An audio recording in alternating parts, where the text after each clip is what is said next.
What's going on, guys? Hope everyone had a great weekend thus far, I guess. Technically, it's just starting for a lot of you. Thanks for hanging in for all the video game streams, but I've been trying to move stuff along off stream. So we have a mold of the fire pit. So without further ado, let's just bust into this. Let's crack the mold open. We're going to cast it, and we're going to actually move it out of the room because we're going to be using some stinky resin, okay? If you guys like special effects, mold making, sculpting, you name it, anything in that realm, model making, you name it, hit that like and subscribe. It helps me a ton. So thank you. All right, let's get into it here. Work one. Let's see here. Okay. So this is our mold of the fire pit. We finished. I think I showed it off last time on stream. We showed off the final sculpture. I took really just an empty container and actually just cut off the top and glued it down. I love mold walls like these because they're really easy. Usually I use V340 mold making silicone. I did not this time. We used Dragon Skin 10 medium for this mold, okay? But I added a bunch of Slojo, which is a chemical retardant, so it slowed it down. You can even see here, like, this air bubble that got trapped in there, right? So yeah, let's go ahead and pop it here. I would like to keep this intact if we can, because it'll help keep the mold shape the way that I want it. So I'm gonna do my best to not have to cut this, but we'll see. Okay, so it's just hot glued. It was literally just a bucket turned upside down and stuck down. So just have to break kind of like the hot glue seal. I know that's loud, and I apologize.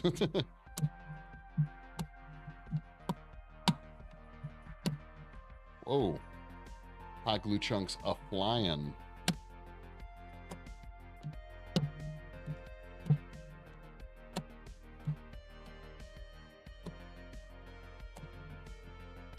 So we were able to break the seal, get most of the hot glue off, so that's good.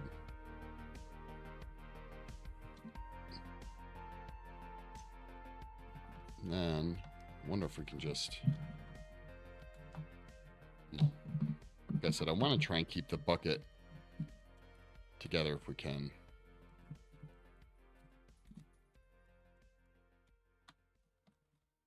Yeah, see, it's already, you can see the air bubbles in here. It's already separating.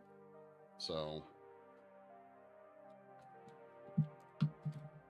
there we go.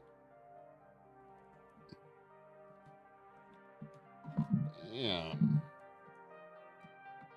There's our fire pit, or at least the bottom of it. You can see that the silicone did go in. I knew there were going to be like cracks that the silicone would actually travel under the would end up traveling under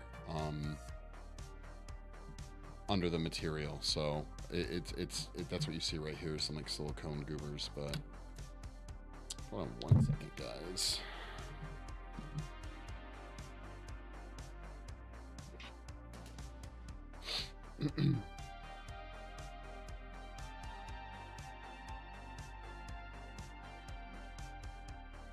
Random text I gotta do here.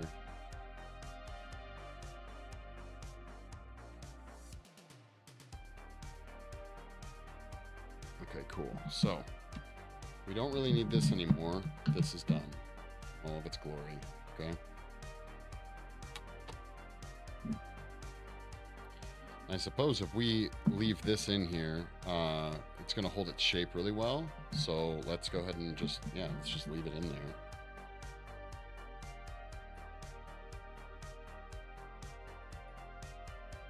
But we gotta clean it out for sure.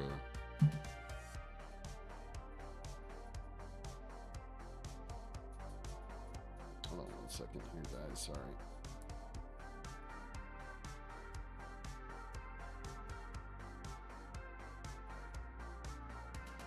Just gotta fix the focus on this camera here. Okay.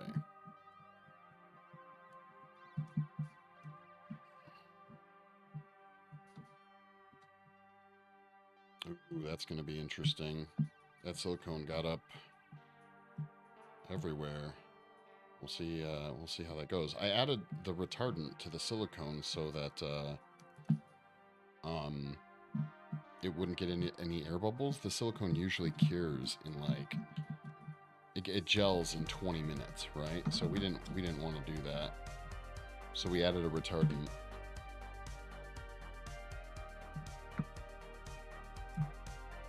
So we're gonna have to probably do some modifications to this mold here.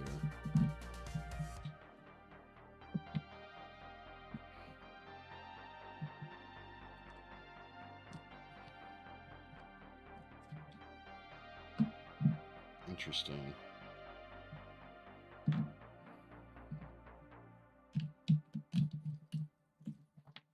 I knew there were going to be a lot of undercuts. That's another reason I decided to go with a bit of a softer silicone, was so that it can more easily be like moved around and flexed.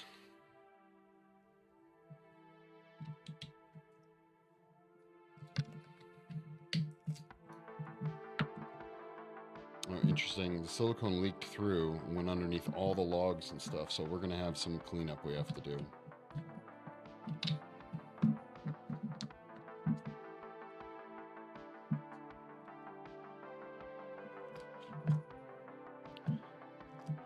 See, like, I literally seeped in underneath all my my little clay bits that I used as like ash, essentially.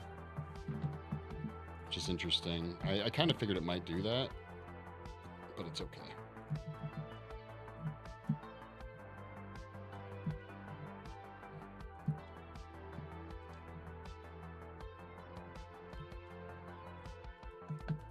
Maybe. We'll see.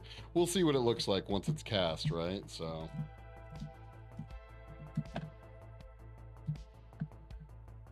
Oh man, these little clay boogers are flying all over the place. I already got one in my eye. Great. Awesome.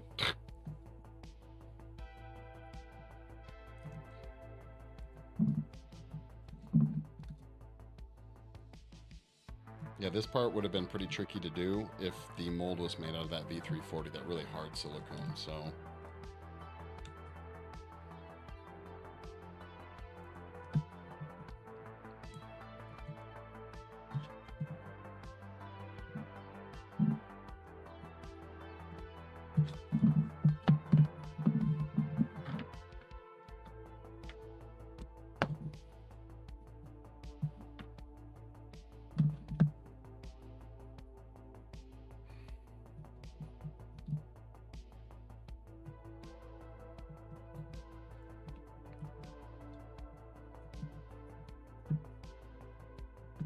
It's a little hard to see exactly what it's supposed. Well, you know what? Anything we cast, we can always fix up after it's cast. I don't know if I was supposed to be able to pull all that. I know that I don't want any undercuts in the actual cast, so.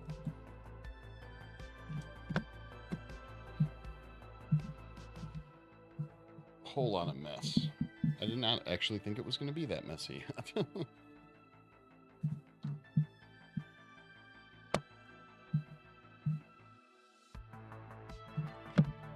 can start to see the little sticks and logs and stuff like that that we have in there.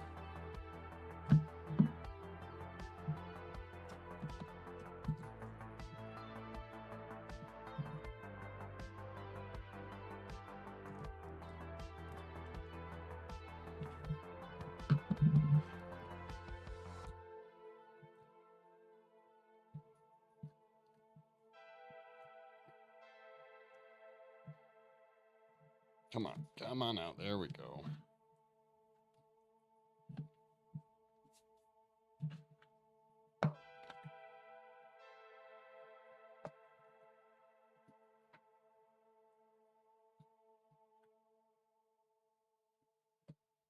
Oh, I should have grabbed. I might have to run out and go grab some ME301, which is the aerosol Vaseline. We might need to grab that.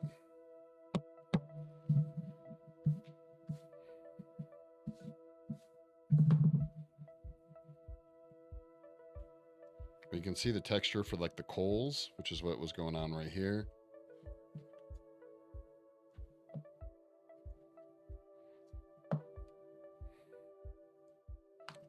I'm trying to do right now is just pull this log chip out.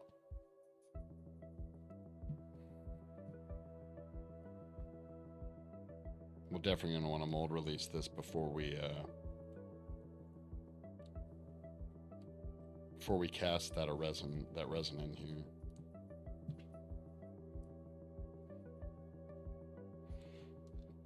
But this is one of the advantages to silicone molds. If I had cast this out of stone, which is a really, you know, popular casting material, we would have had issues.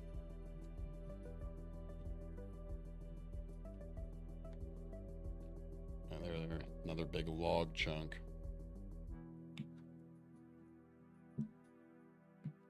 Come on, get out of there.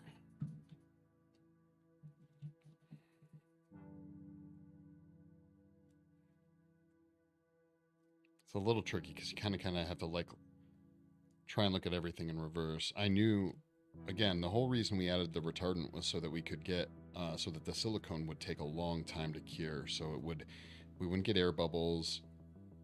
It would get into all the crevasses, but it ended up getting way more into the crevasses than I originally had planned.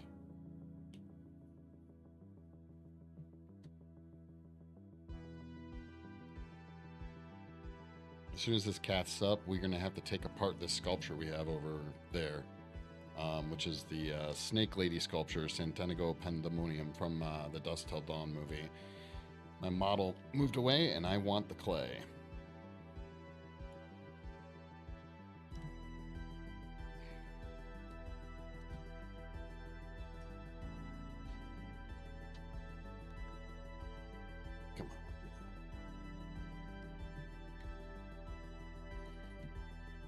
Is oh that silicone got everywhere, dude.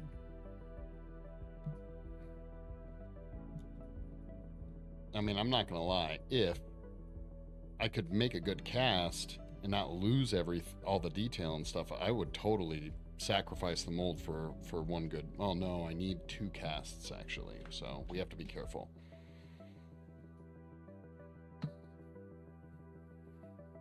Oh, it looks like all the major chunks have been removed.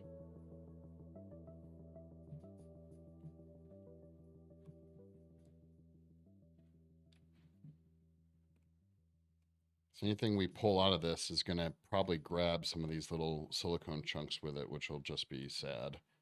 Because then we'll have to go through and pull all the little silicone chunks out of the plastic.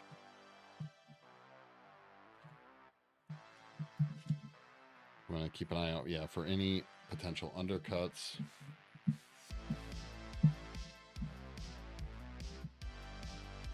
So this is our current mess right now. That is what a fire pit looks like. Completely taken apart. So let's clean this up real quick as we got the bulk of it out. Then we'll use alcohol and a brush to get out the rest, right?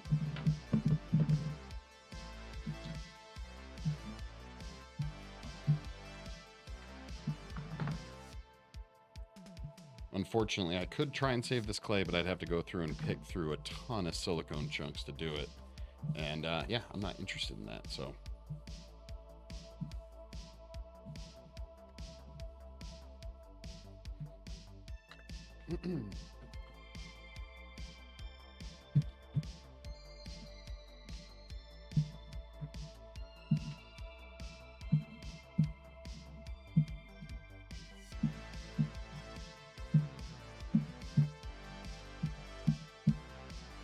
We'll just use some alcohol real quick. Well, you know what? We'll save that because it's going to get messy again here in a second. Maybe I should have done that first.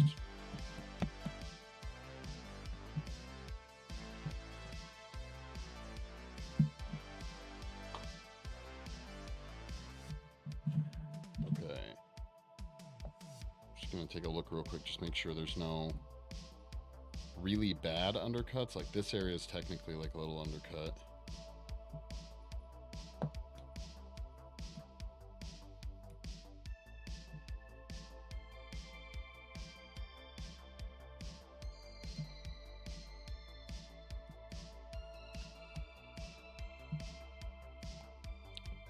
can kind of tell where the main undercuts are going to be because they're going to be in the weakest. They're going to be like the thinnest little pieces that I don't need to even have in there. It's kind of hard to tell, but it is the fire pits. You got your rocks, right, that go around the fire pit. You got these surface areas, which would end up being basically like your coals or the dirt of the fire pit. And then these random parts you see like jutting in, if you guys didn't see the sculpture, are the logs and the sticks and the random debris, right? You see there? Those are undercuts. The first thing we cast out of this is what I'm going to have to sculpt the flames on, right? So we want a pretty clean cast out of this thing.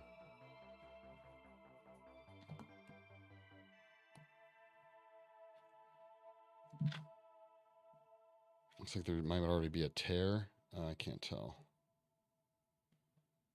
I knew it was going to be risky, okay? We knew the risks.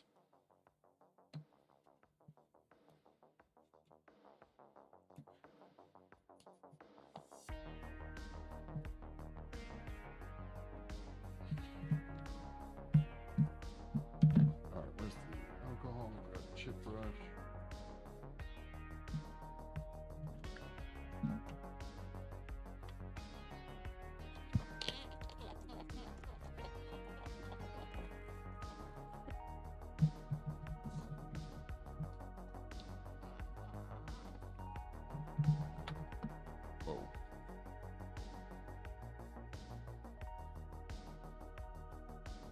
Alcohol is almost always like the best thing to clean silicone with, whether it's you're cleaning clay out or you're cleaning in between molds. Water doesn't work that well on silicone, but alcohol, especially something like this high proof like we have 99% isopropyl alcohol, works really well.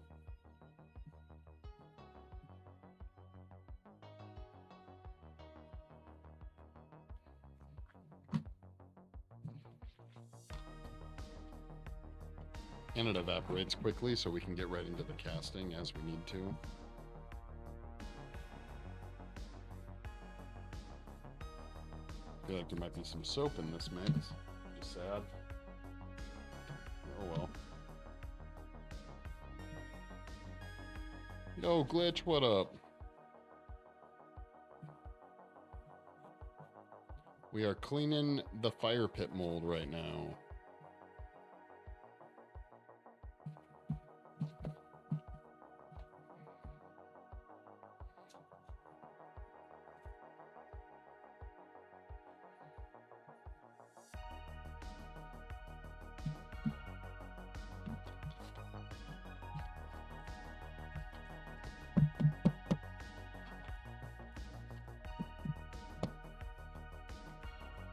Yeah, usually this stuff is clear, but I did tint it with like a gray, so actually picked up way more detail than I thought it was going to. The material we use for the retardant is called Slow Joe, and Slow Joe is just something you add that extends the cure time.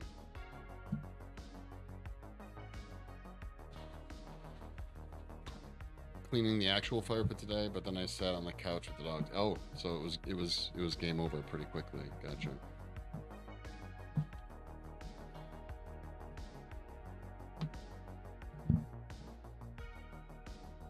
These little clay bits get everywhere.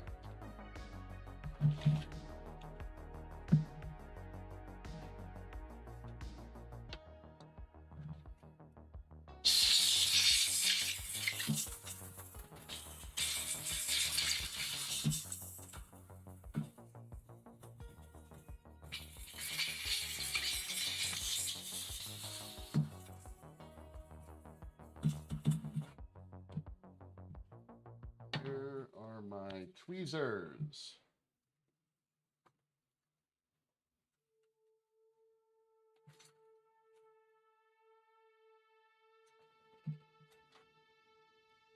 These are the coolest tweezers ever, guys. Look at these bad boys. Wicked sharp, wicked sharp.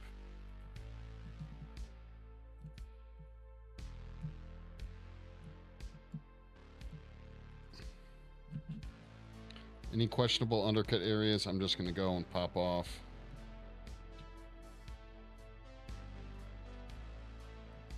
That makes sense that that's an undercut.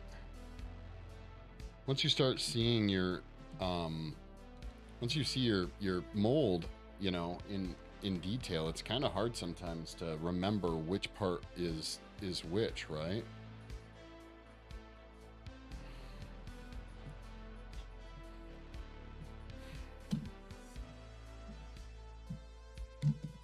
Sorry guys, I was moving that for you.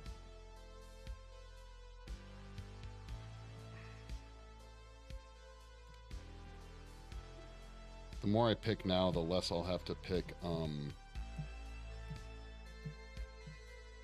once the acrylic or the resin is in there. I'm so I don't want to take it out of this if I don't have to, right? That looks really cool. Oh, by the way, you should probably know, when you see me doing that, I'm just pushing on this to open up the mold to take a look inside. See, like that? There's still some clay in there, so we got to fix that.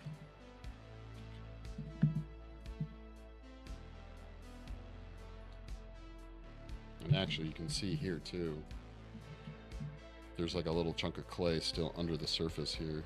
Bam. The way I sculpted the debris was I just took all these tiny little bits of clay that we had from sculpting the project and then kept them in a cup and then just sprinkled them into the fire pit area and built my my teepee. We went with the teepee design for a fire pit, and I just built that on top of there. Still looks creepy. It's like, whoa. I am using quite a bit of pressure to do that. This is, I mean, it's pretty rough, pretty rigid, but it is a platinum silicone too, just a heads up.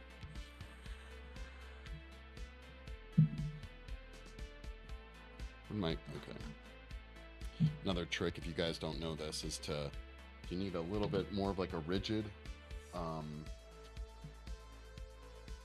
cleaning brush. You can take a chip brush. These are really cheap. They're probably, if you get them in bulk, you can get them for like 99 cents or less. The problem is they fall apart really easily, but we use them all the time for cleaning molds. But if you trim them like so, you can make what you're trying to scrub a little bit more robust. So it's like more aggressive, right? Of course, you do end up with this mess that you have to clean up. So just a heads up. Whether it's a ultracal mold, a stone, like a stone mold, otherwise fiberglass, whole 9 yards. Chip brushes are king. We buy them at like 1,000 times. Does this hurt the brush? Well, if the brush had nerve endings, it would absolutely hurt the brush. But as far as use cases, we throw them away almost all the time. Like they're, like I said, if you get them in bulk, you can probably get them for like 50 cents or less. So we don't hang on to them. They're very cheap, but you can do searches for them. And like I said, they're called chip brushes. So, but now it's like a more efficient scrubby Mick Scrubberson tool.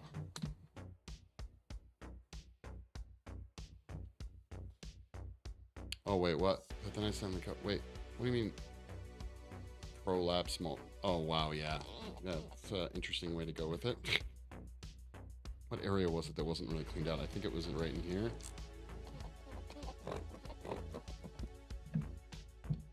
So yeah, yeah, you can do it. I already did it the other way. You can do it either way, but once you cut them down, the brushes are, the bristles are like stronger, which is really nice, okay? The other thing, which is really cool if you're painting, is you can use the same effect. You can dip your paintbrush in some kind of paint, and then you can do this, and it creates a splatter effect. Really great for splattering blood for a movie set, or if you have a really translucent mix of paint and you're painting a model, like this guy, say, or something like that, right? You can spritz different layers all around the model, and it'll start to create natural skin breakup, which is a really great effect. You can use it in makeup as well to help blend or color match someone's skin. That's what I've done them before, especially using like reds and blues, some yellows.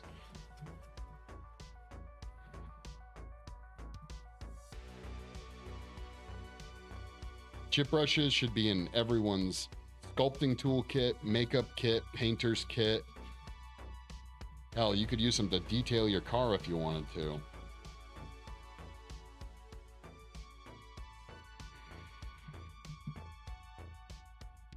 Actually, this might be too rigid for, like, say, car detailing. You might mess up your interior. But if you don't care, you know, it's great for getting in the cracks is what I'm saying, you know? Hey, from South Carolina, what's going on? Is it hot in South Carolina? I'm here in Vegas, and it's not the hottest it's gonna get, but it is pretty toasty out here. Thank you for the follow, much appreciated. Also really good for doing stars in the sky. Oh yeah, that's a good point. If you were doing like anything where you need like random splatter, a chip brush or any type of thing like this, there's a trick you can do with an airbrush too that gets a similar effect. But chip brushes where you can create that like just that natural like flick of material works really well for painting. Yo, Kyle, what's up, bro? Look at my mold. I don't know what you're up to, man, but you're always welcome to jump into Discord. Invite is always there if you're bored.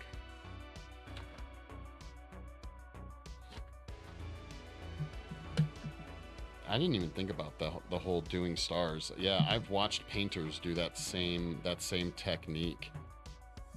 Oh wow, word. Thank you for the follow. I really appreciate it, and thank you for sharing the live, guys. We're gonna make it to 10,000 followers one of these days. Oh no, is he here? I think he might be here. Hey, what up, dude? Yo, dude, what's going on? Can you hear me okay? Yeah, can you hear me okay? Yeah. Awesome. Yeah, man. Just taking just watching this master class on chip brush manipulation. Chip brush. Yeah, exactly, right? Look at my, did you see my fire pit mold, bro? It's so nice. Yeah. Dude, it came out pretty cool. Yeah, I'm excited to see the cast. Dude, it literally, the silicone sank into all the cracks and crevasses, so, yeah, I think I see that. I added 1% slow Joe to it, so I think it might have literally taken like longer than V340 to cure. So, oh geez. Yeah. What are you up to? Just got set into the studio, so about to start chipping away at this painting here. Is this the secret painting or a different painting? It's the secret painting, yeah. Okay, gotcha. Yeah, it's been kind of hard to focus on it because I keep going down these fucking rabbit holes on my computer. Oh, yeah. Last night I spent like an hour and a half on this fossil dealer website. A what website? It's like a fossil dealer. So it's like this website where they just like they sell and auction off fossils, and you can get some like insane stuff. They have like fossils that are like $80,000. Are there cheap ones? Yeah, they have like a under $100 catalog. What kind of stuff? What kind of stuff can you get for that? Just like random teeth and vertebrae. Nothing like super crazy, but it's always all sold out. Oh, really? Like, yeah, the entire website is like pretty much sold out.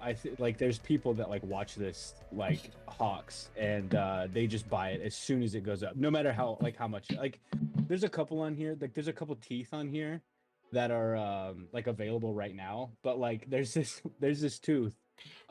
It's for a it says theropod dinosaur tooth, undescribed. I don't know what that is. That basically just means like they don't know what dinosaur this came from. Like, they don't know what it is, but they know that it's a tooth, right? It's a fossilized tooth. Right. And it's $4,200. Damn. Yeah. Yeah, it's nuts, man. But like, you can get uh like you can get like the keratin fins that like some of the dinosaurs had, you know, like the spikes that are on their backs, Oh, or like like the Spinosaurus has and shit, like those yeah, things.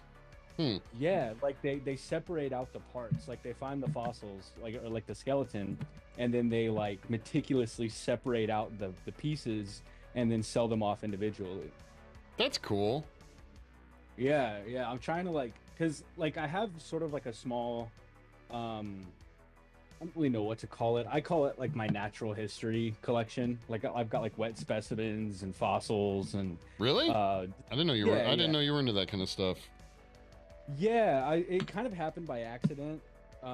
Because I've never been into like collecting anything.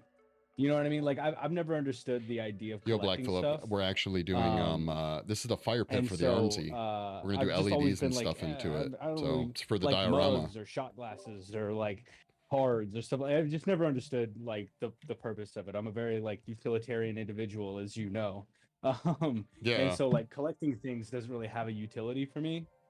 But yeah, I've ever since I was a kid, I was like super fascinated with fossils because my dad, for like most of his life, worked in the oil field. And so I would like go with him when I was a kid, like to work like out in the oil field. Right. He was like a chemical guy. Like he would like test oil and Oh, treat it with okay. chemicals and stuff. Yeah, it was kind of cool. He had a truck that had like a full blown like chemistry lab in the back, like all sorts of chemicals and centrifuges and scales and stuff. And he would go out there and like teach me all the chemically stuff for oil. But when you're near like an oil well, specifically the pump jacks, because they drill like, you know, miles into the earth to hit these oil pockets. Right. And what they bring back up is like basically just layers of like inside of the earth. And so there would just be like imagine like a pile of gravel, but it's all fossils, like Huh. just tiny little fossils and shit. And so as a kid, I had this like massive collection of tiny little like, you know, like little like vermin vertebrae, like snake vertebrae, like, or I don't like, they wouldn't technically be snakes, but essentially like snake vertebrae and stuff. And just recently I went to an oddities expo out here and bought some wet Hey, just a heads specimens. up, if I end up chatting or saying stuff to chat, just don't take offense, okay? No, no, absolutely. But yeah, thank you I'm very just much. I rambling. appreciate it. No, no, I'm just letting you know. I want to hear what you're saying, but randomly I might say something to the chat. So Yeah, just a heads up. yeah, yeah. Okay. Anyhow, yeah. So you, how big is your collection right now? It's very small, very Okay. small. Yeah, I don't have that much stuff, but because as you can tell, it's kind of pricey to get like fossils and stuff. Um, but you know, since we're out in the like in the desert and we're kind of near, Yeah. Isn't this uh, fossil territory? Like, yeah, well, Utah, Wyoming, those are like really good places to go to like fossil hunt. Funny enough, the thanks for the like follows, guys. I appreciate it. there's been quite a few like stegosaurus finds in Wyoming, but they're super rare, and that's kind of like a big like something that I would love to have is like a piece of a stegosaurus. Why is Stegosaurus is that your favorite dinosaur, bro? Not necessarily, just because it's rare. I Glitch got me years ago. Was it for birthday or for Christmas or something like that? It's a what's the word called? I guess it'd just be preserved baby shark in a jar. Yeah, that's a wet specimen. Yeah. It's kind of creepy, and it's like preserved. Like they tinted. I don't know. I'm guessing it's formaldehyde, but they tinted it like blue. So it's got it's not even. It's not necessarily the It's actually coolest looking jar, but the little baby shark. It's a little sad, but cool at the same time. You know. yeah, it's actually probably not formaldehyde. They stopped using formaldehyde years ago. What up, You know Spider what you Rocker? know what it most likely is? Vinegar? It, I don't know. nope, 70% IPA. Really? They just straight went to. What about evaporation? So you got to keep it sealed, Right, right? but even if you keep it sealed, like you must Yeah, keep it and then really good sealed. you can just top it off. Like you can just buy drugstore alcohol. Like the ones that I have, I can just take drugstore alcohol and just like top Wait, it off. Like I can open what, jars and top it off. what specimens do you have? I have a I have a juvenile octopus. So it's about like if I took it out of the jar, which I'll never do because it'll start like Yeah, it immediately would be start such a problem. decomposing if you take them out of the jars, right? Yeah. Yeah. Well, it wouldn't be like a Oh well, flash not yeah. No, it wouldn't be decomposition, like but yeah, yeah. like a. Could you imagine? It does all of its decomposition in 20 seconds as soon as you take it Yeah. out of the jar. Yeah, Yeah. exactly.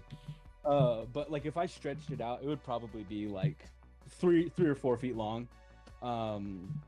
But it's in a it's just in a plastic tube. I will eventually take it out. But like for like a quick transfer into a glass jar because I think glass jars look a lot cooler. Yeah, It's just, for sure. you know, like horror movie shit. Hey, And then I have it. hey, real quick, what- Kyle, would you mind just chatting with my my chat real quick, or my peeps real quick? I forgot to grab ME301. I just got to run out to the studio real quick. I'll be right back. Yeah, dude. All right, I'll be right back. Yeah. So, I'm gonna teach you guys a little bit about preservation in the wet specimen category. So there's this chemical called formalin. It's sort of like a version or a form of formaldehyde, but it's called formalin, and it's actually pretty easy to preserve animals. I watched like this huge class about it, but essentially you just gotta like just inject this formalin into random spots into the wet specimen or the dry specimen when you're preserving it, and then you just soak it in whatever preservation fluid you want, and boom, there you go. If you ever have like I know it's kind of macabre or kind of weird, but if you ever have like a pet or like a small pet that you're like, I don't want to I don't want to bury this guy. I kind of like to see him, you know. People have done like reptiles. They've done their snakes, lizards, chickens. It's pretty cool. Cats are weird. Cats, I can't do cats. That one's a little weird for me. Uh-oh, what are we talking about? Oh, I was just talking about how like the preservation actually works.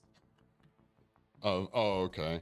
All right, so Yeah. I have to tell you here real quick because I gotta move on this here too. So I'm gonna do dual information. You got your way station cleaned because so check it, guys. We're gonna use a material called TC1630 to pour this fire pit up, okay? And TC1630, I think it's a urethane based like resin. It's not quite epoxy, okay? I think it's either urethane or like polyester based, but there's aluminum resin or aluminum particles inside of it. And so it has like the smallest shrink rate of any castable resins you can find. It's like really minimal and it cures very quickly. The problem with this stuff is that it mixes, it settles in the containers. Now, Kyle, I'm guessing you did not have an open kit of this, right? Correct. Yes. Yeah, I used the last of it yesterday. Yeah, okay. So what's interesting about this stuff is that it settles very fast. So even by the time you buy a container of it, and it comes in paint containers, okay? By the time you buy a container of this stuff, it literally is already settled on the bottom, and it's not like paint where you can just like quickly throw in a stick, mix it. It settles, like it's already started settling in these containers that I waited out into. So I had to open up a new kit today. And I tried 18 different methods to get it mixed really well. I literally turned them over and just banged them on the table, trying to get the shit on the bottom to like release away from the bottom. I did. Now, when I say this, it took me an hour to weigh out this material because of all the stuff I was doing to pre-mix it, okay? So just bear in mind, this took a long time to weigh out up 250 grams of A and 260 grams of B.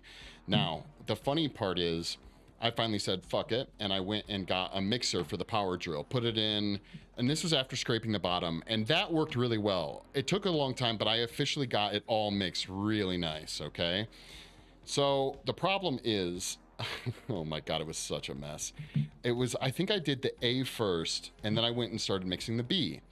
As I was pulling, what had happened? Oh, with the A, I had pulled the drill out with the mixer attached and just let it drain into the container. And then I put it in the trash and went like, whoo, you know, to get the spatter off of it. Well, on this one, I was doing the same thing. I was pulling the mixer out of the paint bucket, right? And then I adjusted my hand to grab the mixer after a lot of it had drained, and my hand slipped, and the drill fell on my hand, activating the trigger, and it literally sprayed this stuff all over me and all over your mixing area. Like over probably 30 hot glue. Google says polyurethane casting resin. It is polyurethane. Okay, all right, cool. Google for the win. Okay, so I was like, part of me was so angry because this was right at the end of the mix and everything. I almost left it, but I couldn't. But when I say it got all over me, I'll show you the shirt sometime the next time I wear it in.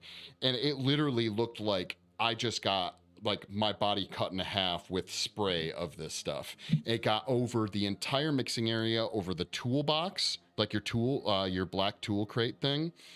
And I was just like, I could leave it and make someone else clean it up on Monday. But I was like, no. Then I spent another 20 minutes cleaning every glue stick one by one, cleaning bags, cleaning cups, cleaning the workstation, the whole 9 yards. This stuff too, oddly, it doesn't cure, obviously, when it's just a bee, but it like kind of dries. Does that make sense? Like the urethane or whatever inside like evaporates. Yeah.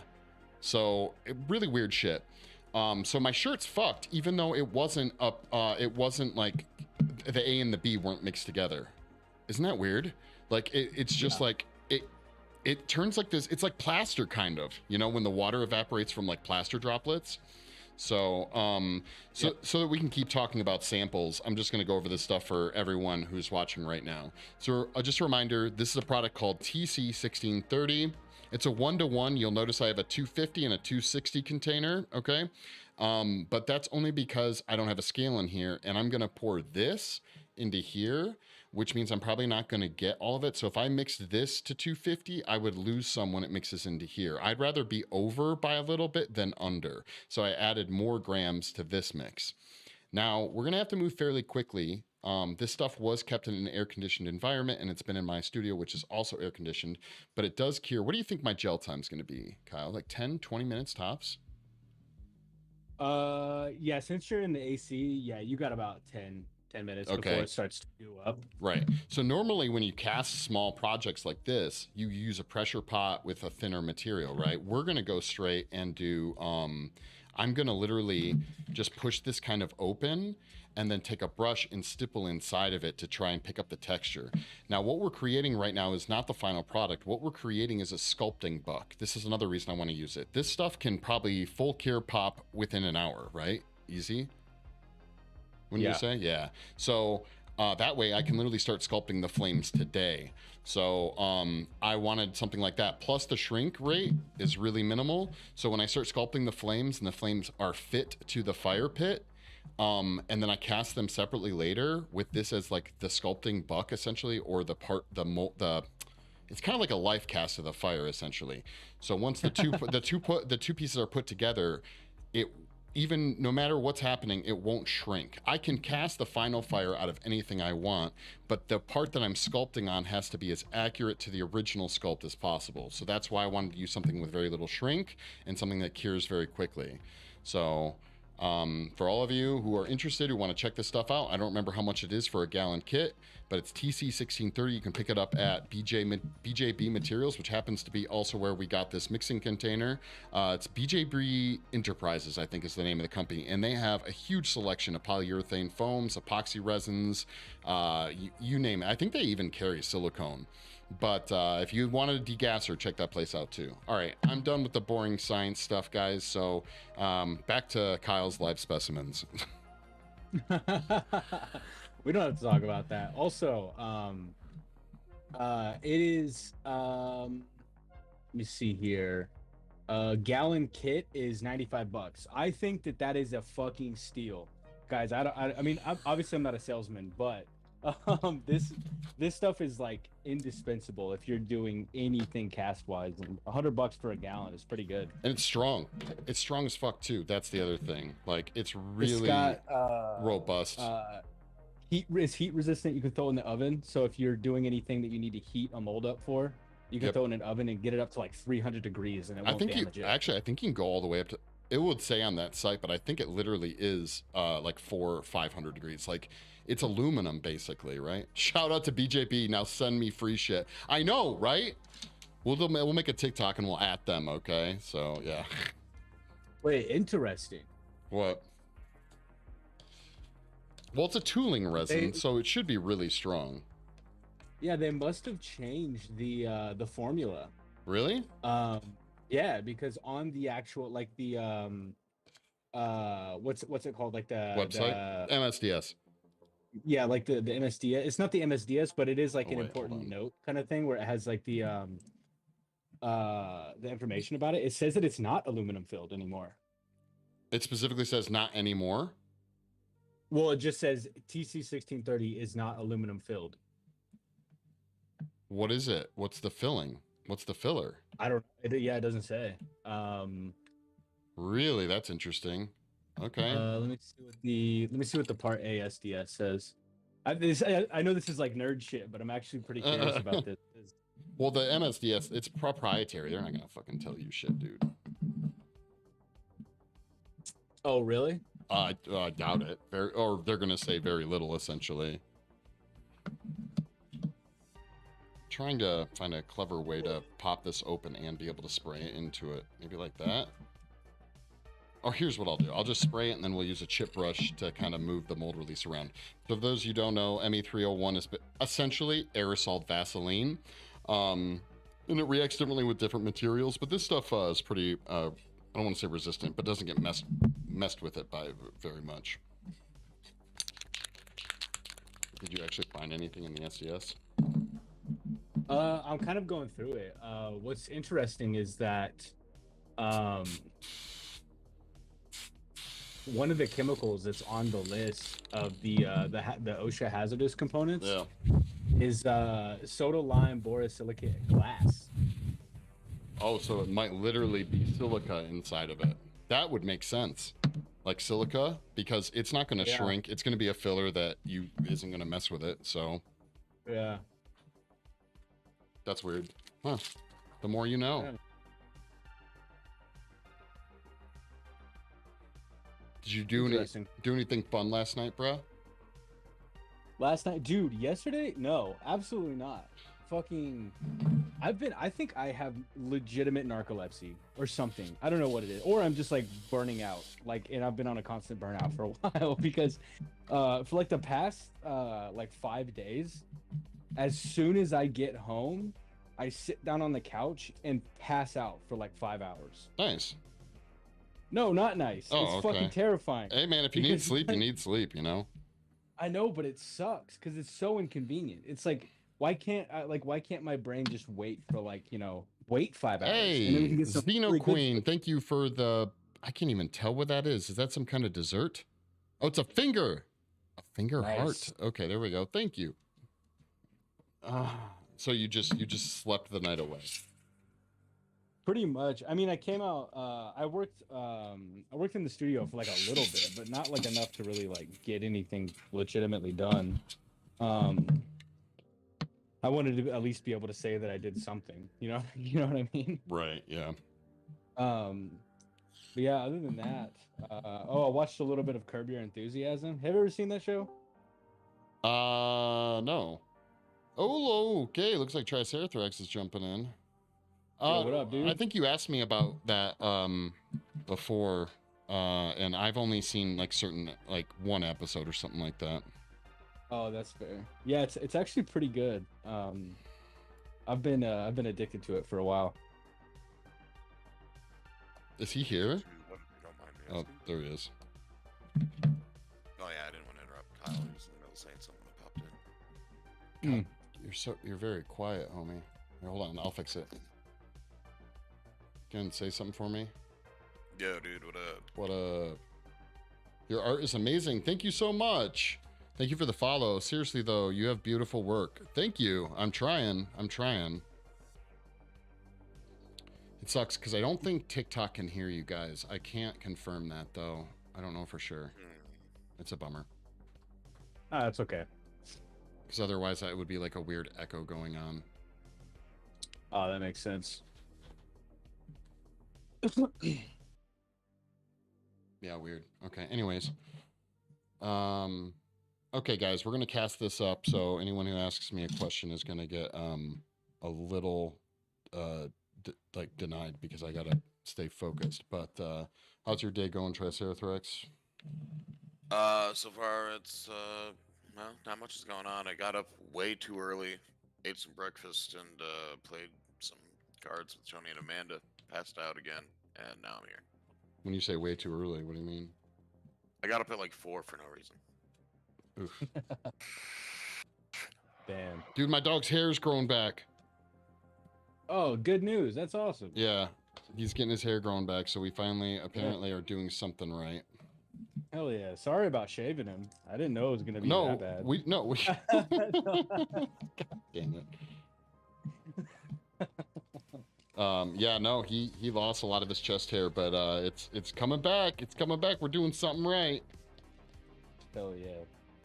It's that special shower hose extension thing that you made. Yeah, right, exactly. Damn pugs just have a bunch of really sensitive skin, man. I forget, you currently have a lizard or no? Did your lizard passed away, right? Or no? No, I have another one. Oh, you got a new lizard. Okay, nice. No, I've always we had two and then Oh, Venus. okay. When are you getting the bug, man? The blue beetle thing. I don't know. I think I'm gonna be hanging out with my bug friend. My bug friend. Next weekend, I think. Yeah, me, her, my fiance, and her boyfriend are going to Arizona. To Arizona? Yeah. Yeah, it's like a nature thing in Arizona that has like all these cool. It's to confirm, you did just say bear, as in like the animal bear, Yes. Arizona. Okay. Yeah, Arizona. Yeah. It's kind of like Silver Chip Cow Pie Ranch, you know. Nothing is like Silver Chip Cow Pie Ranch. Okay, don't try and equate those things. Yeah, it's like a wildlife park. But Okay. it's kind of like a zoo. Like you can drive through it, and there's just like bears roaming around. Like like obviously don't get out of your car, but like yeah, like there's So just like, bears wait, San hanging Francisco? out.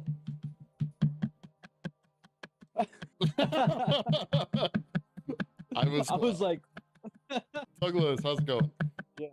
yeah, pretty much like San Francisco. Oh, okay, gotcha. Oh, how much more of a mess can I make here today, guys? Okay, that's a question. But yeah, I'm gonna talk to her about hooking me up with I'm gonna try to get some of the blue death feigning beetles, and then she also has like a bajillion isopods, and she's gonna hook me up with a little enclosure for isopods too. You don't need anything really super special for isopods, do you? I think Glitch cares for some isopods, and I don't know what she does for them. Yeah, it's fucking dirt and leaves, like, and then you just throw in like whatever they eat. Like sometimes, like my friend, we call her Sticky. She'll just like put like fruit scraps or like skins of oranges or like pumpkin seed husks or like shit like that.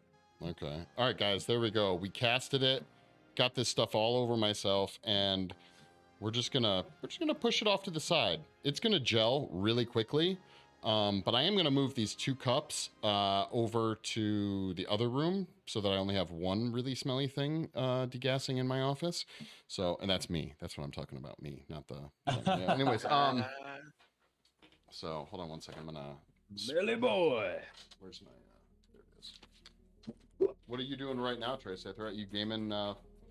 Doing the gaming thing? Yeah, I when I got up abnormally early for no reason, I jumped onto the Sons of the Forest, and then the cat food cave. I spent enough time on that I have 4 full like neat racks. The entire entrance is lined with a protective barrier, all of the skull lamps I previously have in my house, I transferred to light up the tunnel into the cave, as well as light up the center, or like around the perimeter of the actual room. Got a couple shelves in there, a bed, Nice. Here, wood pile, stick collector, oh all that shit. shit. Gonna have to fix that. I just realized my epoxy sculpt container has like a crack in it. When the hell did that happen? Well, you know what's really interesting about that is that the material that it's containing can be used to fix that crack. Oh my god, that's so true. It could. Although it would probably the catalyst would probably literally leach in though, and start carrying the rest of it. So, but I mean, it was a good point though. Yeah. Hold on one second. I'm just messing around on some stuff here. Blah, blah, blah. Okay, cool. All right, I gotta go take these cups to the other room. I'll be right back, guys. Word.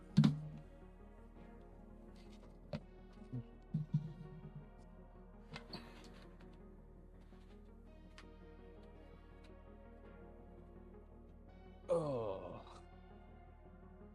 Sam, I think I asked you this. Have you ever watched Curb Your Enthusiasm? Yeah. Nice. Hell yeah. Like, you've watched a lot of it, or? I have watched either a lot of it or all of it, but it's been such a very long time, I don't remember much of it. Oh, you talking about Curb Your Enthusiasm again? Yeah, it's kind of my thing right now. It's my personality for the next week. I know a lot of people that freaking love that show. I never got behind it, to be honest. Yeah.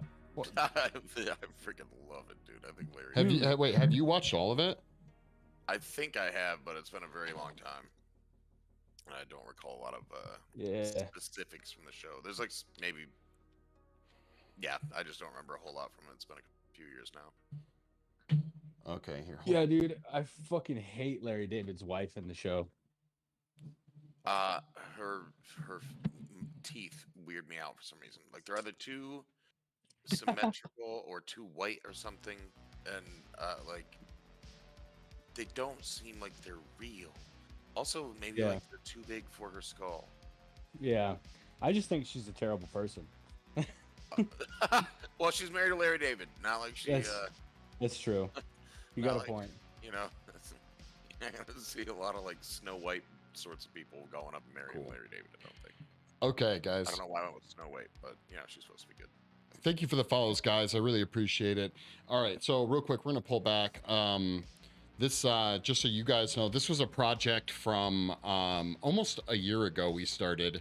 And then the person that I life casted the project from moved away.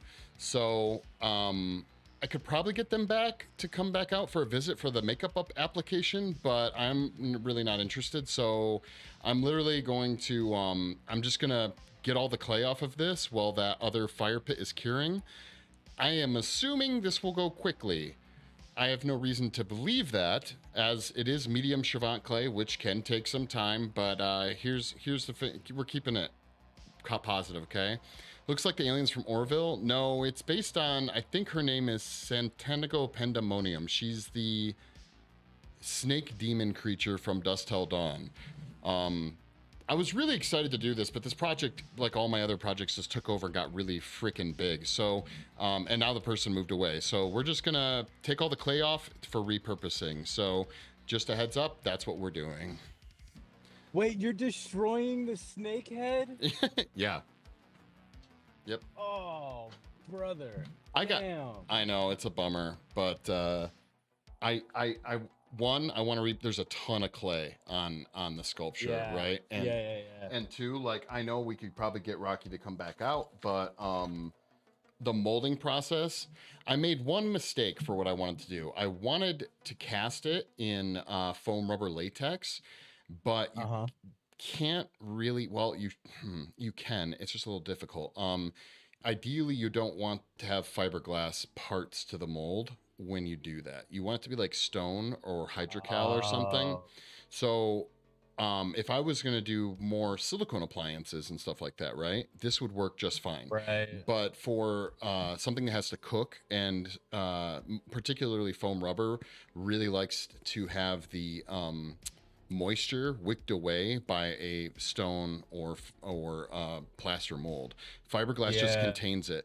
Literally, you have to cook it. I'm not even joking. At like 120 degrees for like something like this would be like 120 degrees for like 15 hours.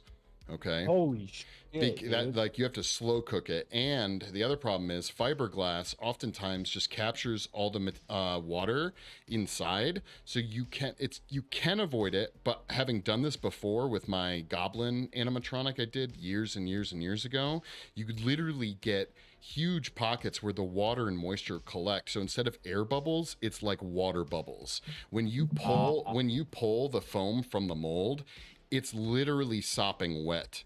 Like it's and it took me 12 full casts of foam rubber to do the animatronic I did years ago. This would probably present the same problems, if not be more difficult, because I have blended edges, where on the animatronic he didn't have anything that had to be blended to real skin, right? So yeah. So yeah, it's just a bitch, but you know what? It's a lot of clay and I want it back. So, Nice. yeah. Hell yeah.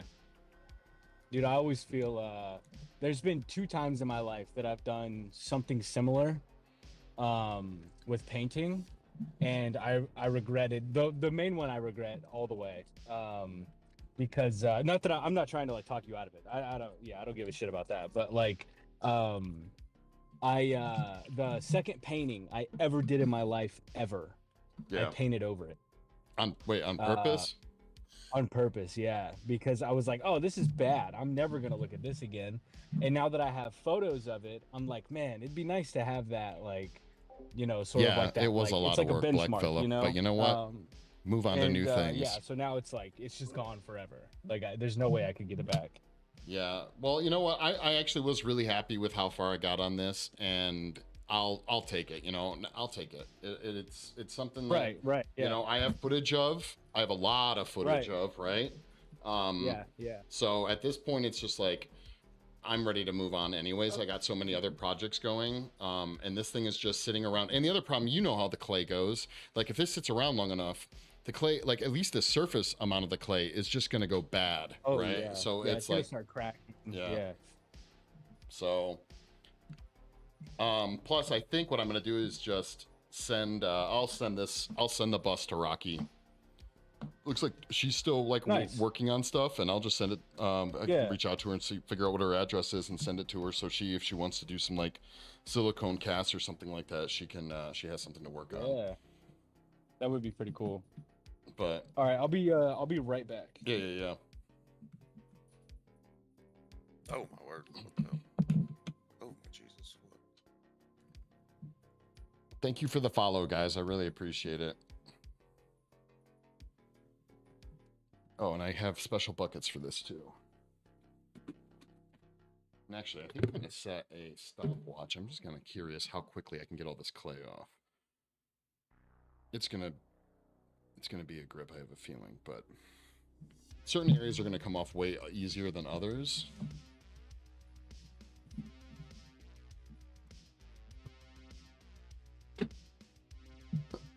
Dude, I after we jumped off last night on the forest, or after you jumped off, I played for a little bit longer.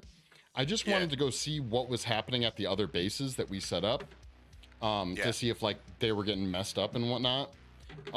Generally speaking, I'll say no. They didn't really show a ton of like destruction. One of them did, but just to get from the base we were working at to the other bases, like took me forever because I was constantly getting attacked by different mutants and cat dog guys and stuff like that. Like it took me probably another 20 minutes to make it back to the actually maybe even 30 minutes to make it to the aloe vera base. Yeah. Just because of baddies I was running into. No shit. But when we launch again on that file, we'll at least be there, which is where like, you know, there's a 3D printer and stuff. Because by the time we ended, I had so little shit, dude. Like, yeah, my dude has barely nothing. Yeah. You said you're back on your other file, right? Yeah.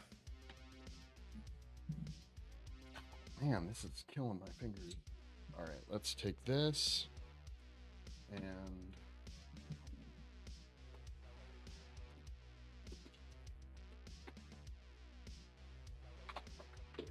hold on.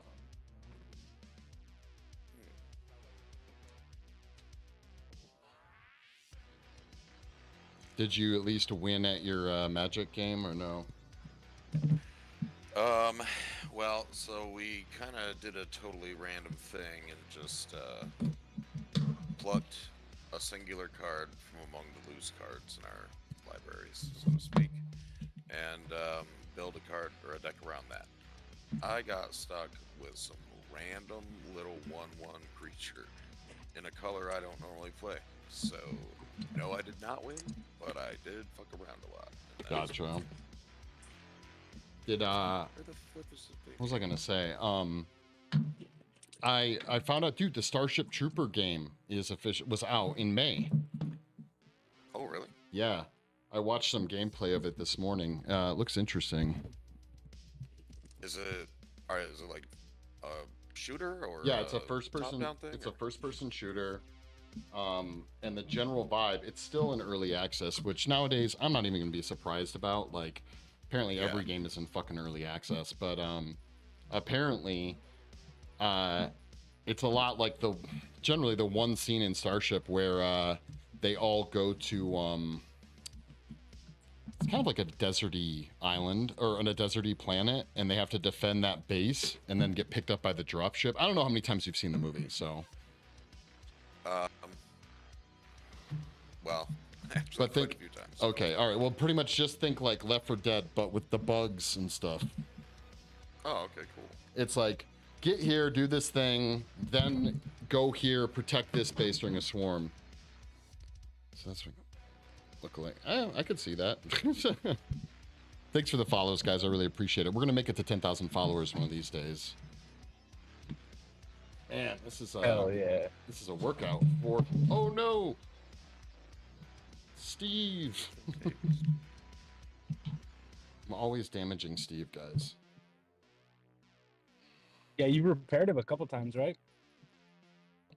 What was that? Wait, was that Molten? No, this is what is it called? It's the demon snake lady from Dusk Till Dawn. When Selma Hayek becomes was the inspiration. What did you ask, Kyle? Oh, I was just saying that you've repaired the goblin like a couple times, right? Yeah, he needs a base. Yeah.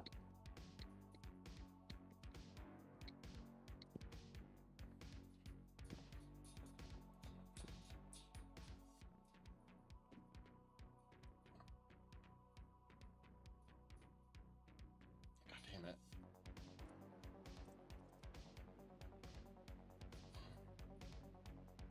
There. Okay. You were thinking of the Orville. Yeah, apparently there's some creature in the Orville that looks a lot like this character. It's the fucking one dude, him and his husband eat the cigarettes or whatever in the one episode. Is it? Kyle, have you watched the show? No. I just think it's funny that like, without fail, literally 100% of the time when the snake priestess sculpt is on screen when Mike is live, like is the only thing people say is like, is this from that show Orville? Yeah. I've never seen the show at all, but I just know that like that's like the one thing that people say. Yeah. I'll have to look it up. I mean, I'm guessing the Orville's a pretty hoppin' show. Do I have a freaking It's Splinter? a Star Trek parody made by the creator of Family Guy, dude. Yeah, so it's like what? Galaxy Quest. No, it's not quite like Galaxy Quest. It's like Spaceballs. It's absolutely not like Space. Come on, you guys. What? I just said it's a Star Trek parody. Literally, No, Galaxy it's not. Quest Yeah, is a it's Star Trek Spaceballs. parody. A very different Star. Okay, that's a movie about a cast of a show that was a Star Trek parody. Gotcha. And that ends up accidentally being a Star Trek parody. Just look up because it turns out Bortis. the aliens are Okay, real. apparently Bortis is the character's name. Yes. Okay. Bortis. Yes. Isn't that like Swedish singer or artist or whatever? That's Björk. Oh, wait, no, that's like a canopy tent thing that people use, like a teepee.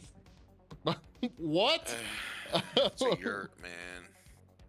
No, a yurt is the fucking like creamy juice stuff. Oh comes in yeah, the look at can that. they We're make gonna from get cows. we're getting a Fucking big yogurt, piece here, dude. guy. Oh yeah, come on. Oh, Oh I am my gonna be goodness. feeling that. I am gonna be Good. fucking feeling that. Oh Oh, did you cut yourself? no. You ever like? I'm giving it 10 minutes before my arm really starts hurting. You're a mold maker. You know what it's like if you're like really reefing on something and it unexpectedly gives when you're like really putting it in. It's like even not the arm that you're holding, but like the arm that's pushing, all of a sudden gets its chance to like just break free. And it like it's like did a muscle just fall off my fucking arm? Like Oh, dude. Oh, there's been like multiple times that I've had to take like a smoke break after I've popped something out of a mold ow. because I'm like I'm like spiritually exhausted from pulling that bitch out of the mold. It's fucking nuts, man. Yeah. But you know, that's just the result of being a badass mold maker. You know what I mean? Like, Yeah, true. it's the price we pay, man. Preach, brother. Preach. Jesus. Well, you know, as creatives anyways. Yeah, as creatives, we're cursed, man. It's I am going to fucking- run for president, succeed, and make that word a problem for the two of you. If there's one thing I've learned in the last like fucking 5, 6, 7, 8 years of my life, it's if you get into that office, you can do whatever the fuck you want, regardless of what you told people beforehand. So Yeah, it's getting true. in there. What do you guys think how do you feel about the ethics of politicians being allowed to lie? I'm opposed. I think What if they were lying for good? That's not a real thing. That's a thing they talk about at church. That ain't real.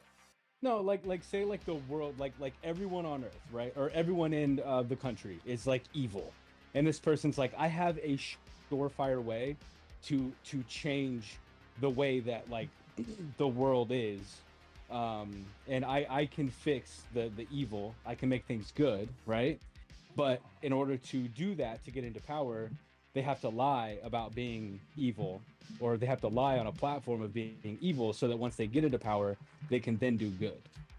Is that still bad? well, wouldn't you make the That argument that wait, sounds man, like hold on. most You would things literally have need been asked like about. if you I don't know, this is gonna sound like really dumb to say, but I'm gonna say it anyways. I feel like if you need to lie to do what you have to do, that's probably not great. Exactly. Why? Well, think about it. If what you need to do is whatever you need to do, your hypothetical was like, you know, evil people. Well, I forget exactly what it was, but the point is, if what you need to do It's been 13 seconds. is not sanctioned, like by a very large group of people, By yeah, the Republic, right? Or, yeah. like a very large group of people, and you have to lie to do it. I see that being way more used for bad than good, mainly because if it was good, it probably would already be being tackled to some extent. Now, I'm not saying No, all. it is used for bad more than good, but the act of doing good would, I mean, it's kind of like Give me, the all ends right, just do, justify the means, yeah. right? Just give me one example of something where someone would lie and the result would be good. Being a politician. So let's say right now, right? Like, let's say the world is fucked. In your point of view, the world is fucked, right? Let's say it. Let's say it. Yep. Okay. Yeah. You said it. All right. I want to run for office, but obviously running for office, even in America, is like a shit storm. It's fucked, right? Right. You like being a politician is just scummy in general. Okay. But I have like an actual like plan, or even like I have a plan. Maybe it's not even the best plan, but my intentions are to do good, like only good. Like I'm not trying to make. Yeah, but money, how do I I'm know? not How trying to- do I, as the meager voter, know that you're different than the rest of them? No. You'll never know that. Oh, That's the okay. thing, All right. is I'm lying. You'll never know that I'm actually trying to do good. I am so good that I'm trying to do this in secret because it won't happen if I don't, right? And so I don't think it will happen if you do. Yeah, I was just gonna say. like, Your premise is the whole everybody is supremely evil. You're gonna try and lie your good ass into office, and then do good things. They're just gonna fucking kill you if they're all that bad. Like, what the fuck? Kinda I don't true. even understand Yeah. how this is a question. Yeah, The whole premise you get seems murked. ultimately Yeah, flawed. you'd get like murked, dude, for being. I mean, not necessarily. Like most. Okay, people all are right, opposed to a lot fine. of the Even you know what? politicians we Hey, have now. all right, for embracing the hypothetical, you went too broad. Give me an example. Try and come up with an example that's okay. Just try and come up with an example that's smaller. Where, Right.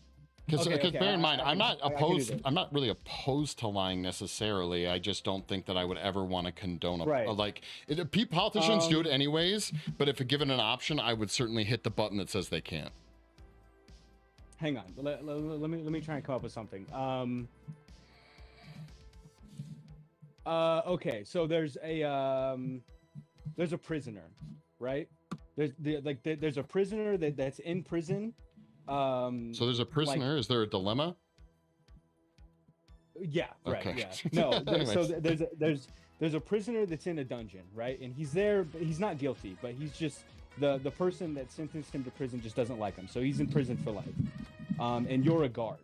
All right. Yeah. Here. Hold on 1 second. Sorry. I just got hosted by Arminda. Thank you, Arminda. I don't know how to say that name. Thank you for hosting me. Hope your stream went well. We're randomly just doing art and talking randomness at this point. Thank you so much. Thank you for the follows, guys. I appreciate it. All right, Kyle, what were you saying? Okay, so there's a prisoner like in a dungeon, right? He's just like being starved. Okay. And you're a guard. But you're not a guard that works in the dungeon prison. You're a guard that works upstairs or whatever. Yeah. And you feel bad for this guy. You're like, I feel bad for this guy. I want to do good. I want to do good by him, right? Right. I want to help him in any way that I can. Obviously, you can't get him. You can't set him free. You're just a fucking guard. But what you can do is you can give him thank food you so much. I water, appreciate it. Right? Unfortunately, we have to get rid of it. So you don't work I need that you clay don't work back. in the dungeon, so you can't get down. You can't just walk in there and give them food and water. Those guys they know that you're not allowed to go in there. Right. So what you would do is you would play to the guards that work down there, and you say, "Hey, I'm gonna go down there. I know you guys hate that guy, so I just have this weird feeling, and I just got to get it out of my system. I want to go down there and beat the shit out of him. I want to torture him so bad, and I don't want any of you guys to watch me because I just want to do it alone.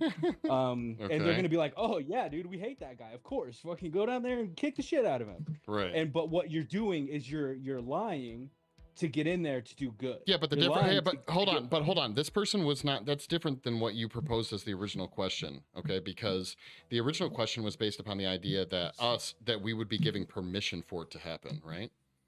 No, you're not giving permission. No. Well, technically, yeah, right. Like you can't really give someone permission to lie, but as a point of like I don't know how to word it, but like. Couple of close friends of mine. Kyle does art. He's a painter, and I have another buddy who's a gamer in the Discord chat. You guys are welcome to join Discord too. Please do. You can post your artwork and see what others are up to. It's a debate that I've had. What were you doing on stream? One of my friends from back in Kansas for a while. And yeah, but you asked real quick, just to be clear. You asked if we would be okay with, right? Triceratops. He asked if we'd be okay with saying that politicians could lie, right? Wasn't that the premise? Right. Yeah. Okay. Yeah, the original premise was miles away from anything that's been said. Oh, okay. It was like, imagine if the whole country was evil, and you were the only good one, and you had to lie your way into office. No, it was before that. The question that you posed before that, I would never willingly do it. Like I said, I would click a button that says politicians can't lie, but it'll never happen, right? They're always going to lie. That's just in their nature. I think if you're a politician, it's like a contract you have to sign that says you only tell lies. I only speak in mistruths. A bunch of rectangle. Nice. Oh wait, I started a new art project for today. I just painted a bunch of rectangle. Nice. On like canvas. Oh no, it says rectangle pieces of paper. Huh. What's the final goal? Like a collage or something like that?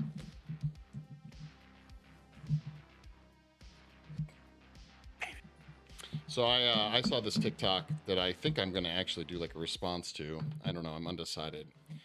Because I'm such on the fence with most views.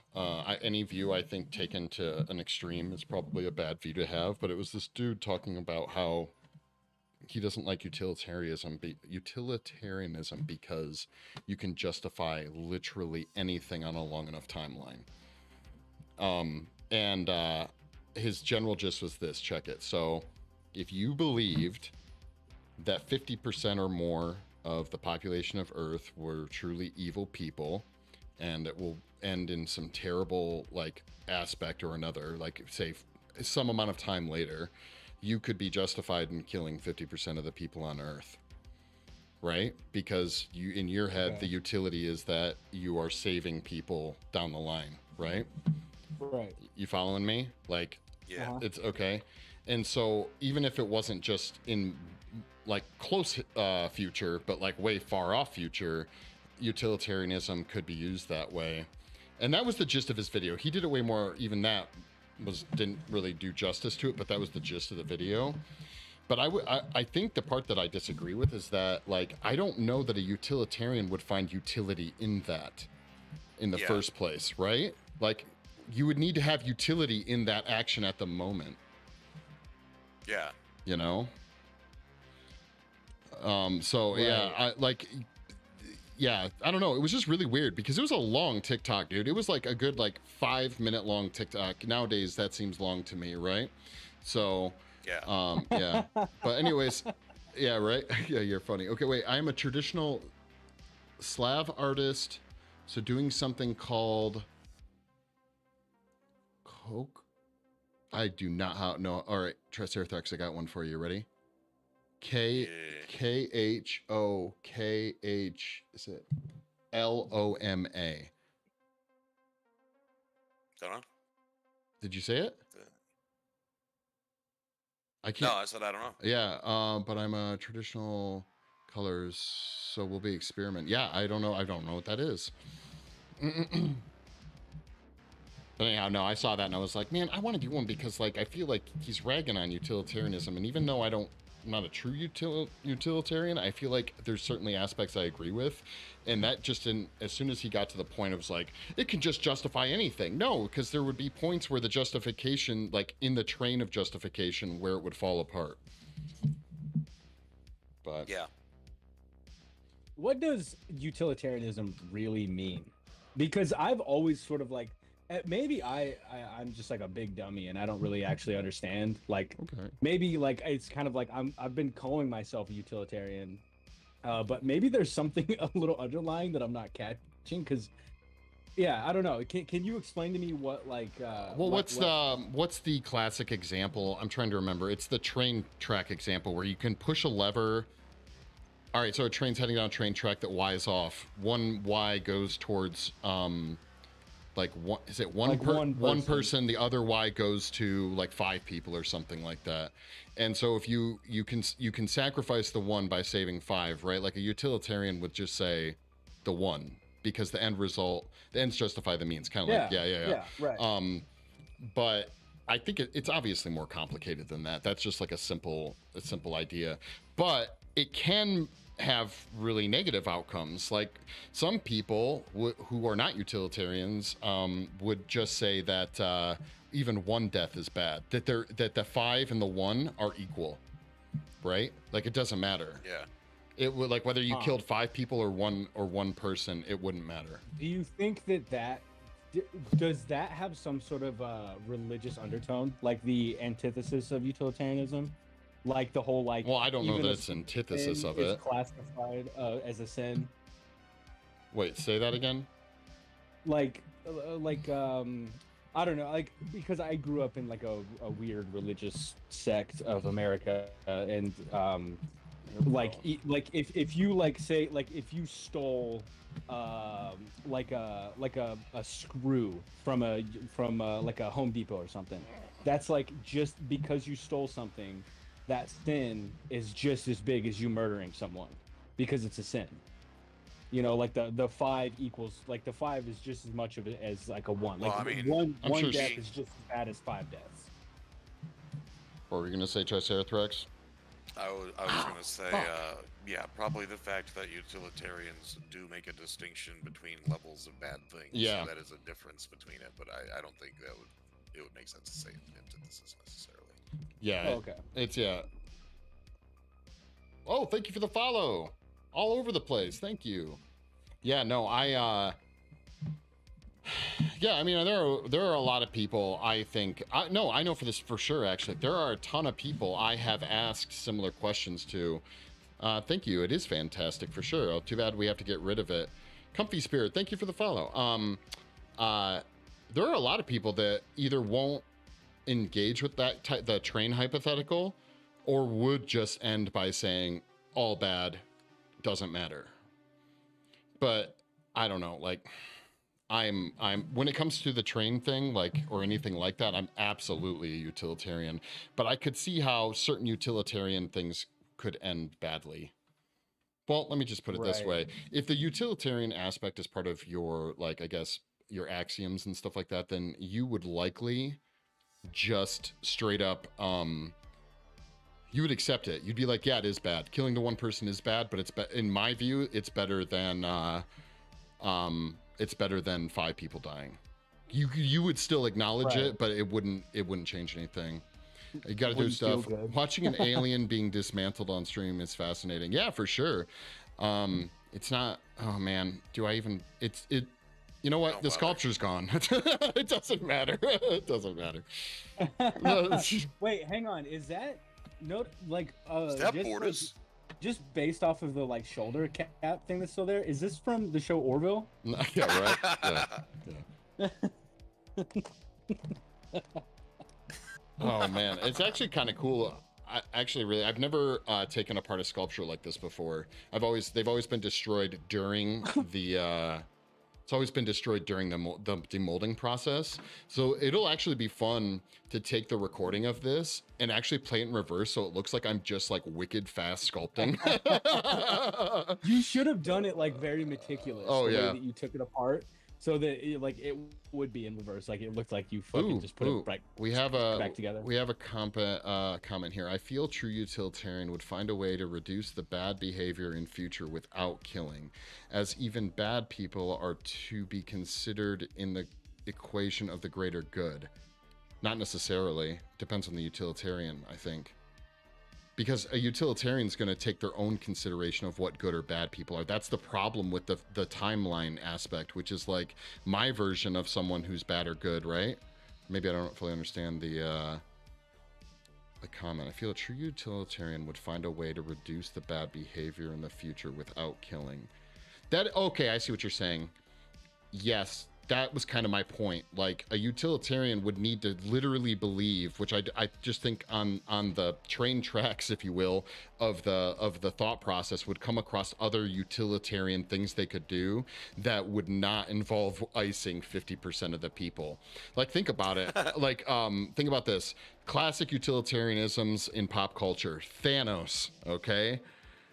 Like, right. All right. Thanos would be like your classic. Another one would be that guy from Watchmen. Triceratops, you're more familiar with Watchmen, but the Rorschach maybe.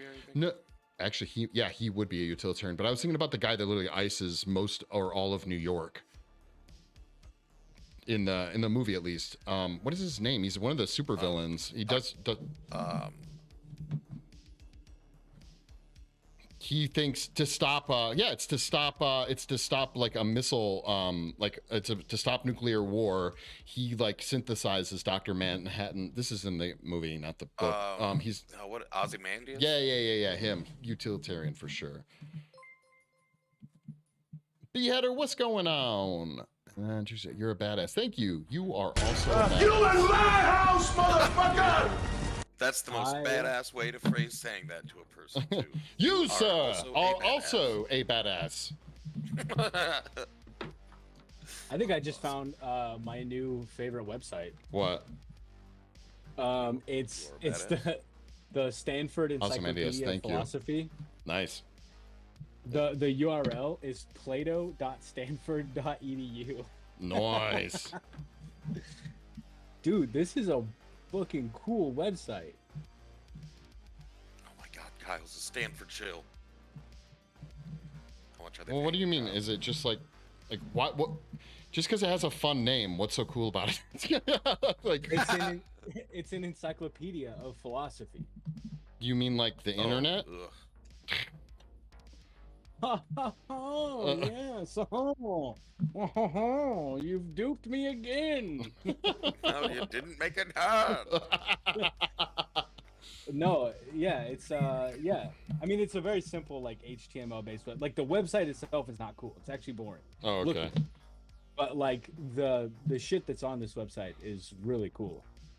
It's just everything philosophy, right? Just imagine everything under the sun that has to do with philosophy, but it's broken down like a Wikipedia page. Okay, nice. So, like, what's one cool thing you're reading right there, buddy? So you can, on the browse tab, you can actually just click random entry and it'll take you to a random page of philosophy. And this one, I just went to the random, like I hit random entry and it took me to a, basically like an encyclopedia page of a metaphor. Like what is a metaphor? Okay. Are you gonna share with us? I mean, I could fucking try. Oh, is it long? Is it dude, long? It's not. Yeah, it's okay. an encyclopedia page. Like it's like like it would be. It's like breaking down the naming of parts of a metaphor, like the paraphrasing of a metaphor, the ancient history of metaphors. Like, and this reminds me, I was gonna ask Triceratops something. Something about this, something related, and I literally was thinking about this last night, and I totally freaking forgot to text you about it. Sorry, I didn't mean to actually. That was just me thinking out loud. Sorry. You are good, man. Well, I won't be able to comment on it. Yeah, unfortunately, because yeah. I don't know what it was. Well, fine. Don't even try. yo, did you shout out? Did you shout out Milo? Yeah. I said, what's hell going yeah. on? And then Milo didn't say anything. Oh, yeah, she subscribed. Yeah, I said something. Oh yeah. I think so. Okay, fuck. Wait a yeah. minute, or maybe I didn't. See, I have this problem where sometimes I think things and I think I'm saying them, and other times I say things I'm thinking, not realizing it. It goes both ways. Nice. Did I say that, or did I think that? I'm all of a sudden a 1930s Southern lawyer, Your Honor. Did I God, think not it this or again. did I say it? I deduce down to the chicken. Every time someone talks in that accent, all I can think of is the fucking Looney Tunes chicken. I can't remember what his fucking name is. Oh, My name is Rooster T. Feathers. Yeah, You will Rooster T. address me Feathers. as no, such. it's what something log. Longhorn Leghorn. Yeah, thank you. Is Yeah, the, that's it. Is the one. Oh, from yeah. Foghorn Leghorn. You're about as bright as a broom closet. Oh, man. Yeah, if I recall that particular Warner Brothers series, there's some Pretty pretty yeah. problematic stuff by Yeah. today's standards. Oh, yeah, of course. That's like everything though from back then. When would that? Yeah, When we say everything's back bad. then, when would have been like OG Looney Tunes? Like I don't know, like probably I don't know, maybe I don't know what I would have started. 1930s or 40s till. Hang on, I'm gonna look it now. up. Really? Wow. Okay. Yeah, It's old stuff. 1930. They have like World War II propaganda shit from Disney. Okay. Well, then I guess when did it go till? Because obviously there was like Tiny Now. Toons in the '90s and stuff. Is Looney Tunes still going with Bugs Bunny and shit? There's some new iteration of it. They've coming out, done like, a lot every, of spin-offs. number of years. There's all sorts of shits. Lynn, thank you so much for the follow. You're telling me you didn't watch the new Space Jam? Is that basically what you're telling me? I haven't. I watched the original one. when I was a child. Have you watched the new Space Jam, Kyle? He's like, hell yeah! Did you see the bunny with the legs? You guys don't remember this? Like everyone was fucking. No, I remember the new Space Jam. Oh, It's literally on. yeah, I'm pretty sure it's on Yeah, we HBO haven't right now. watched it. Yeah, everyone We was can like remember crying. movies we didn't watch. 'cause Everyone they was have crying about ads. the fact that they like de-sexified Lola Bunny. Damn, you Really? Did you not hear about Yeah. that? Triceratops? I heard about it. Everyone was flipping Yeah, their it shit. was the same thing as like when Tucker Carlson was like crying that they made the green M&M not hot anymore. Wait, was the green M&M hot at one point? No, she just had fucking heels on. And then they took the heels off of the character, and Tucker Carlson's all like, I can't beat off in between Super Bowl commercials now, and I'm fucking mad. Really? No, Like, well, did they put? wow. What did they put her in? Like Crocs? The white shoes. Oh, dude, I wish Crocs. That would have done the opposite effect on me.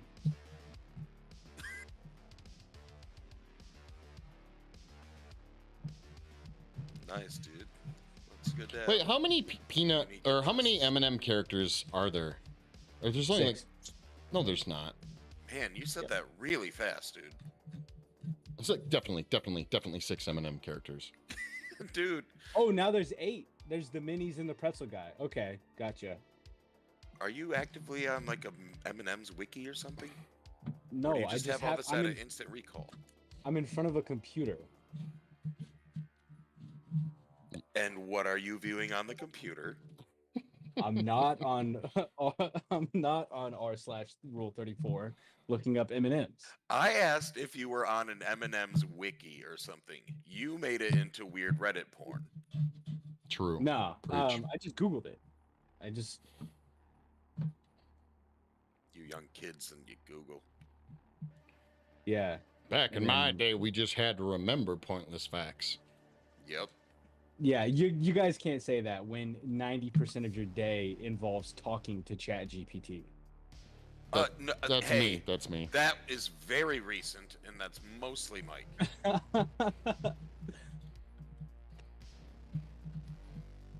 You know what's funny? Here's the names of the characters. All right, They have. Whoa. red, Nice. blue. Okay, well, yeah, Yellow. I'm giving up. All right, we're not. I don't want to hear the rest of them. They're all just the colors. I thought they were going to be clever, No. like Frank, Dylan. No. Hear me out. Just listen. Red, blue, yellow, orange, green, Mrs. Brown, What? minis, pretzel guy. Pretzel guy. Green M&M's inbox. Send feet pics in Crocs, please. Wait, dude, I'm gonna mid-journey so many things tonight. You. Oh man.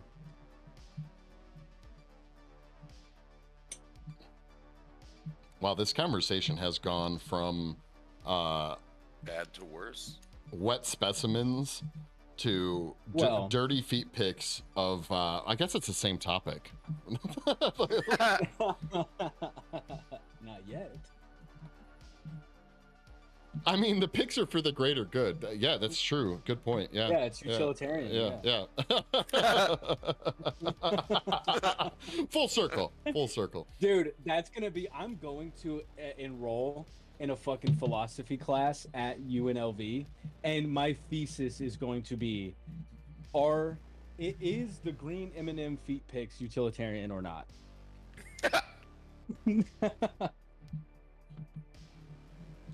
Well, I think I may know the response for that one. well, it'd be increasing at least Kyle's pleasure. Hang on. You know what? You know what I'm gonna do? Ask ChatGPT. I'm gonna ChatGPT this. I'm gonna have ChatGPT write me a small essay on why feet pics from the green M&M are for the greater good.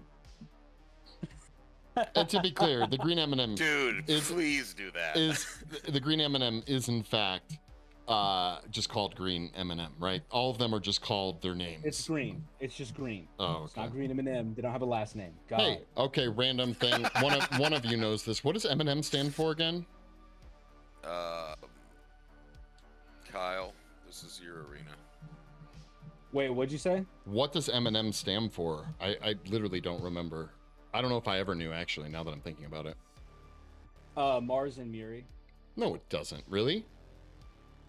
Yeah, they were made by Bruce Murray and then like the Mars company. Like, Oh, that makes sense. Bruce was the son of the Hershey president, William Murray. All right, please tell me you looked that up. I looked that up. All right, now Why tell... does it sound like you just knew that Yeah. when you say that you looked it up? No, I for sure looked it up. All right.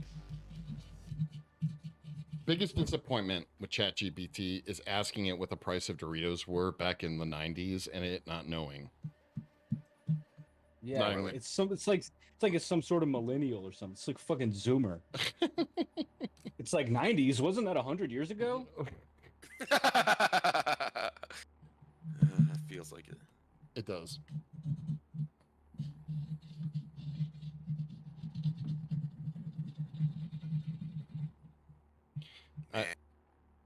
Life was so much simpler before there was a Burger King in Wayland. What the? I guess that's a random connection. I'm referencing the fact that we were like fucking 6. Yeah, that's true. Oh man. Sorry, literally everyone. That was just for me and Curtis. No one else will find value. Watch like 3 people from chat are like, oh yeah, totally.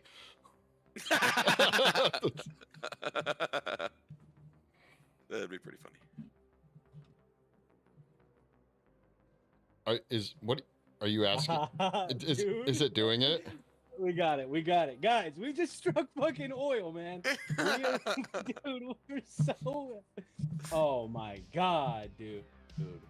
Here we go. All right, can I read this? Please, well, I'm very I don't know. curious what it says. Yeah, it's fucking it's TOS. It's fine. Well, It's yeah, I mean friendly. it's Chat GPT, so yeah, that's fine. Do it up. All right, ladies and gentlemen, I'm here to present my my thesis on why the positive impact of receiving feet pics from the green M&M. Okay, in today's digital age, diverse forms of communication have emerged, pushing boundaries and challenging societal norms. One such phenomenon is the exchange of unconventional imagery, like feet pictures, in online communities. While this topic may raise eyebrows, this essay aims to explore the positive implications of receiving feet pics, specifically from the green M&M character, illustrating how it can contribute to the greater good in unexpected ways. So first, I'll tackle a subject of promoting body positivity. The green M&M is an iconic character, recognized worldwide. Wait, hold on one second. Hold on one second. People who work in IT always take credit for Google stuff. Can confirm, or at least they make it sound like that's true. You're on Kick featured page. Thank you. Thanks for the heads up. I don't know what that means, but it sounds like good news. It means you're on the front page. Awesome. Fuck yeah. Anyhow, you were saying, I'm sorry to interrupt. Don't start completely over. Thank you. All right, I guess I'll okay. just. No, I'm not going to start. Okay. It's okay. It's okay. Hey, You can wait. interrupt. I do have a question. How many words did you ask ChatGPT to make this essay? It's very short. It's 5 paragraphs. Oh, okay. All right, continue. Yeah. So continuing about the body positivity promotion that we are engaging in, receiving feet pictures from her can promote body positivity by normalizing diverse body parts. In a society often focused on unrealistic beauty standards, appreciating and celebrating individual characteristics can foster self-acceptance and encourage others to embrace their unique features. Now, let's talk about empowering creative expression. This is a hot topic today. This is good. Artistic expression comes in many forms, and foot photography is no exception. By receiving feet pictures from the green M&M, individuals can explore their creativity and develop new avenues of self-expression. Some may experiment with different angles, lighting, or composition, leading to a diverse range of visually appealing and thought-provoking works of art. This not only enriches the art community, but also encourages others to express themselves creatively. Now let's talk about encouraging online community engagement. The exchange of feet pictures from the green M&M can foster a sense of community and interaction amongst enthusiasts. Online platforms provide opportunities for like-minded individuals to connect, share ideas, and form meaningful relationships. By engaging with others who appreciate the same interests, individuals can expand their social circles and develop friendships even, ultimately leading to more connected and supportive community around receiving feet pictures of the green M&M. Is that it? I think, well, let me put it this way. I think that ChatGPT doesn't know who the green M&M is. Like, that's what I'm going to say, all right? Like, hang on. Now write this in the... Oh, no. The voice of an Italian mobster. No, in the tone of 50 Shades of No, Grey. no, we don't need this. We don't need this in our life, okay? Dude, yeah. And also, I want to be clear. I don't think ChatGPT did a very good job actually explaining the utility in feet pics from the green M&M, okay? I'm just saying that. No, it 100% did. No, it didn't. Dude, if somebody would have come at me with that shit, I would have been like, that is ridiculous. That would have been my reply to ChatGPT's very lackluster. I think the reason I don't like it is because it didn't really specify anything about the green M&M. That you could have said, what is the utilitarian benefits of feet pictures taken by the Green Goblin? Like, it literally could have said the same thing. That's true. So, like, well, ChatGPT true utilitarian here can justify a reign of feet terror as long as there's enough pics. Yeah, exactly, right? The more the pics, the better. Yeah. Yeah, so like if it had been like, well, due to the history of the green M&M's like creation, this and this factor play into it, you know? Like I would feel differently. But wait, hang on. I did a little bit of tweaking. I'm gonna read the first paragraph, okay? All right, wait, like tweaking. Is this the 50 Shades of Grey thing? No. Okay. That one's dumb. Okay, all right. Okay, so after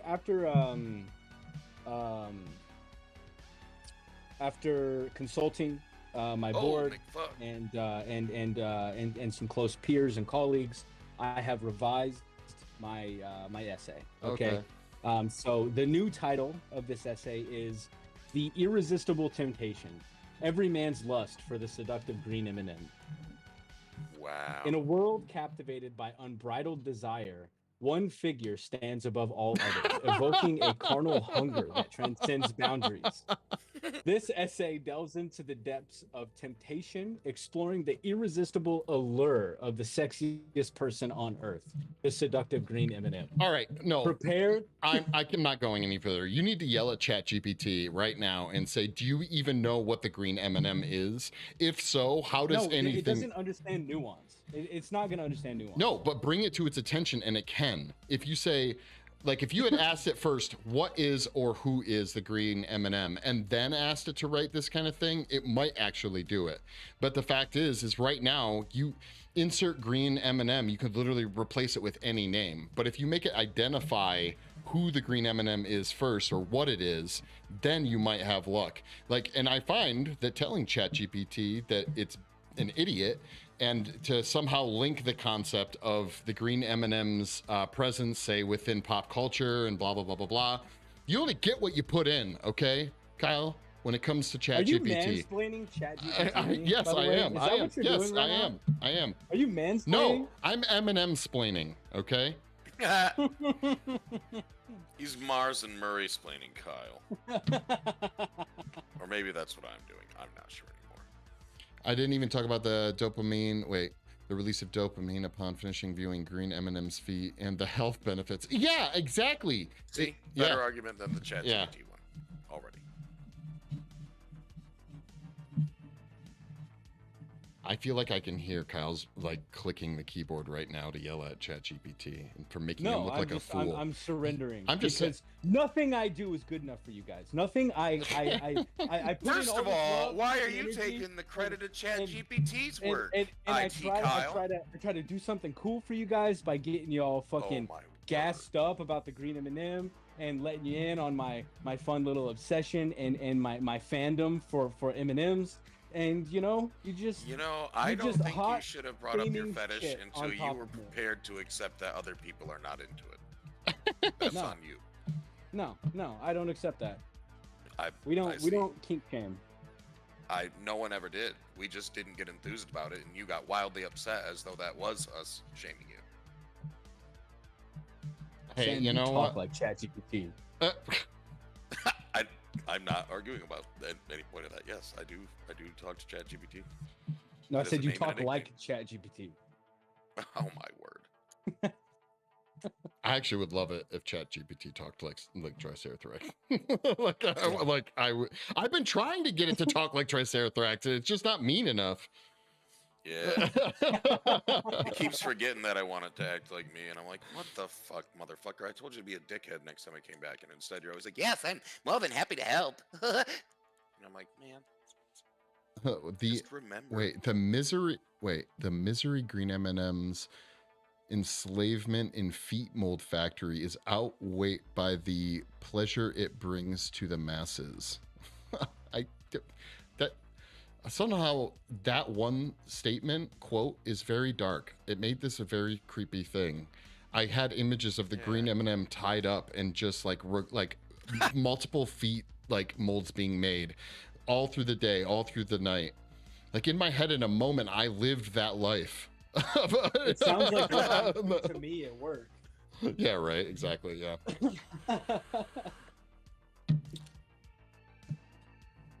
Wow. So are you on your computer or are you painting? Both. He's painting his computer. No, I'm on my painting. That literally like you put it on your seat and you're just sitting on it. Yeah, I'm just sitting on it. That's part of the personal touch when you buy a Kyle Anderson painting. Gotcha. There's a little bit of swag on the painting.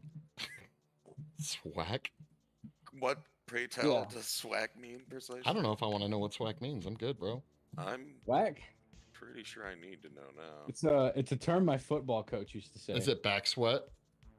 It's sweat that runs from the top of your head down your back through your ass crack, off your ball sack, and into your shoes. Wow, dude, that's a lot of rhyming for something real gross. Yeah, agreed. That was terrifying. Only thing could make it worse is if like somehow you sweat loogies. That would freak Triceratops out. Yeah, that would do it for me. It may have already. Ye old loogie sweat. There is a concept for a movie right there. Ugh. Yeah, it's just all about frogs. Wait, what? Frogs. I don't know why, but that made sense to me. Yeah, they secrete like a mucus. Okay. It's essentially what you're saying is sweating snot. That's what frogs do. We are cleaning up a life cast right now because I'm done. Cleaning up the stream though. Yeah, we're just we're cleaning this up. We already took off the sculpture because you know what? We're done with it. So we're actually waiting for this fire pit that we casted earlier to cure. It's it's done, but I want to finish cleaning this up, and we're almost done cleaning this up. So it actually did technically go faster than I thought it was going to. So this is good. Is it still hot? What? The resin. Oh, I meant the cleaning this up. No, the resin's already cooled down already. Oh, wow. I don't know how long we've been chatting. It's been probably about an hour, I'd guess. Yeah. What was I gonna say? That's something. It wasn't about frogs though. Are you sure? I'm pretty sure. It's so sad that every time I think about most reptiles now, I only think of Jeff. Why? Because he's terrified of him. Because he's so terrified of them. Like, I've never met anyone as terrified of anything as Jeff is of frogs. Really? Yeah. Well, I mean, frogs aren't reptiles, but I get what you're saying. Amphibians, well, he's also afraid of, I think, birds. Or is that you, Triceratops? No, you're grasshoppers and small. Dude, there was a big old fucking grasshopper in the studio the other day. Everyone was walking around, and I walked in, and it was right inside the studio, sitting on the concrete. And I actually took a step back because it freaked me out. Like, I hope it got someone, honestly, or maybe it ended up in one of our products. I don't know, What do you mean got someone, dude? That's scary. I have a legitimately. This is one of the things that I was going to talk about while we were chatting. Is I have a rogue giant grasshopper in my studio right now. Get the fuck that shit out of the building. I can't. It only flies at my face and then disappears. I don't believe you. I think you're keeping it there to fuck with me, and this is problematic. No, in my studio at home. Oh, thank God. Yeah, well, not the other one. Find it, or you're walking to work for a while. Just like, I don't know if that thing's gonna come out on your it's back. Or no. something, or Here's hide what in your happens backpack when and you shit. go to pick him up for work. The grasshopper, even though it could probably just sneak in the car, what it actually does is Mission Impossible and hangs from the bottom of your car and rides all the way to work. Like, you know, Dude, I wouldn't be surprised. You should drive. Well, you shouldn't, but like driving into Totally a pattern. The compound that I live the compound or whatever. Yeah. As soon as you cross the threshold of the gates, dude, it is like fucking machine gun pace, bullets whizzing past your windshield like nonstop. And it's actually not bullets, it's grasshoppers, and it really makes me unhappy, man. Yeah, Seriously? We have a grasshopper yeah. swarm right now. Isn't that Like, one of the things that happens? Like the apocalypse. yeah. Okay. All right. Cool. I just want to make sure we're on the same Locusts page. come eat all the crops. Yeah. Fucking yeah. I'm not exaggerating when I say that there are definitely thousands of grasshoppers within the walls of this fucking like compound that I live in. It's nuts, man. I walked to get my mail the other day. Well, isn't there like a spider like within 10 feet of you at all times too and shit? You know, Yeah, like but this, yeah. the one that's within 10 feet of him's been lazy as fuck, apparently. that's a good point, man. There's Yeah, way spider- too many spider This bitches, spider looks like or, locusty bitches. who was the big fat president? Truman? No, it was God damn it. My big fat Greek president. I don't know. Big fat president? Yeah. I don't know. Garfield looks pretty fat in his pictures. The guy that got stuck in the tub. Was that President Garfield? Is that why the fat cat's named after a president? Was that Maybe. why? Wait, is Yeah. Garfield named after a president? I don't think it's necessarily. Oh, okay. I have no idea if that's accurate or not, to be honest with you. Fake news. But any portrait. The I've seen of NSA President agent told me Garfield not is to fat. worry about my robot-looking spider anymore. Yeah, there's a lot of whirring noises that come out of the spider in the corner of my wall. Hey, I'd rather it be a little robot spy spider than a little robot spy fucking locust. That's Me true. too. I'd rather. Actually, if it was a little robot, would it creep you out less, Triceratops, than a If real? I knew it was a robot, I don't think it would creep me out at all. But if it's the flesh and Well, blood exoskeleton. demon then it bothers me. There's still flesh in there and blood. It's an accurate statement. I never said anything about the Technically, it's skeleton not specifically. blood or flesh. You're not blood, dude. Shut up. Well, What is it then, Kyle? Pus and bug meat? Like that's what it looks like. You tell me there's no blood in there. What's the red stuff? Is that the liver? It's just too tiny. is there to know? actually red stuff? I don't think there's red stuff, isn't it? I've smashed No, a it's lot of like, bugs with red stuff. it's like bug glue. I It's can't. called hemolymph. Hemolymph. Thank you for the that follow. sounds like a big word for What's basically blood, up? but slightly different. Yeah, it's bug blood. Didn't you know Triceratops? It's just bug blood, bro. Yeah, hemolymph actually it differs from vertebrate blood because it has an absence of erythrocytes and it has a high concentration of free amino acids. I love how Okay. you definitely for sure just know that all from Instant Recall too. That's my I favorite do, part about yeah, this. yeah, Fucking bug man. yeah. I definitely didn't Google that. Yeah, dude, you just know a lot about biology, bro. What's cool though, this is from the dome, is that like spiders actually work off of hydraulics. Actually, I think I knew that because I've watched now a few videos of people using syringes to Yeah, like to control move, spiders. yeah, to move spiders' legs and stuff like that. That's pretty cool. What? Yeah, Have you not like seen their these? Like they move literally I take don't a think so. so they use like I don't know if there's like hydraulics means liquid, but I think I swear they were just using air, but literally like shoving it into the abdomen or I forget the parts of a spider, okay? I think it's the centerpiece and like I by think it's just abdomen and thorax. yeah, and then like pushing air in or pulling air out would literally force all the legs to open or close. Huh. But I mean, it makes sense. I mean, Spiders are pneumatic. Yeah. Dang. They're not. yo, pneumatic, what's going they're on, hydraulic. guys? Oh my god. Fucking. Shut the fuck up, Kyle. I'm too high. How does it for feel to you get a right now. dose of your own medicine, Sam? It's not a dose of my own medicine. I don't give a shit about spiders, man. That's on you. Yeah, like I did say you were afraid of spiders. I am afraid of spiders. I still find them fascinating. I don't want them touching me, but like learning about them is cool. Coming to the sport, and I'm just That's starting how I feel out. about humans. Nice. What are you starting out doing? Fun time to have with any friends that Google everything. Yeah, that's us for sure. Going to the forest where there isn't a single and a point mushroom and ask, wonder what type of mushroom that is, and look at them sweat. No way, not us, dude. We wouldn't eat that mushroom. We'd kill each other and eat each other. That would happen. We would not. Well, you could put us in a forest. Every one of us is like literally born and raised in the middle of BFE Midwest. We grew up in the damn forest, eating everything you shouldn't, and we're still here to tell the tale. That's why I'm pretty sure we would just kill each other.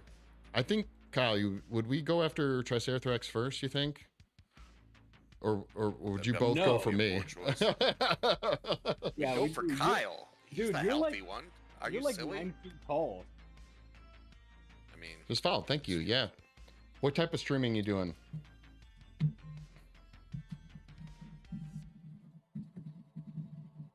I remember, were you there when we this every stoner's probably done this, but way back in the day when we went out to the back behind the studio and we're like smoking out of a pipe and we were using a magnifying glass with the sun to light the pipe?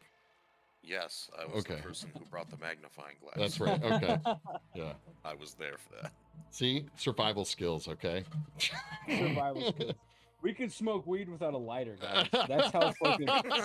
We can Bear smoke weed Grylls with light. too. Yeah, literal, Is yeah. a better way to put it, dude. We Bear use Grylls the too. universe to smoke our weed, or at least the solar system. People like me around though.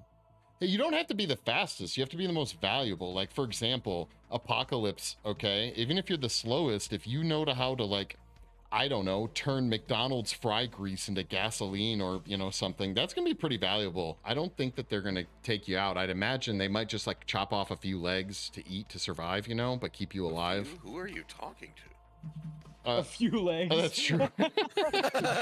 I meant a few limbs. A few limbs. Oh. Okay, Few sorry. legs. It might take a few of your legs, but you'll be all right. You don't need those Appreciate the legs. cool That's the view. thing for us. Yeah, exactly. Sorry, we aren't as blessed as you, Mike, but I only have Just 2 vibe legs. out. Yeah, Definitely dude, love I've the only vibe here. ever had Keep it up. 2. Yeah, will do. Thank you. And they're not even that great. Like, we'll keep Triceratops around, obviously. Like, when all the writing and history, you know, gets burned up, he'll be able to rewrite everything. Ugh. Yeah, Guess I'd probably rather Triceratops be doing would be that than the everything else. Triceratops would be the small colony historian.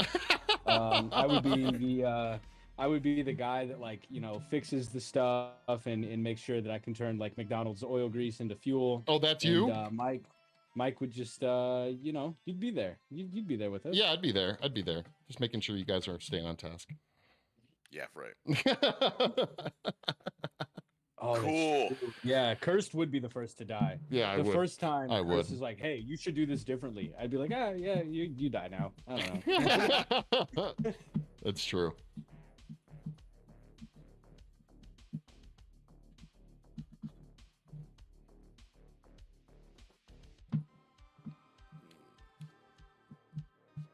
It's really sad that we have AI coming to be. We had a fairly significant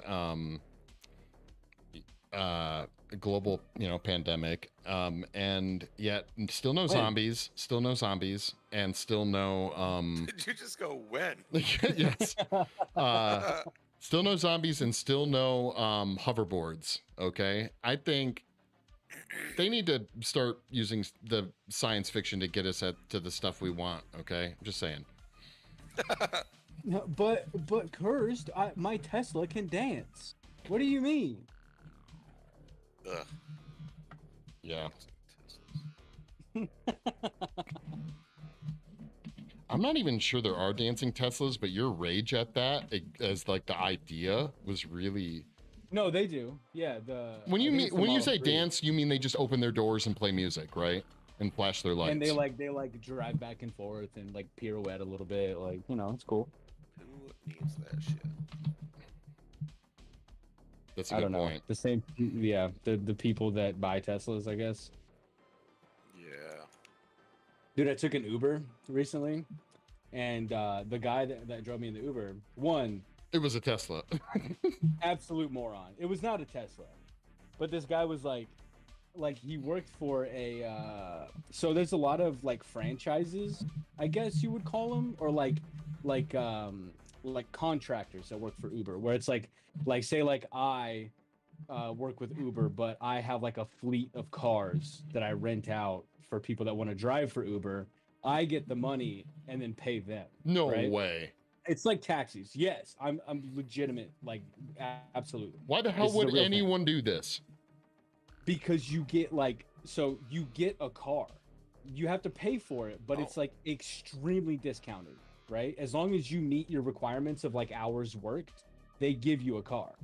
Like Damn. you like I said, you have to pay for it, but like it's extremely cheap to like rent this car.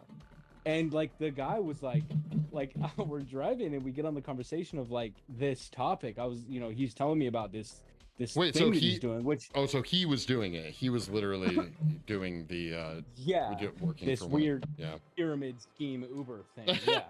And that's insane, dude. And like the thing that like excited this guy the most was he was like, "Yeah, dude, like as soon as I get like a couple more 5-star ratings, I can get a Tesla, man." And I'm like, that's your goal right now in life. Just to borrow a Tesla for work. Just to borrow a Tesla for work. Hey, wait, real quick. It's only borrowing. It's not.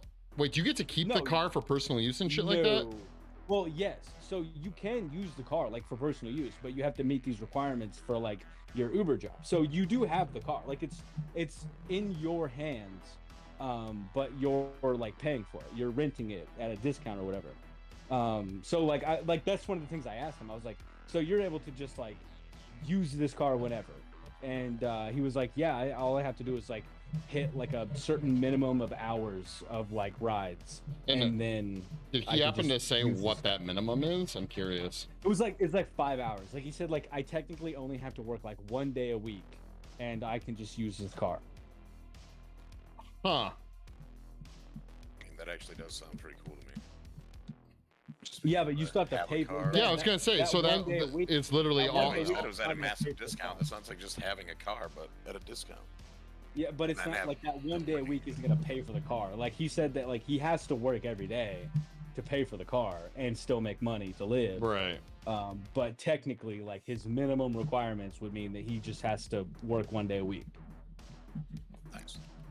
Yeah, it's So if you had a bunch of money and you're like, yeah, but I also just want to drive this Tesla for like 6 months, or drive this car for like 6 months, then you could do this thing and just do Uber on like a Friday night and have this car at your disposal. Yeah. I don't know. I don't know if I don't think I agree. That sounds terrible. I would not do it. I would not do it at all because he's not making all the money. He's some other guy's making all the money and just paying him out. Yeah, it's kind of lame. Did I told you guys that after my whole lovely DMV thing, it was $1,200, right? Yeah. Yeah. Damn, that Uber thing does sound nice right now. don't, dude. Oh my God, man. I've never been the type to get triggered, but the letters DMV in succession like boil my blood. That is, it's so stupid. I don't understand why. Like, I actually would be curious if there was like, I would be open to like, I want to talk to a I don't know, like a DOT like director or a representative of the DOT, and I want them to actually explain to me why it's beneficial we have a DMV. Like, what is the benefit? Like, what would go wrong if we didn't have a DMV? That's kind of my, like, that's what I'm curious about. Because to me, it seems like the most arbitrary bullshit. What's going on, Strong Ox? I'm sorry, I'm listening. No, go ahead.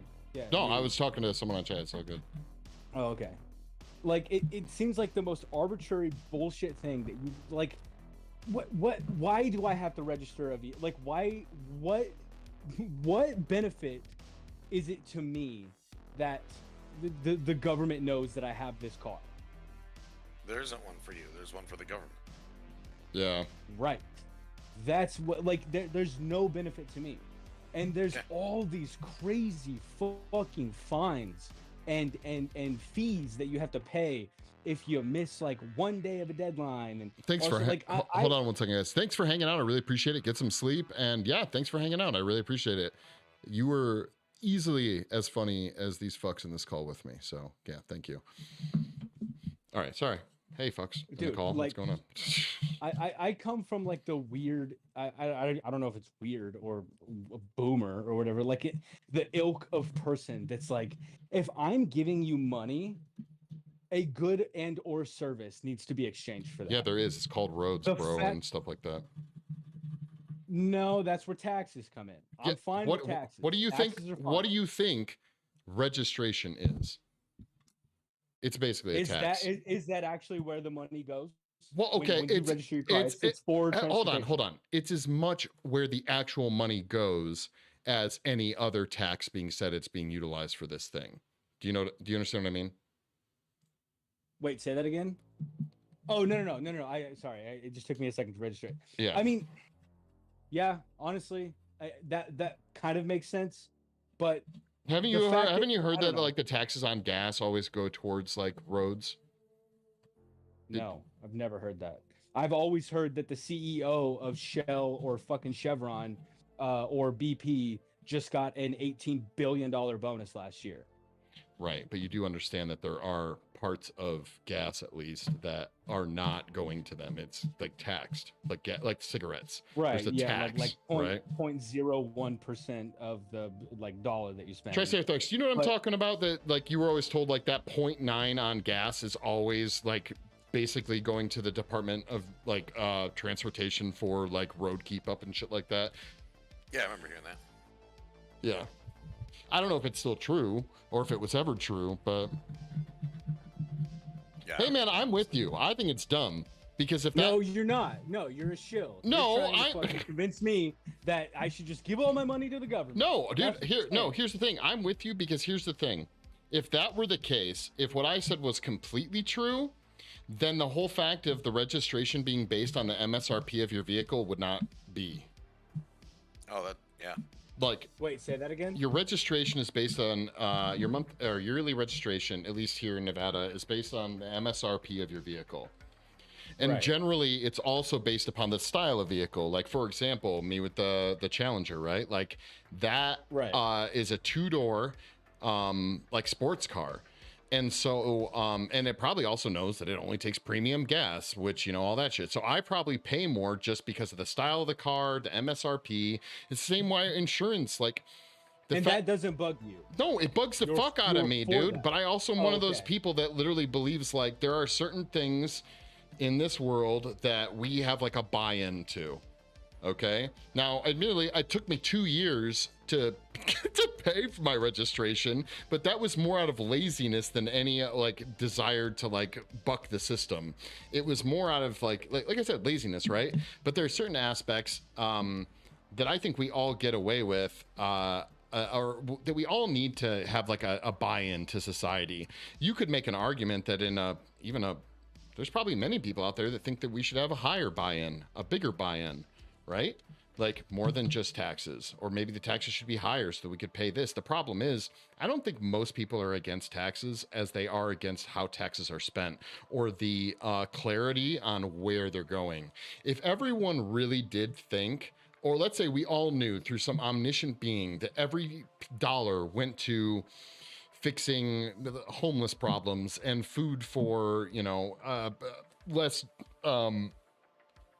less lucky people, stuff like that, I don't think any of us would have as much of an issue with it if we truly knew that the potholes and all the management of the transportation systems in a given city or location were in fact every penny being spent on that. I think a lot less people would care. It's the fact that most people believe, and maybe justly so, that there's a lot of money that's unaccounted for.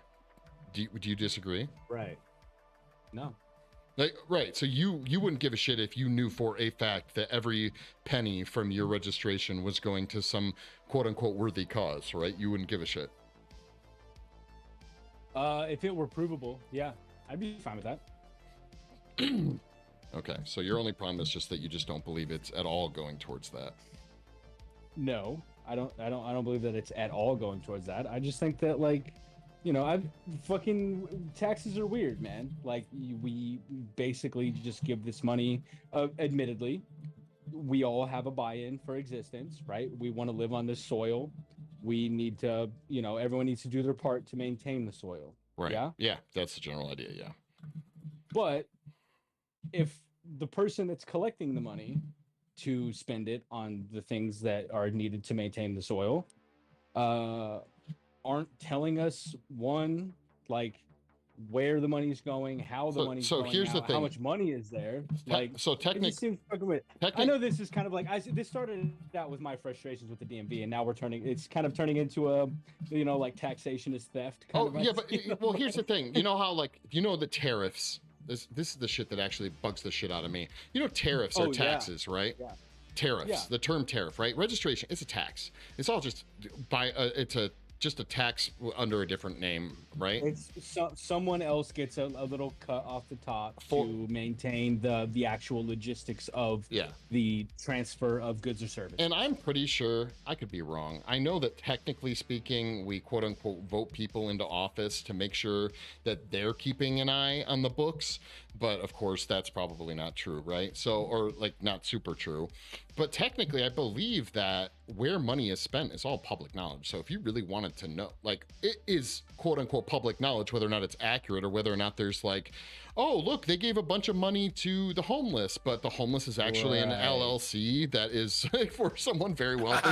It's at first glance, you're like, oh, it's the homeless. And you're like, oh no, that's Homeless Incorporated. That's but technically all that stuff I believe is public knowledge if you have to know where to go to look. But you kind of have to have so there's there's watchdog groups that are their only purpose is to decipher whether or not that LLC was to someone personal or shit like that. You know what I mean? Yeah. Of course. Yeah, I don't know. But again, I don't know where I was going with that, but yeah. Hey man, you know what? It doesn't matter. We're on this road together. We'll go wherever we want to go. Okay. Fuck yeah. The road to success is never straight. If you know what I'm saying. Yeah. Bud Light stuff. Sorry, I'm about 3 Bud Lights deep, and I'm just shooting from the hip. Well, luckily you don't have any more windows to try and drill through. I got he said there's 2 left. Oh, 2 more windows, huh? To make it work.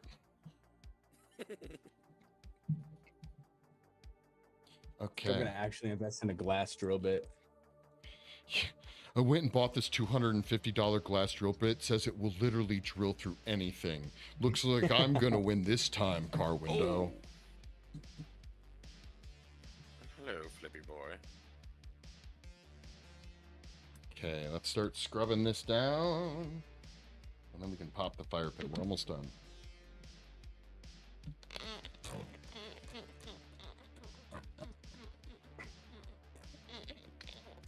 Jeebus. How much damage can you take, bro? Probably can take all the damage. Yeah, this freaking What is it? Is it a cat dog. cat It's dog? a cat dog, dude. Yeah. Goddamn cat dogs. Just used up all my revolver ammo, shoot him in the But yeah, face. depending on what the cost of that Starship Troopers game is, I might pick it up just to mess around and kill some bugs. I don't know if you were interested. If it's in early access, I'm guessing it's not going to be like a super full priced game. How much was the Forest again? It ended up being 40 or 30. That I want to say 30. Could be wrong though.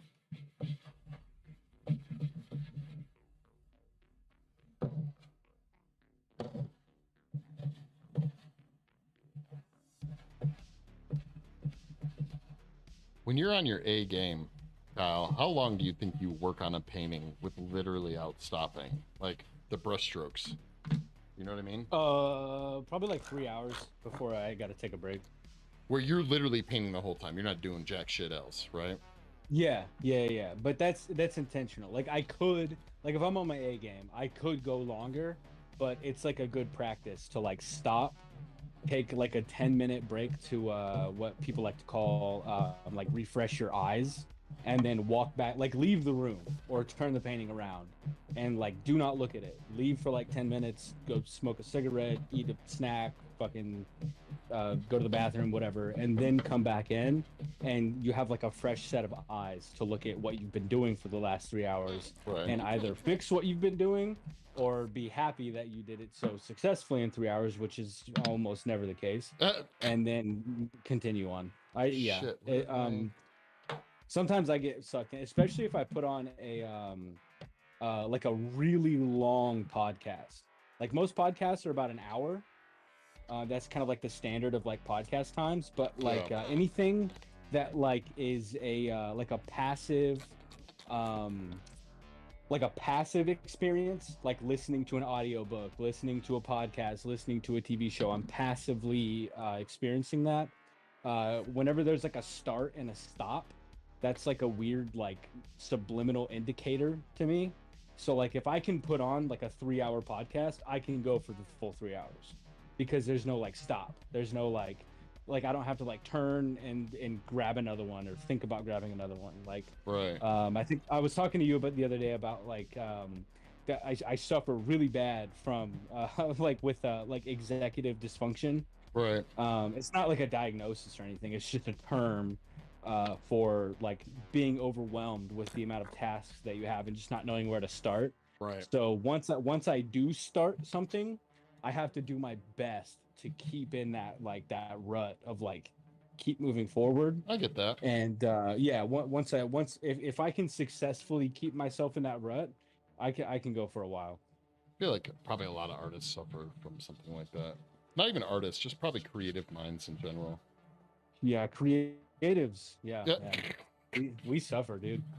We Triceratops is gonna curse, lose his thing, man.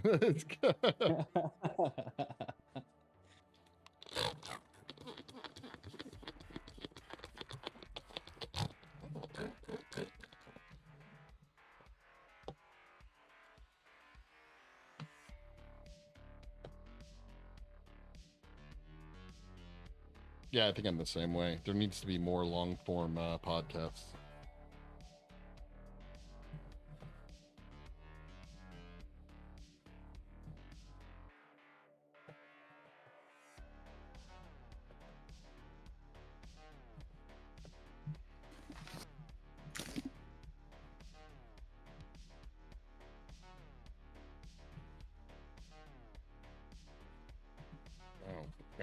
Oh.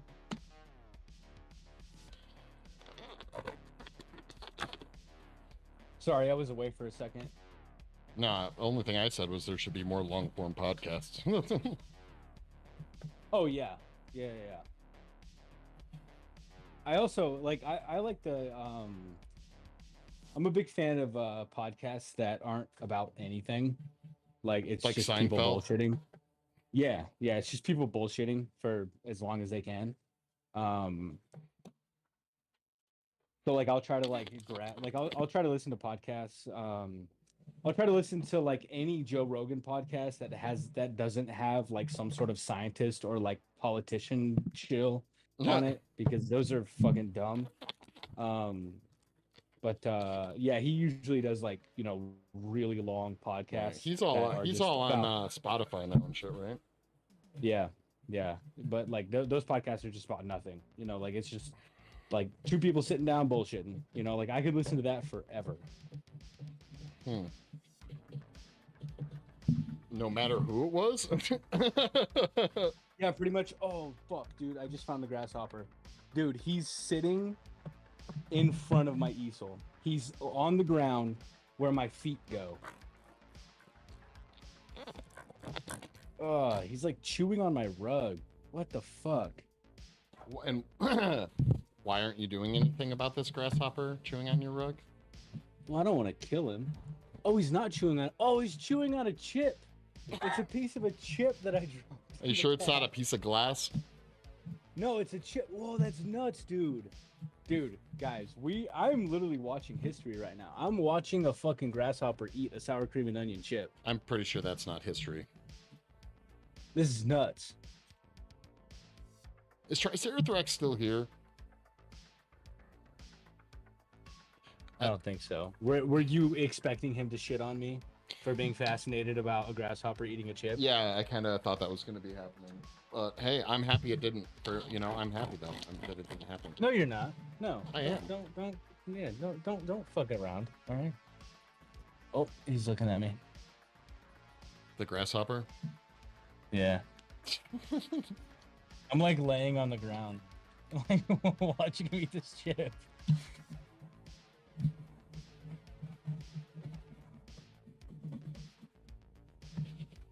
If anything, this just attests to a level of slobness that I have. Oh. Like, Hey, it could be worse. It could be a Cheeto. well, if I Well, gave you the full it is a scope Cheeto. of what's going on. No, it is actually a Lay's sour cream and onion chip. But How do you know? Interesting, because I know what kind of brands of chips I eat. What the fuck do you mean? How do I know? Oh, okay. Wait, are you there? We thought you left. Oh, I did. There's, well, I I got had no it's all interest in good. the conversation at hand, so I went and got food. Oh, okay. Triceratops, you missed it, man. I'm currently watching a grasshopper eat a potato chip. Gross. But yeah, just to give you a sort of a level of the idea of slobbiness that I have. Well, actually, you know what? It's not that I'm slobby. It's that I don't own a vacuum. And so I can't actually like vacuum my studio. I can only sweep it aggressively. And so there's like Ruffles queso flavored potato chip on the ground. There's Chex Mix on the ground.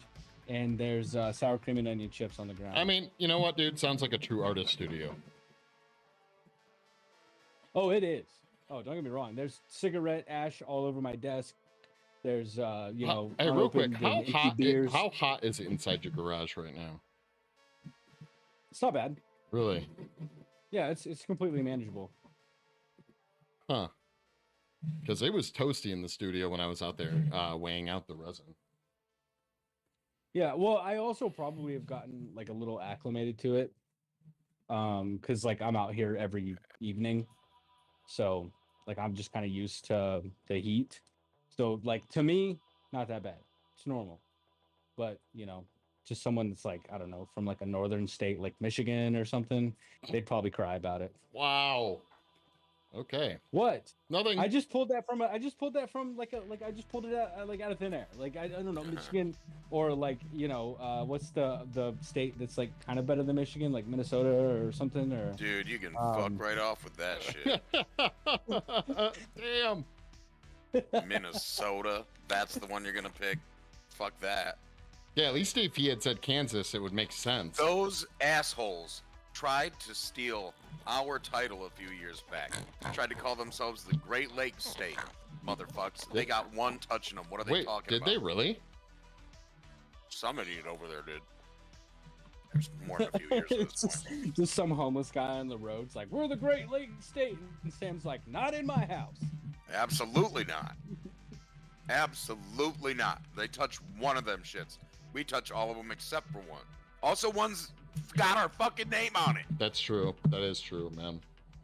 What, Lake Michigan? No, Lake Sam. Oh, Lake Sam. Yeah, duh. The one that's so big it's actually an inland sea. Sam's pronouns are they, them, ours.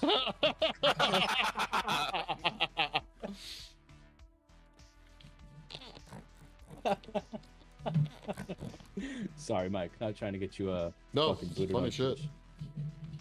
I'm not trying to correct you here, dude, but it's we, us, ours. Thank you. Oh, yeah, thank you. Sorry. Rammer, bro. Whoa. Who's twisted in your TikTok chat? What did they say? I've been missing chat, so. Said, is this an ex doll?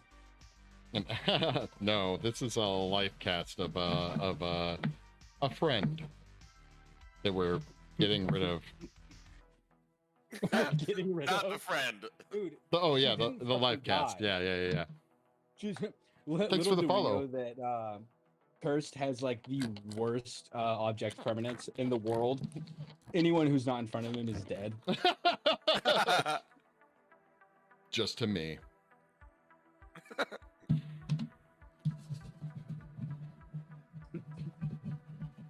Dude, this is such a stupid story, but I'm gonna make you guys listen to it anyways.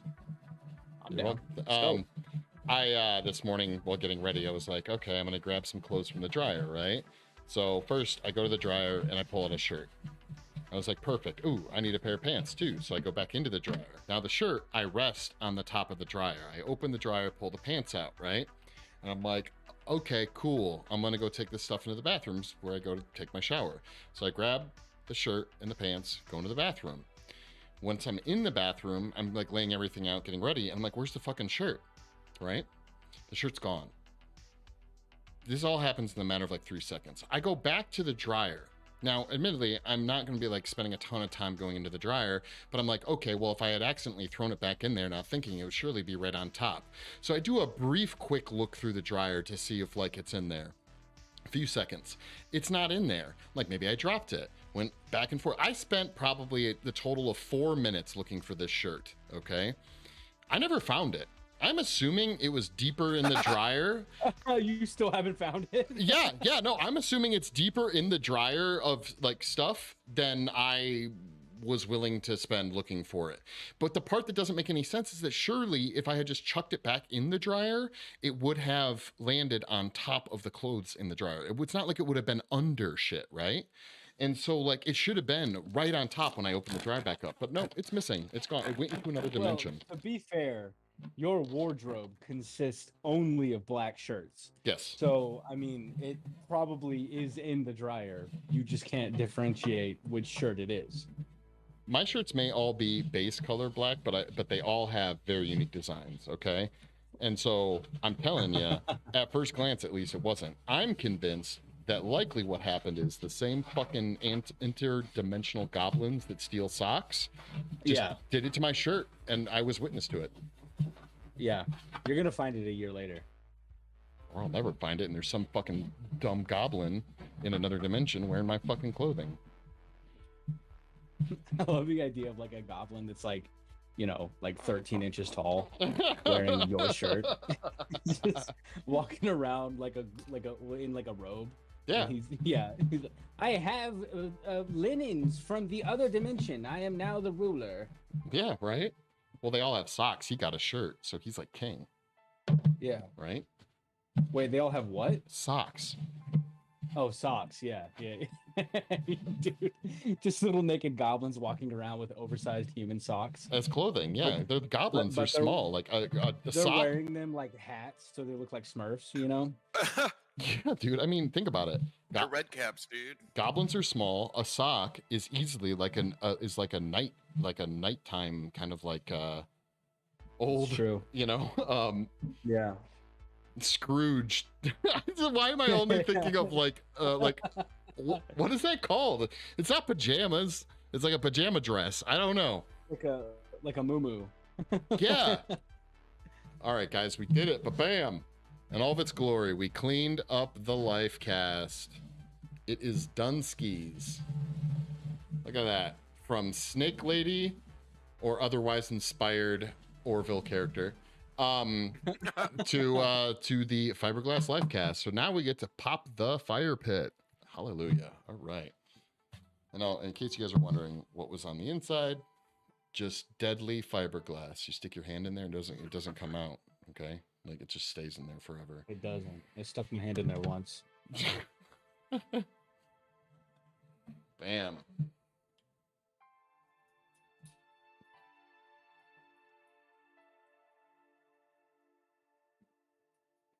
Okay, we'll tip the phone back down for the fire pit demolding. Oh, dude, I'm pretty geeked. I'm pretty geeked.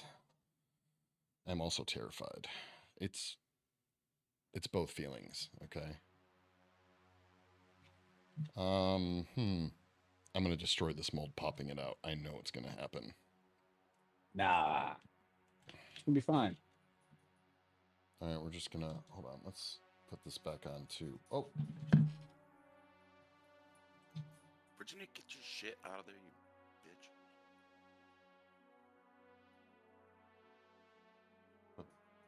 it's the autofocus. We are back currently praying to the mold gods. Yes. That there are no air bubbles in the details. Oh, there's definitely air bubbles. I know there's gonna be. Nah.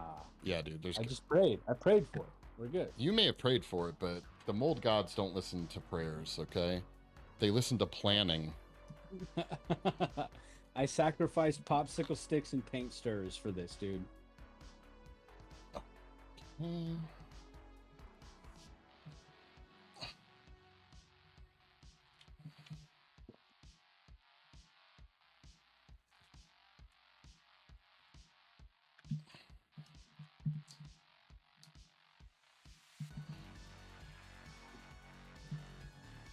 We're gonna want to, so it doesn't completely tear up the mold, we're gonna want to spray some alcohol up in there.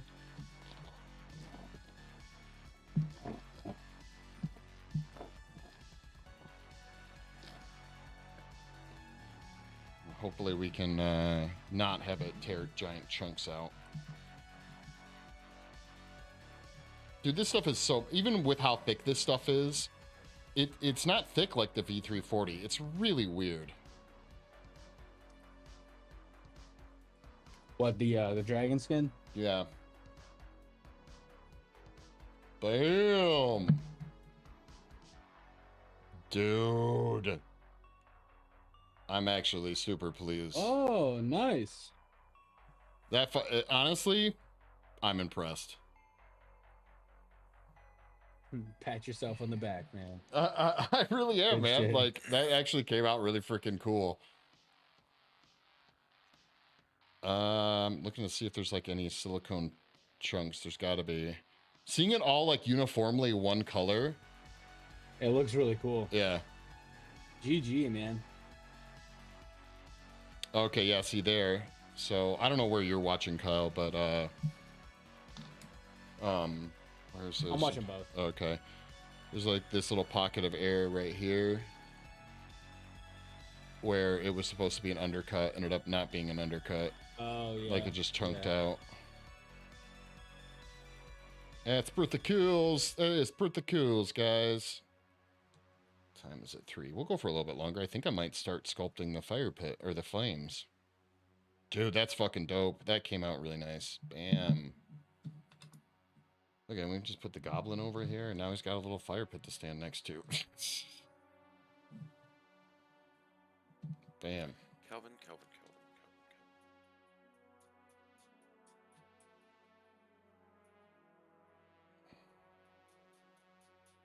Just for scale, and then I can we'll bring him over here too.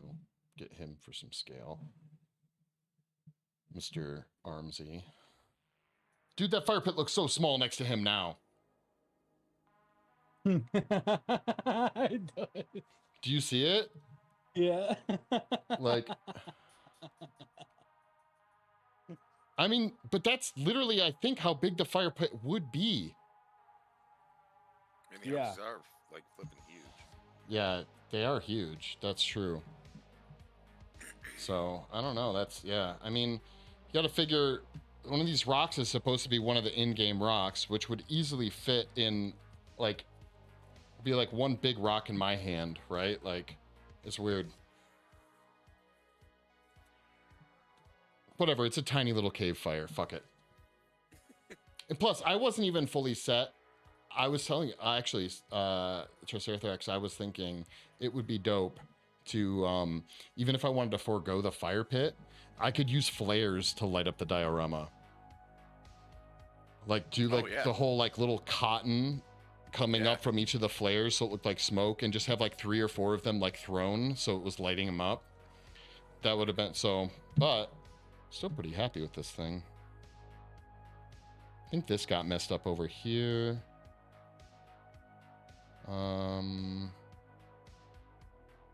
So I wonder how hard it is going to be to sculpt flames.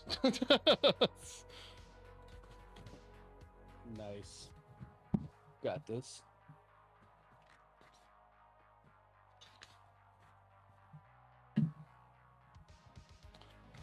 I was going to try and fuck around with UV resin, but I think I'm just going to sculpt the flames and then mess with the UV. Because I don't think I'm going to sculpt... I don't think I'm going to make the fire out of the UV resin. I think I'm just going to make the flames out of the UV resin. Oh, dude. You know what would be fucking nuts? Testicles. No. Yeah. Yes, technically. But if you were able to cast the flames out of a crystal clear, Yeah, that's right. and then drill little holes in the logs and put like red and yellow LEDs that go under that shine through. Did you not know that's literally what I'm doing? Yeah, I'm like, why are you telling him Oh, it would no. be cool if he did exactly what he's doing? Yeah, I'm gonna make. Okay, wait, relax. Okay, fucking no, I didn't know. My bad. Yeah, I'll dude, remember to read your diary. I know. tomorrow No, morning. I told you. I specific. If I told Triceratops, I told you. Okay. Yeah, he was in your department when he told me with you. Oh, And well, and I think was I busy? No. and and I think you I'm were pretty sure. smoking. I'm pretty sure that I told you that I had gotten in that order on Amazon that you had seen the flickering LEDs. No, you didn't tell me that. Oh, okay. Well, you do know now. All right, TikTok. Here's the deal. I'm gonna end the TikTok stream. So if you guys want to keep watching, you got to jump over to creatively_cursed on Kick, YouTube, or Twitch. Thank you guys so much for hanging out. I really appreciate all the follows, all the love you guys have shown. It's been awesome. But I'm gonna try and sculpt these flames. We'll see how well we do. Like I said, creatively_cursed, Twitch, Kick, or YouTube. Go do it. I'll catch up with you guys later. Peace.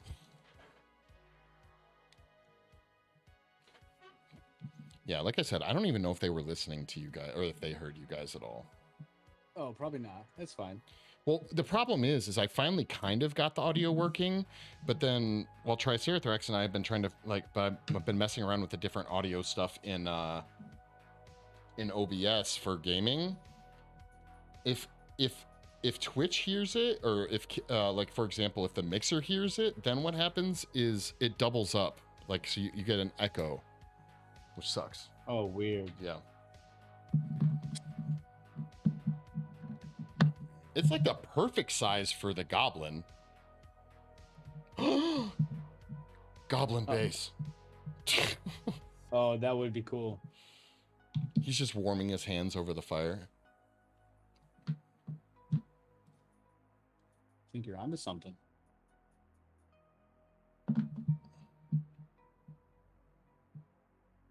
What up, camcorder? Long time no see. How's the third shift going?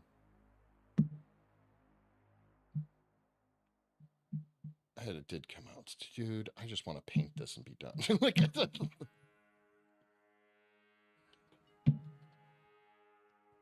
Tell me about it, dude. yeah.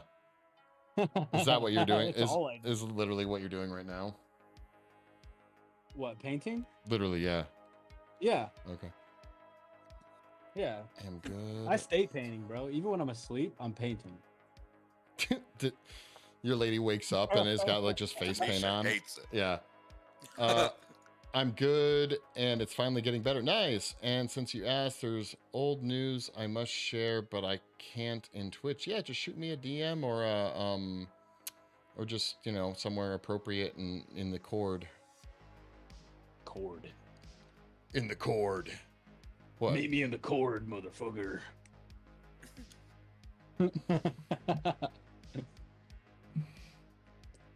You ever see that Stephen King movie, Children of the Cord? Children of the Cord. Anyways, they're definitely I making actually better did changes. watch That's that good. recently. Wait, I haven't seen the movie in forever. Children of the there's a Cord. new one coming out. A remake. Really? Yeah, yeah. Yeah. Oh, it's a remake. God, what's up with the dude? I like remakes, man. I don't. I think it's the same thing of like covers of songs. I It's love like them just too. I know you do. That's probably yeah. I get I understand the parallel, but like they already it's been made. Make something else that's The just as problem good. with and dude, original. no, the problem with the old movies that when they get, I have more of an issue if the less time between the original and the remake, will likely play into how much I think it was appropriate for a remake. Do you know what I mean? Like if yeah, I do. I but the understand older that, the movie yeah. and the crappier the movie, I will accept a fucking a remake.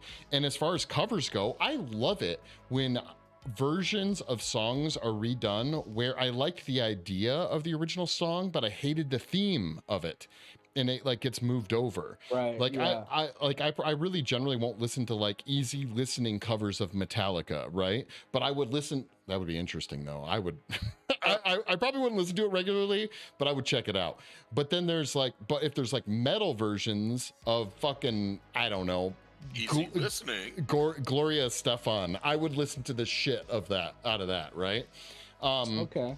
But whereas with movies, if they were crappily made, and bear in mind, Children of the Corn is a perfect example. The originals were not like big budget, well done films, No. even for the time. You know, there's some movies that just will never be touched. Like Jeff and I have talked about Jaws. How has there not been not some random shark movie? There's lots of shark movies. How has Jaws not been redone? Right? Because Big Ocean keeps stifling the creatives that want to make Jaws the Oh my remake. god.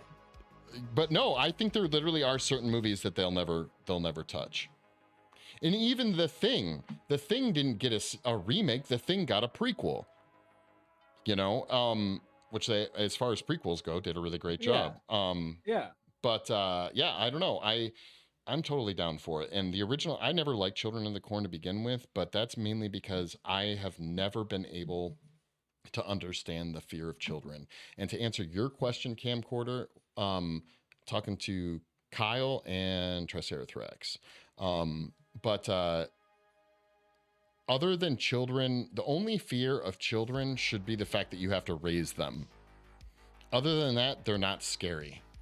It's like a debt that you take on for what's like 30 years now, I think. Like, you know, but beyond that, children are not scary.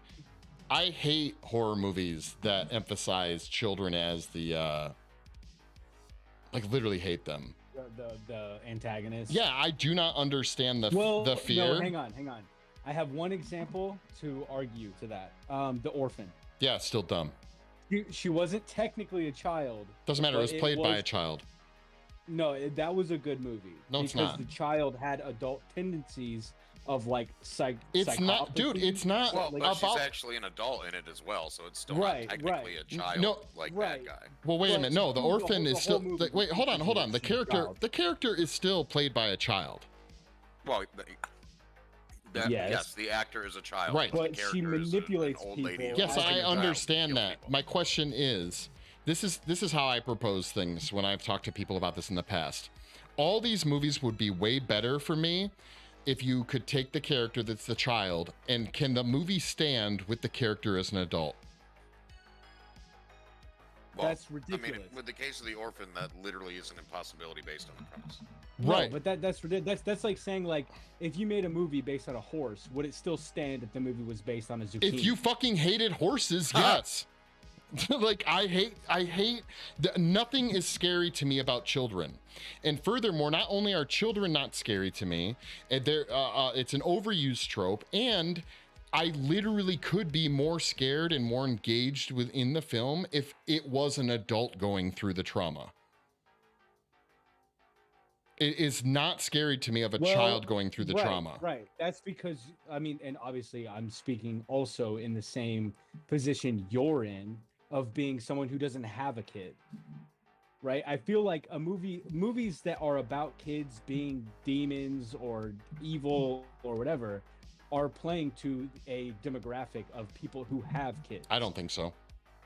I think it's playing to the concept that that's not normally something you associate with children, so it's more intense to see this disturbing behavior than it would be to see it from an adult in most cases.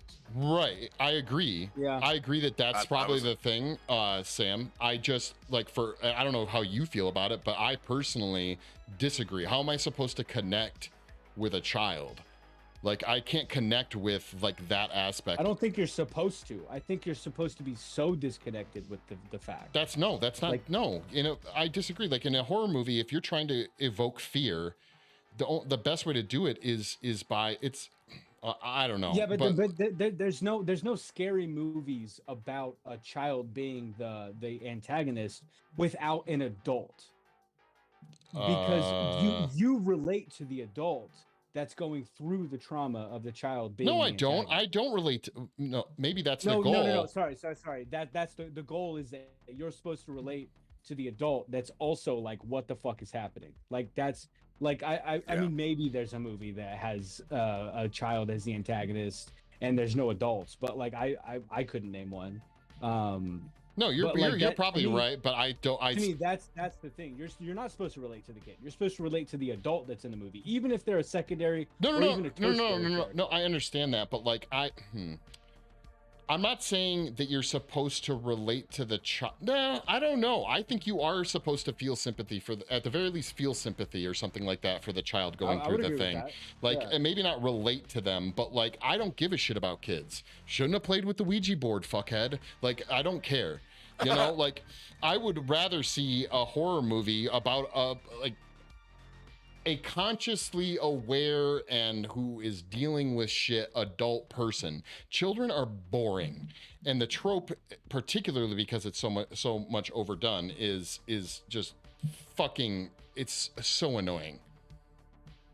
You do realize that the reason it's a trope is because you may be doing your best to make like a good faith argument of why children are utilized so much, but the fact of the matter is that the vast majority of people that like those movies actually do find the idea of a child in a scary face or makeup or costume or situation, like the children themselves are scary to them for the same for the same reason that some people are legitimately terrified of clowns. It's stupid. Children are not. No, it's a phobia. Yeah, no, they're not like a phobia of children.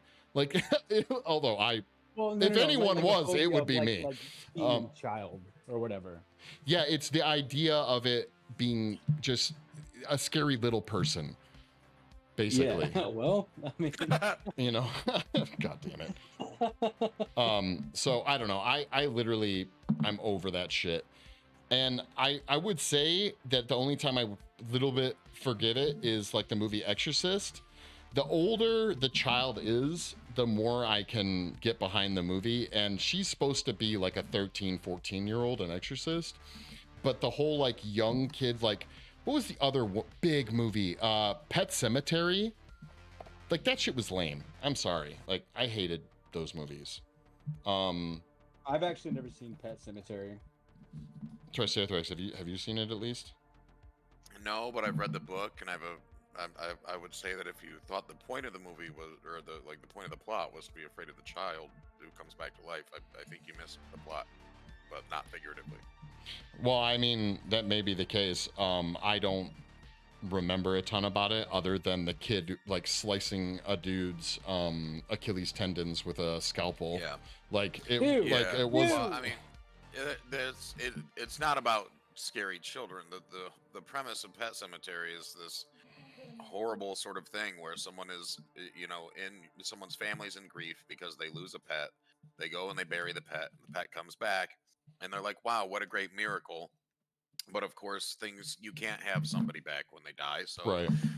there's kind of this monkey's paw-esque thing going on where the cat, or I think it's initially the cat that dies, I forget, but yeah, it's a cat, at least. But in it's the very movie. violent, and so like, Yeah. but this guy's family like his kid and wife and everybody like keeps dying off one by one, and he keeps trying to bring them back, but then it's making a worse and more terrible situation. But it's like this person who can't process grief and like trying to bring back the people that he loves. I have no doubt that the book definitely hits them shits better than the movie, because the movie's just like creepy kid fucking shit up with the guy with the guy from the Monsters. I always remember that the guy who gets his ankle slit is the Frankenstein dad from the Monsters. No shit. Yeah. What is his name? I watched that fucking show when I was little, and I don't remember shit about it. But I've seen it once or twice, but I'm not very familiar with the Monsters. What was I gonna say? Yeah, I don't know. I just nothing. If it's got a kid, like there's a lot of movies that are kid focused. With the horror, like there's another one coming out called like Boogeyman. I'm pretty sure is kids. No, I think I heard about that. Yeah. Like even the Conjuring movies generally focus on like kids being the main antagonist. Like I don't know if it's a sympathy thing or like a or what with kids, but I just don't care. I want to see adults being messed with. Well, I guess that's less sadistic than wanting to see kids being messed with. So you're a moral and upstanding person, I would have to say. At least in this particular topic. Sure. We'll narrow it down to this. It's like, nice. Yeah. You're a great guy. Well, this time. Okay, Sculpting Flames. The gist is kind of there, but it's going to take some... Right now it feels like it's a stop-motion animation fire pit. I don't know if you guys like ever watched when they try to do fire in stop-motion animation. A lot of my childhood nightmares were stop-motion animation. I mean, like I would have nightmares, and what I was seeing was stop-motion animation. Wait, to be clear, it was a nightmare in stop motion animation, or the fact that okay. Yeah, like I had this nightmare that my at the time stepdad's mom was like just down in our living room, but she had kind of like the body of Ursula the witch from Disney's Little Mermaid. Mm-hmm. And for whatever reason her neck was on like a very long kind of like vine like stalk thing, and it was like super creepy. I haven't thought about it in a long time up until recently when Kyle and I were talking about lucid dreams the other week, but that was a real weird dream. And I don't think actually the entire dream was stop motion with that one. If I recall, it was literally only her. Well, that makes it worse. Yeah, that would be terrifying. Yeah, it was pretty awful. If you guys saw her, you'd be horrified before the stop motion. I remember the first time I ever did an LSD. My friends made a surprise visit to my house, which, if you guys have ever indulged, it's a terrible thing to experience. Someone surprise visiting you, and I remember like surprise. We don't know how LSD works. Yeah, everyone that was there that wasn't supposed to be there looked like a painting stop motion, and it terrified the shit out of me. Oh, that probably would have made me very. Wait, what do you mean exactly? A painting? It's funny you mentioned. Have you ever seen there's a movie out about Van Gogh? Yeah. I know. Hired, yeah, I know what you're talking about. Okay. Like that. Okay, yeah, that'd be pretty terrifying. I'm not interested in that. let's not. Yeah. Yeah. Well, because I mean, think about it. My experiences with like hallucinogens. I mean, shit, man. The walls look like they just become liquid paint and start moving around. Yeah. Like, you know, like that's a Yeah. pretty common thing. Or like wood grain, another thing that just kind of starts like Dude, wiggling around. granite. And shit. Yeah, yeah. Granite is so fucking granite, concrete, dirt, like all the cool like. Oh yeah. But Or ornamental rugs. yeah, Those are good stuff. good times with those ornamental rugs. Yeah. They're like your best friend. So how's the kick streaming going? It's chill. First, like, what do you mean, like, going in what way? Like how is it like, you know, are you like, doing well wait, on Kick? like- Like the platform? Apparently, I was on the front page today. I don't know if that, like, I don't know. Fuck yeah. It's about the same to me. Like, it's literally no different. Yeah, it's about the same. Yeah. I wish I could say something else. I just don't know. Like, it seems pretty. Like, the design was purposefully even made to be like it. The only thing is probably discoverability is probably better still on Kick, just because there seems to be less people there, you know? Dang, dude.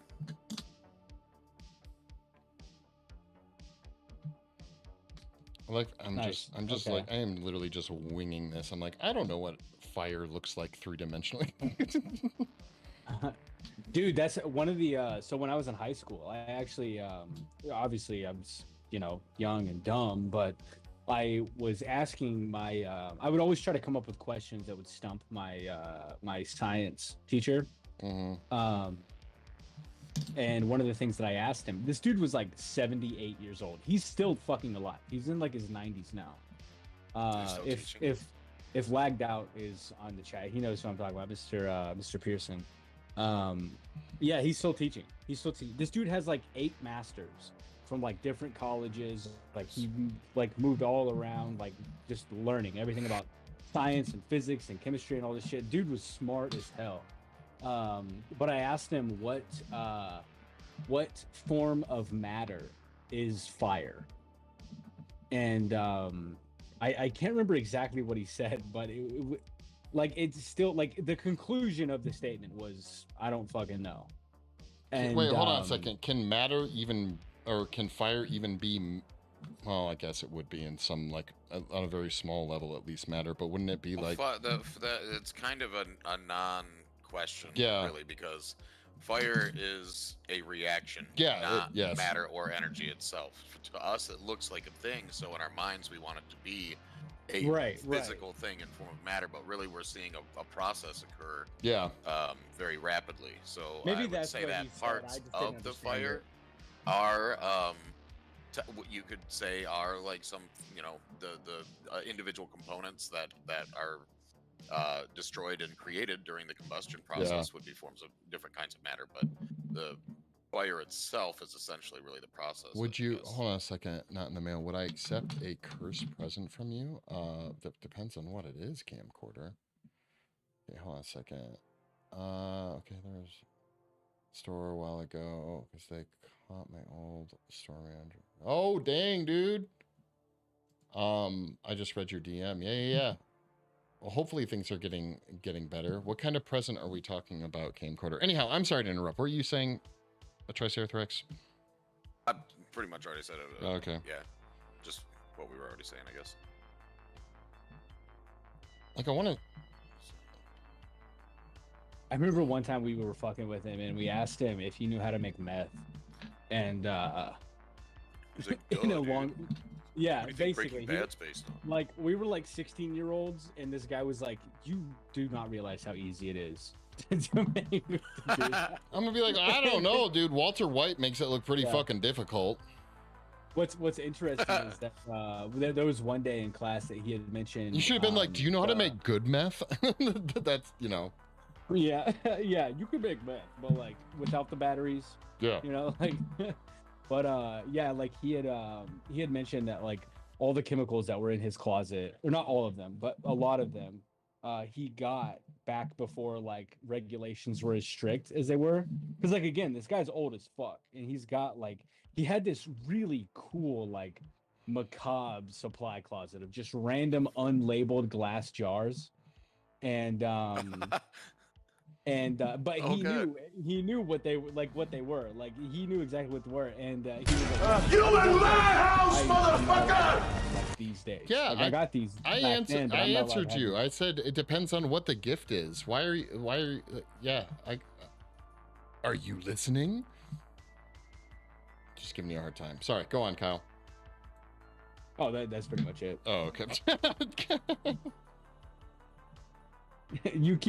You always like interrupt at the end of our statements, so we're just Then like, you're no, like, yeah, you were saying something. It's like, well, not really about the time you that's it. interrupted, I guess. I'm done.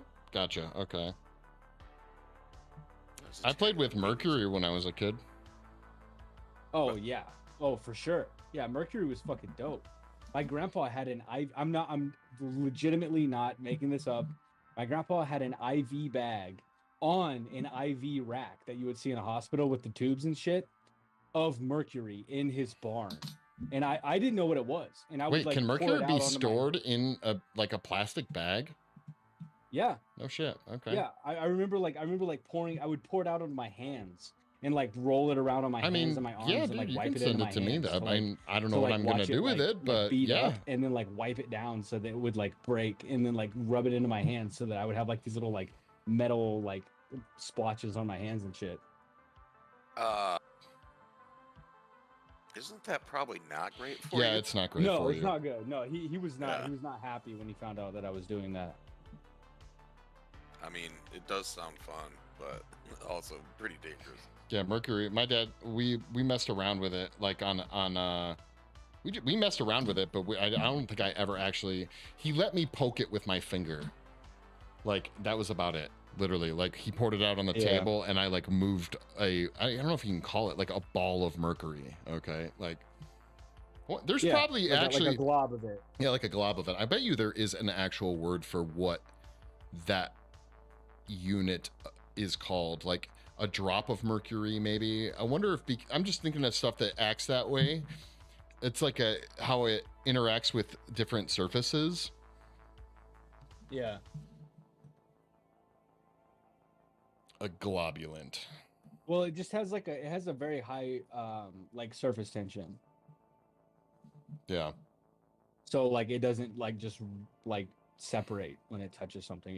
It stays together, and what it can hold like together. Well, on top of that, I'm pretty sure once it separates, it wants to find itself again too, which is creepy. Right. Yeah. Dude, it's fucking cool. Me and my cousin would my cousin Jonathan would like pour it out onto the concrete and like watch it like roll around, and then we would like blow on it and push it with our fingers to like make it glob back up. Yeah. It was really cool, but that probably has something to do with my mental state nowadays as to why, you know, because I've had mercury embedded into my skin or something.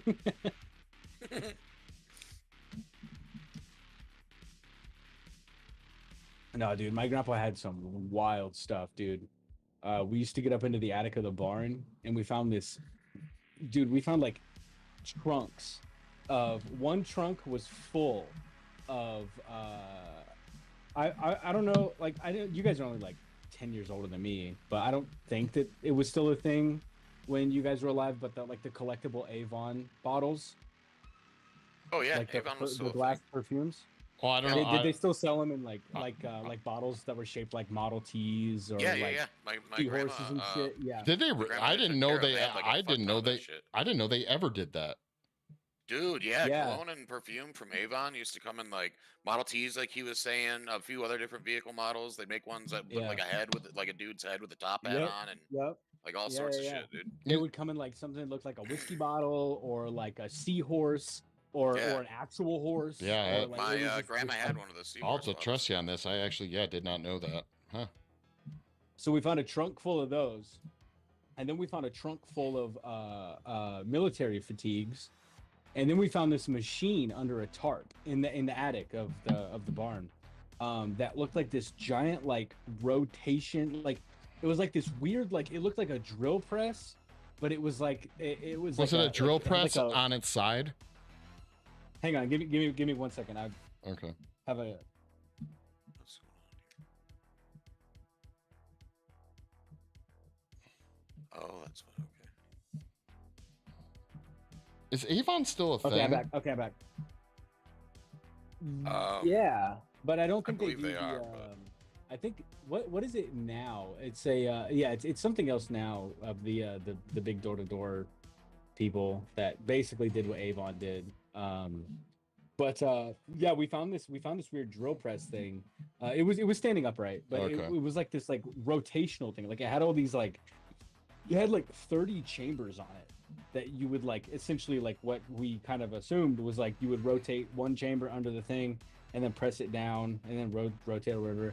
Turns out this thing was for repurposing like bullet casings. Oh, okay. Yeah. I know what you're talking about. Yeah. Stuff, right? A bullet reloader. Yeah.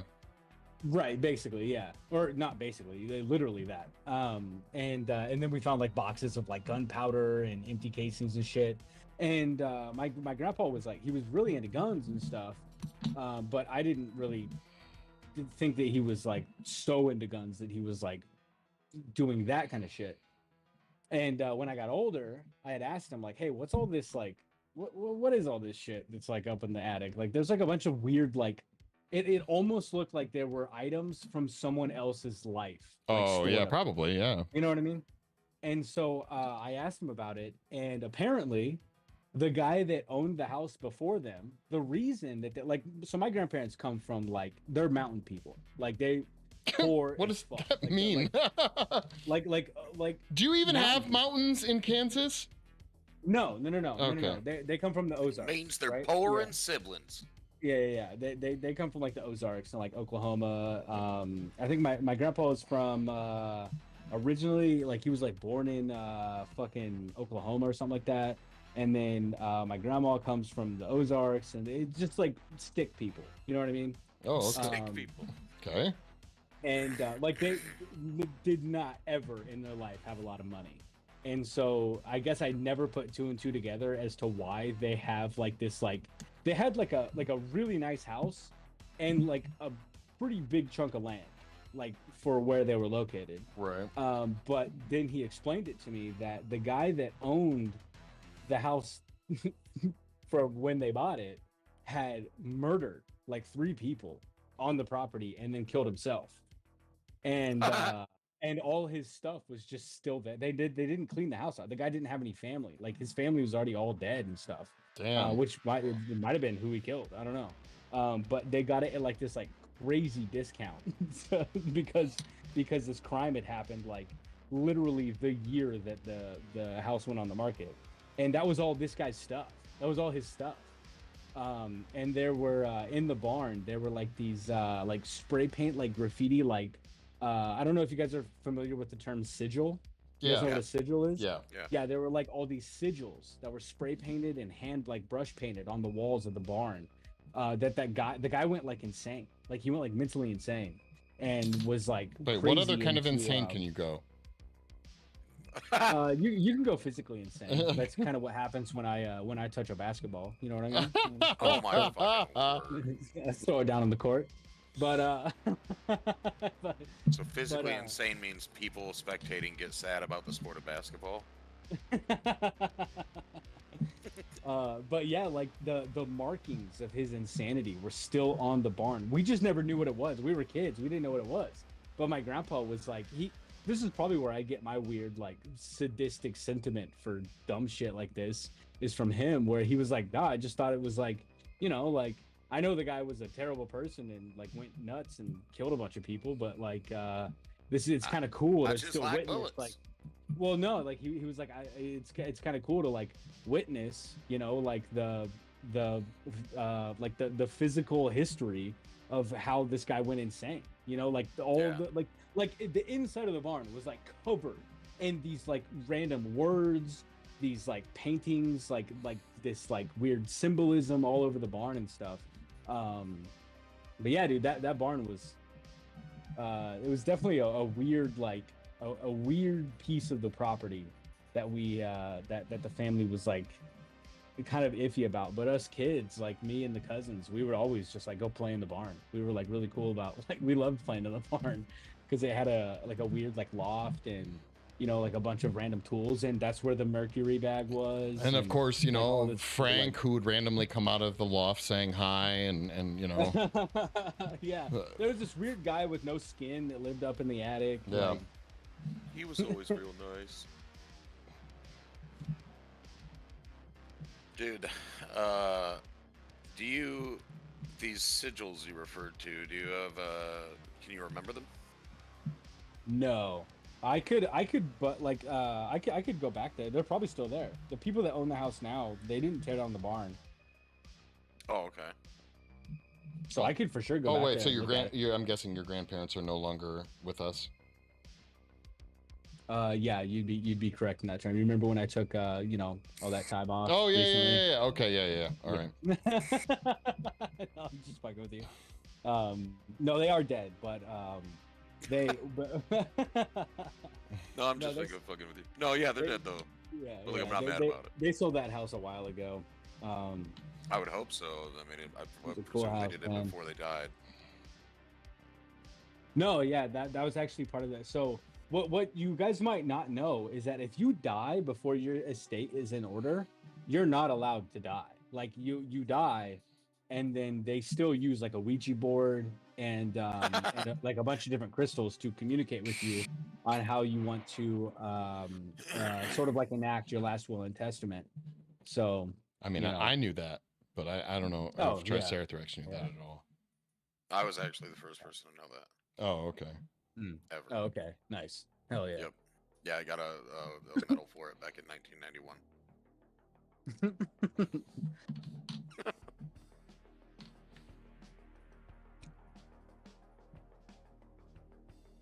That doesn't quite.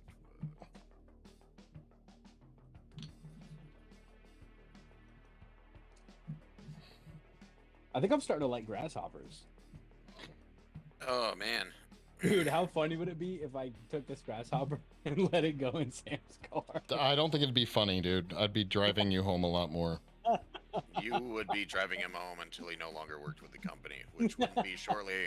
That wouldn't be very long, because I would probably violently assault him.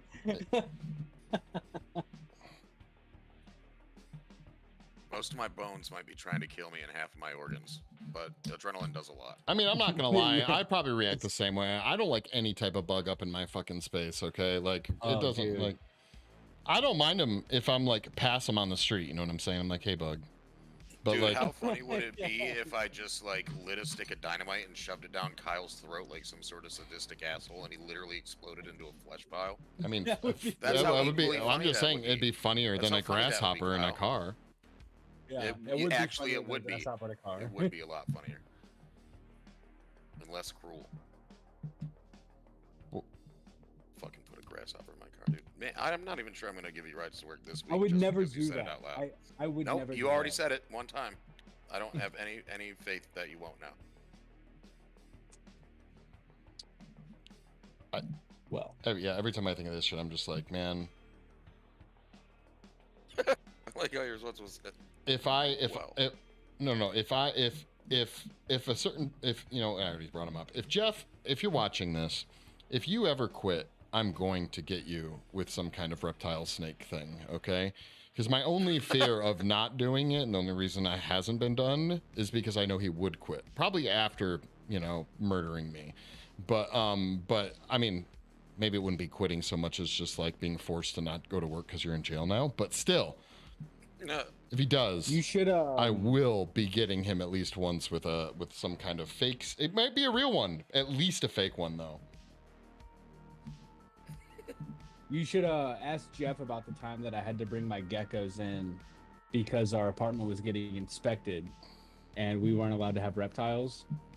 And I didn't know that Jeff was scared of reptiles, and so I had went to Jeff to be like, hey, because Jeff always has had an office. Yeah. And I was like, hey, is it cool if like our apartment's getting inspected, we're not supposed to have reptiles, I don't want to get in trouble, so we're gonna bring we're gonna bring our geckos into Abyss. Dude, he thought you were messing with him, didn't you?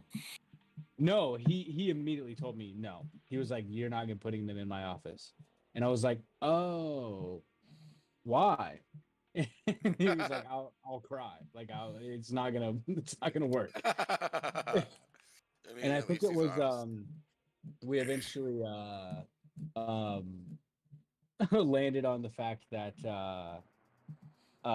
one of our old coworkers, Sarah Beth, ended up like she was like, well, I'll take care of them for the time being or whatever. But yeah, it was pretty funny, like propositioning Jeff to be like, hey man, I'm gonna bring some lizards in, and is it cool if I just kind of put them in the corner of your office? And yeah, he had sort of like he was like, absolutely not, no, you're never gonna do that. He's literally said that if like a lizard even ever touched his arm, he would chop it off. Dude, Like and what's funny is I think I believe him. That he would Yeah. chop his arm off rather than just swipe the lizard away. I mean, it seems a little. you know what's excessive. funny? So I have access to a I think he's 6 feet now. I think a 6 foot oh, what is he? He's This a is gonna something be as funny as the something grasshopper and the car thing. something boa constrictor. I can't remember what kind of boa it is. Or no, it's a python. It's a python. Yeah, it's a python. My buddy Coda has a like a 6 foot python that I could just like stroll into work with. Yeah, like I said, only if he's quitting. Like I don't think you really want it to happen either, to be honest, because Oh no! like no, I would lose him, but you would be the one he goes to jail for. So, Yeah, you But- don't but want it's that but it's funny Frankie because like Sasquatch strength coming out. you got Jeff like that, and then you obviously have Paladin, or like who's afraid of big dogs apparently, which is still something I've Oh, never Lord, really yeah. fully understood. Who? Or The guy that runs the skeleton porn. yeah, Oh, okay, Yeah. gotcha. Big dogs, huh? Yeah, Oh, dude, it he was a lost thing his the first mind, day I man. was at Abyss. yeah. When me and Smooch showed up in California, he and I believe Catherine had a pretty big old argument about that in my office. Yeah. That next day. Wild. Yep. Because he's just like very afraid of them.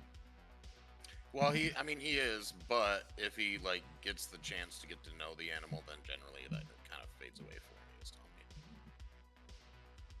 I always think to me, right? It's weird that someone would be scared of like a big dog, right? But I grew up with big dogs. I've only known big dogs to be cool with me and like angry at like what like perpetrators, like bad Yeah. people or bad Or animals.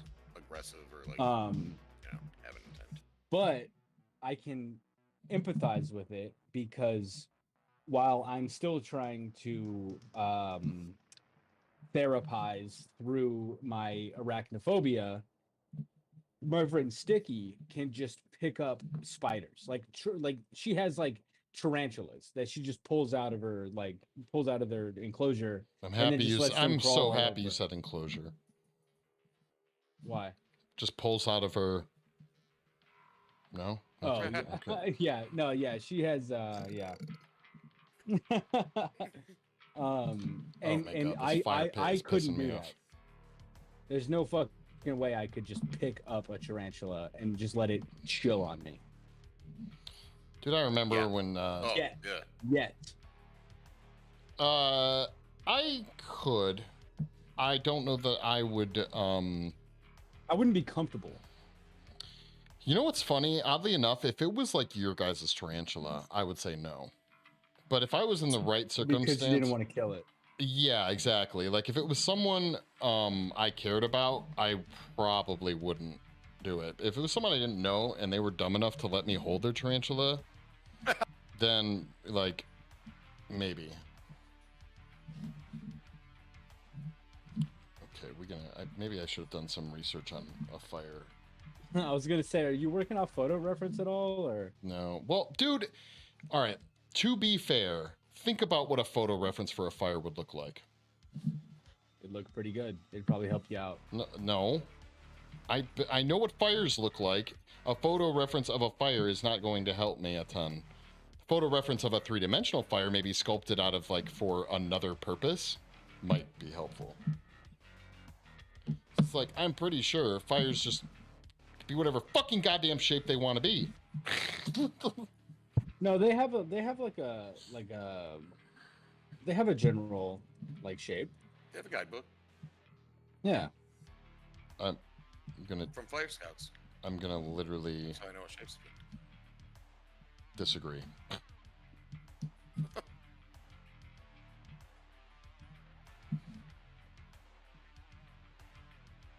It's like when I took screen caps from the game when we were playing Triceratops, like Yeah. those screen caps for at least the fire, it's for the flames itself, were pointless. Oh, really? Well, yeah, they were just bright lines. Oh. Like and admittedly, it's a video game rendering already there, right? Like of a fire, right? So.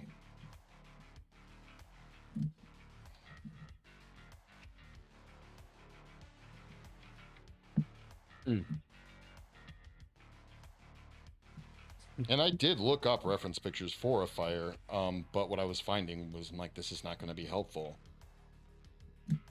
Yeah.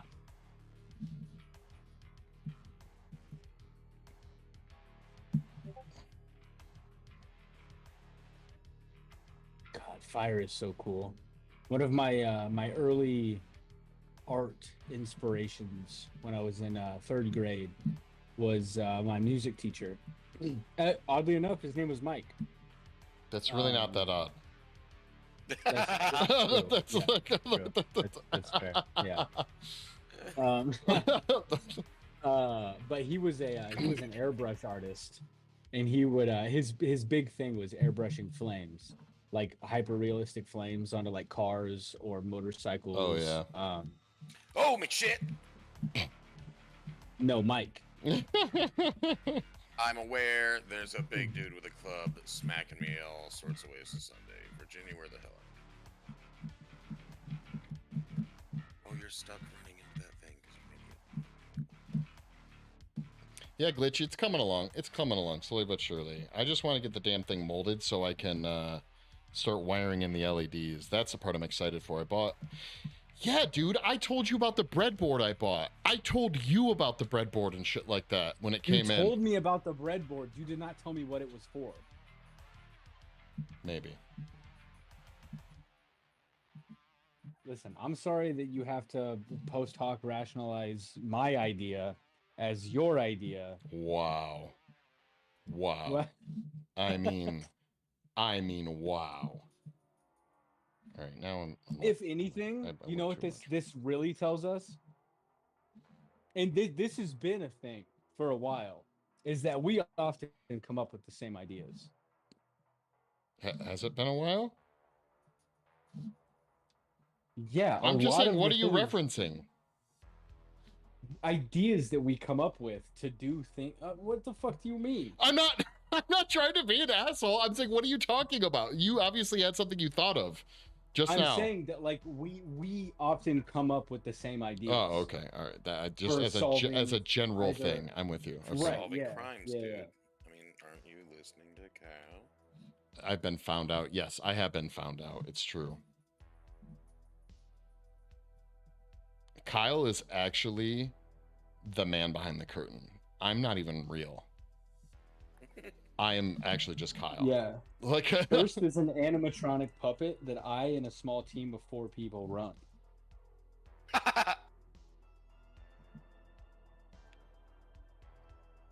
It's true, guys. I'm sorry to tell you. Oh, yeah, I tried to keep it a secret for as long as possible. And by I mean Kyle.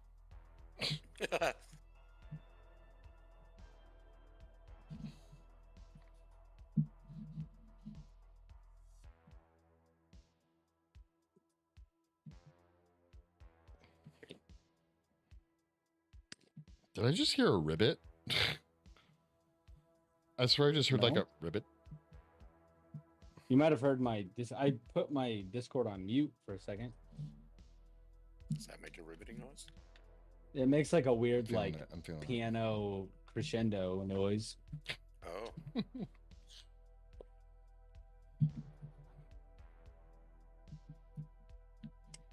All right, this is coming along. Okay.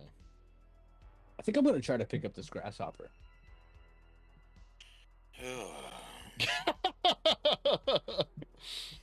You know, It's like, just sitting here. It's just looking there are at me. times where we all do things that don't need to be said out loud while we talk to people we know, and this is one of those times. But wouldn't it? Okay, if we were actually looking at this as sort of like an outside perspective, right? I'm looking at it Me? from a perspective. Me picking up this grasshopper would mean that I have, in a sense, temporarily even maybe, conquered my fear of jumping, flying. Wait a minute. Wait, insects. you just said that's a little bit ago you weren't afraid of grasshoppers. Oh, he has the same ideas as everyone though, so now he is. Yeah. Oh, Yeah, okay, all right. Moving on. No, it's not, like I'm not as scared. Like if there was a spider the size of this grasshopper here, then I would be terrified. But like I'm still kind of scared of this grasshopper, only if it flies at me. But I'm not freaking out just because it's in the room. There's like a spectrum of phobia. You know what I mean? I had to have my housemate kill a grasshopper because it tried to murder me when I put my dog outside last night.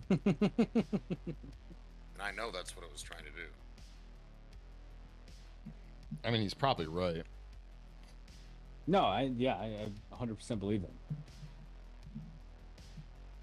That's all they do. Kill. They kill plants so that we can't eat food. I don't know. I just watched it. It's true. They're trying to fucking starve us out, dude. It was killing a potato chip earlier, so I mean, See? as long as you're not a potato chip, then Y'all are silly. Insects are our friends. Yeah, but maybe that's some the of thing them. is it doesn't try to kill you by killing you. It tries to kill you by starving you out, and it just ate your primary form of nutrition as a person from Kansas. So like you let it do it too many times, you'll be dead. Ooh, good point. true. Yeah, good point. Wait, But they don't do actually say try to that. physically murder me. That means Kyle and I just know. Wait, who? Wait, what? You just now catching up to that? Yeah, what did I miss? It's when we were saying that you were me. Oh, okay. That's fucking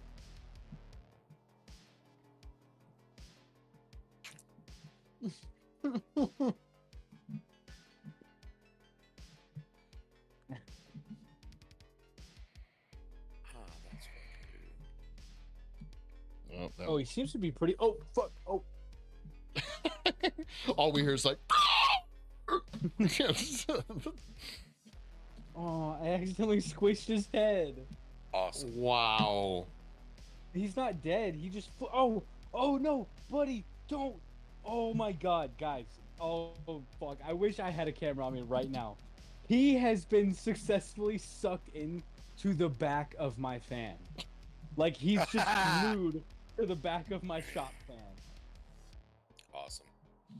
Wow, dude. And this I'm pretty sure this is animal cruelty that you're engaging in right now, It's but a bug. Does it count if it's You grass? can kill as many bugs as you want. that's not true, man. Here's why I know. When bugs are used in movies, the bug guy literally marks them all with paint under each like abdomen, a dot, so they 'cause he can has to collect keep and track count. of inventory. You think it's just inventory? What Yeah, about it's that? not because he cares. I'm telling you, at the end of the movie, if one of them bitches dies, they have to say one cockroach was killed in the making of this film. Okay, like No, they don't. They just aren't allowed to put no animals were harmed in the making of this film, and no one cares about that. The only time you care about that little statement at the end of the movie is when you see it. You don't watch a movie and go, "Hey, they didn't mention that there were no animals harmed in the making of this film. Were there animals harmed?" Like when I go to watch Santa Claus 2 with fucking the fucking Tool Time Home Improvement guy, and at the end of the movie it doesn't mention no animals were harmed at the end of this movie. I just immediately deduce that all the reindeer that were in that movie died. Most of even though them- they were CGI. yeah, I was just gonna say. I mean, you're probably right, dude. I also love the fact that like the 3D the programmer and developer artists fucking like, even though they're all CGI, they have like an entire day where they load all the files in of the CGI animals and execute them. Like with some sort of programming thing. Wait, what? What are you? Wait, what are you talking about? Executing? You're talking about them like virtually killing all the reindeer? Yeah, virtually killing all the reindeer. But like, just like they have like a day, like a Friday after the end of rap, they're just like, all right, cool. Like we're gonna have some beers and we're gonna make some really funny videos of us just executing all the CGI animals that were on the film. Wow. Let's start. How many Bud Lights are we on now? Yeah, exactly. Wait, hold up. You guys are just going to assume that I'm a fucking drunk. It's not an assumption if we talk to you about it all the time. That's true, and you did say. Yeah, and that was like 2 hours ago. That's easily 54 beers ago. Yeah, dude. I mean, at least at if you your drink like a man pace. anyway. Yeah. Wait, is my pace slower than yours or faster? Way slower, dude. Okay, all right, cool. I just wanted to make sure. 54 beers in 2 hours? What am I, geriatric? Maybe.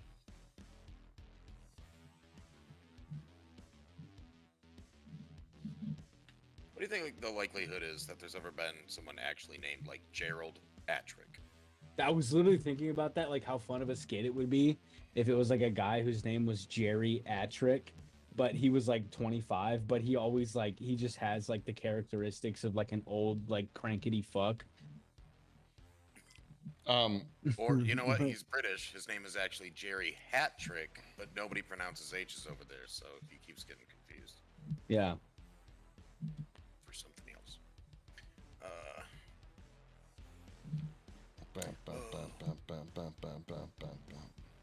Can't carry it. Yeah.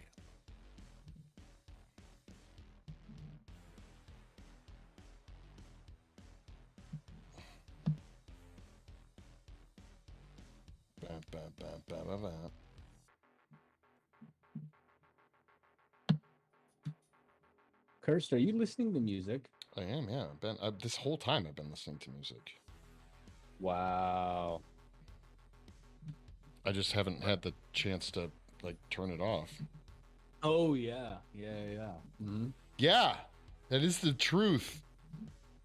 But you can't handle it. I tried to handle it, but it was hard. Admittedly, it was hard. What do you mean by that? Well, I mean, what do you mean by that? Oh, guess that depends on. All right, this is 59 Bud Light Kyle right now, right? What do you mean by what do you mean? It really bugs me that I'm the guy that's the drunk. Well, you know, it's not. It's don't feel actually bad, super dude. It's my easy to liver not be fault. that guy, but also I'll just say like I don't care. I like that at least in this conversation you're that guy. Trust me, Triceratops has been that guy plenty of times. I've been that guy plenty of times. Yeah. Like, you know. First hates it when I'm that guy at work. He hates The drunk guy? Yeah, you're right. Yeah.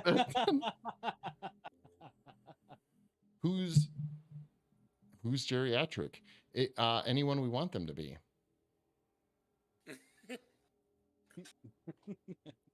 You're gonna go back to looking for Zelda?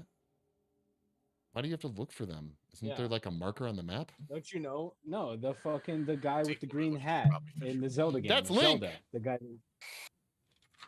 Yeah, the Link to Zelda. Yeah, that's Zelda. Oh my god. I don't believe Zelda is you. the princess, dude. Zelda is not the princess. Zelda is the guy that Oh you my play God. in the game I'm gonna Zelda. punch you in the mom. How about that? Wow. Hope you can get through 6 feet of soil. Your mom ain't dead. I'm not saying she is dead. I'm just saying she's super fat. She's so, just like, you should probably she's be just able to she's just currently punch through underground. soil. Yeah, she's in a bunker. She's a doomsday Where prepper. the hell? A doomsday, bro. You know, I honestly would not be surprised if you're being serious about that one. I mean, what else is there to do in Kansas? Prep for Doomsday. Yeah. What do you mean? What else is there to do in Kansas? You can do a lap around the Walmart.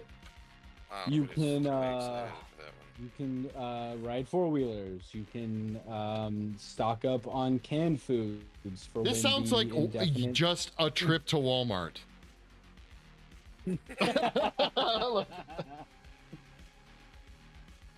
Look, that is funny, but in reality, one of the senior pranks at our school was driving their four-wheelers and dirt bikes to the school. That was your senior pranks, dude. You're such a child. No, not my senior prank. Our senior prank was that we didn't show up for a few days. That one's pretty good. I like that one. Yeah, we were like, fuck a senior prank. We're just not going to school. Well, did you start doing your senior prank in 6th grade?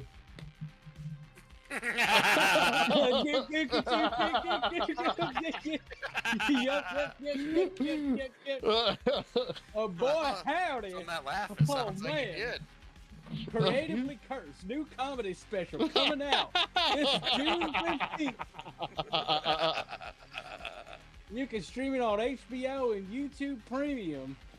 God damn, this boy's funny. It's a great ad. It is, yeah. I liked it. Choo. Why is your like dumb hillbilly laugh just part of a Beatles song? No. That's what I was grown That's up. what I was raised on.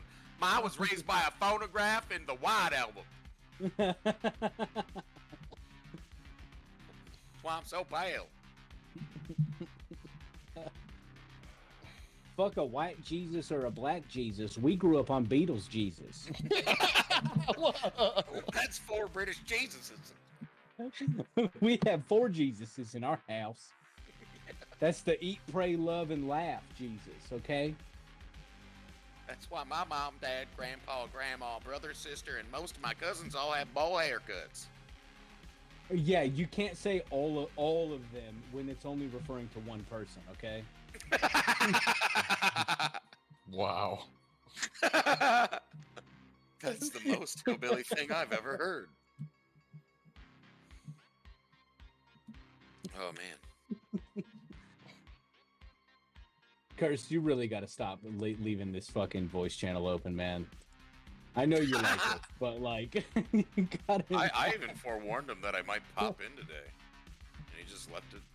Just went right into it. Yeah, because I enjoy your guys' company. I don't believe that.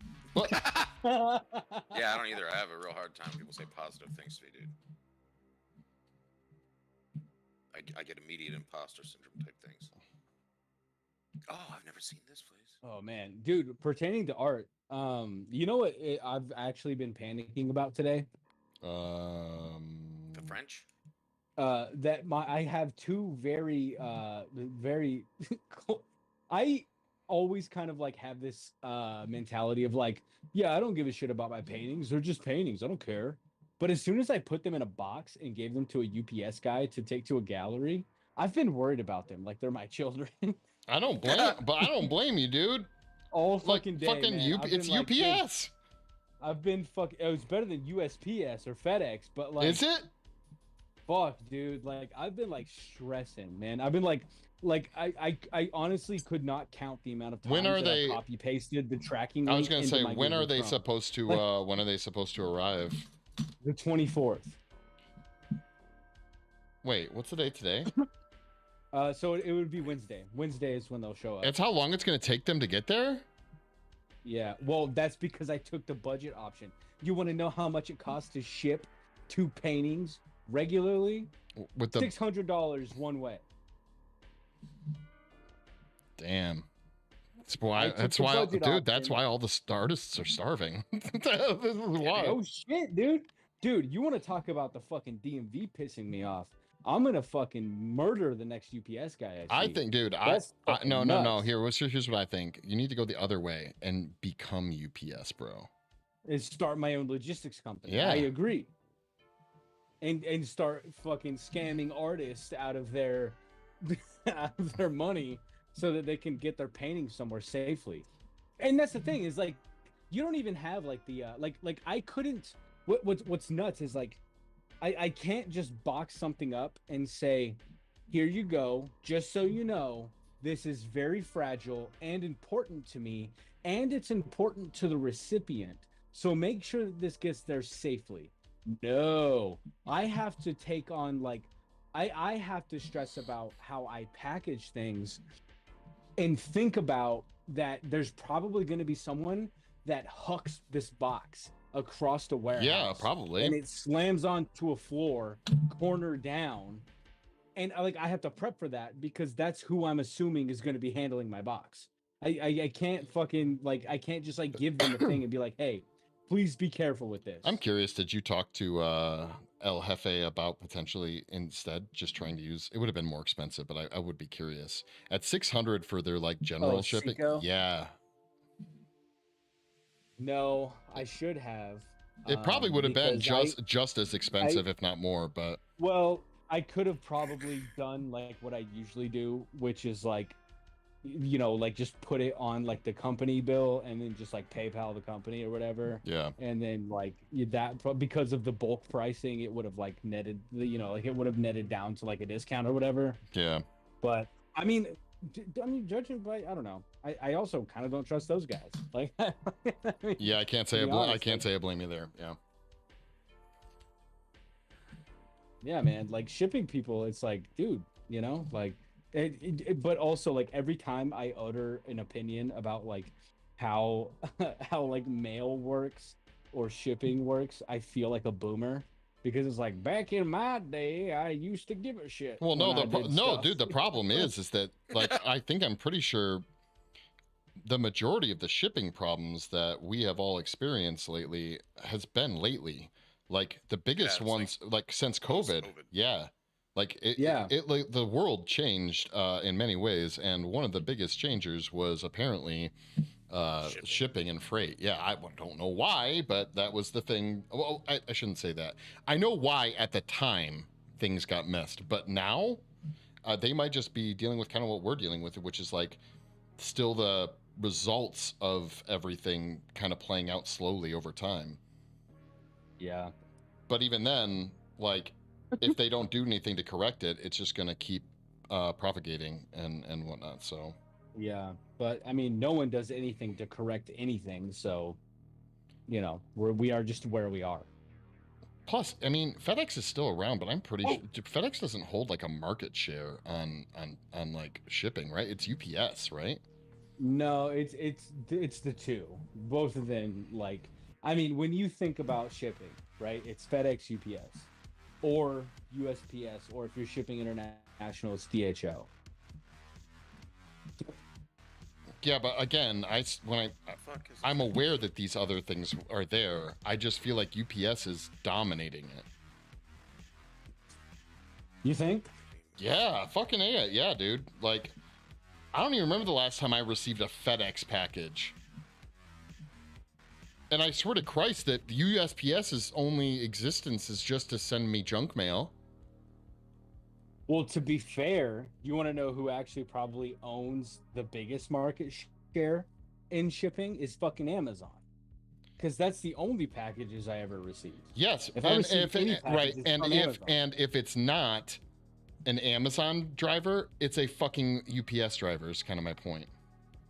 Yeah, that's true. You know what? Now that I think about it, the more like if you were to like try and think back to how many trucks you see on the road, right? You're going to see one Amazon trucks. That's all you're going to see, right? For the most part. But if it's not an Amazon truck, it's a UPS truck. I don't know if I've ever seen a FedEx truck. I've seen they're white. And I've seen FedEx trucks, but not nearly as often as UPS trucks. I've only seen FedEx freight trucks, like the 18 wheelers. Yeah, I don't even know if I don't think I've seen those. So yeah, I've seen both. But admittedly, I saw a lot more FedEx, like the normal just driving through town trucks, back like early aughts when everybody was obsessed with asking everybody could see the arrow in the logo. Oh, that's right. Yeah, that's true. Yeah. But like, think about Wow. it. Even our company deliveries are more often UPS than they are FedEx. I don't even think of Do FedEx we when I'm ever? thinking about ship. Yeah, I mean, some stuff will like it depends. Obviously it depends on who is sending us stuff. But yeah, we get FedEx stuff. The FedEx guys come in a couple of times while you've been up front.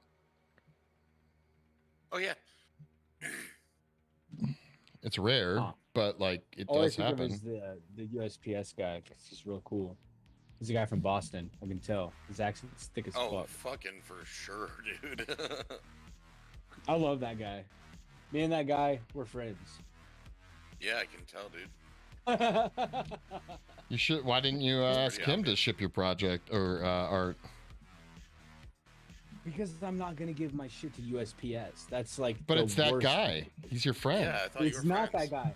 That guy's gonna take it to a warehouse where anyone in fucking. Yeah, no, it's. I don't know. I've always felt like Man, UPS you're really is a little bit shit-talking higher. your friend, dude. Yes. I'm not shit talking my friend. I'm shit talking Yeah, the you were company like, he works that for. guy's just gonna take it to a warehouse. I mean, like, why are you even friends if you distrust him? So Oh much? yeah. I'm sure if I gave him $1,200 to personally put it in the back of his car and drive it across country, he'd do that. But like, well, not even for $1,200. I wouldn't do that for $1,200. I mean, like, you know what I mean? Wait, like, how yeah, long of a if it was, drive is it to Kansas from here? 24 hours. That's wow. Okay.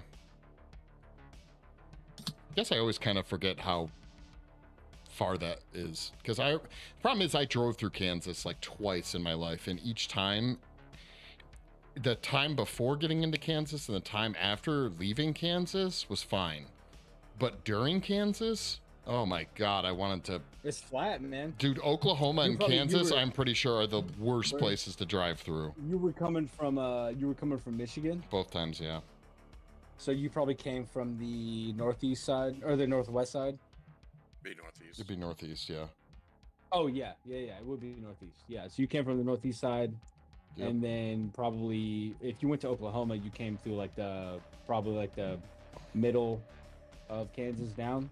Oh, dude, I don't know. I honestly, Kansas gives me I'm PTSD, assuming- so I don't think about it. But what's Yeah. interesting is that if that's how if that's the route you took, that's not even the most boring Kansas gets. Oh, you don't have to convince me, bro. I can only imagine. Dude, Western Kansas is like you could stand on a Folgers coffee can and watch your dog run away for 3 days. It's so flat. There's nothing out there. Dude, hey, It's the other day, crazy. Triceratops, I said the phrase "as calm as a Hindu cow." Have you ever heard that phrase? Yes, I have. Okay. It's been a very long time, but I have heard that phrase. Yeah, it was Jeff and Kyle. I think hadn't heard it. I don't remember if you had Yeah, said I you hadn't never heard heard it. that. Okay. Yeah.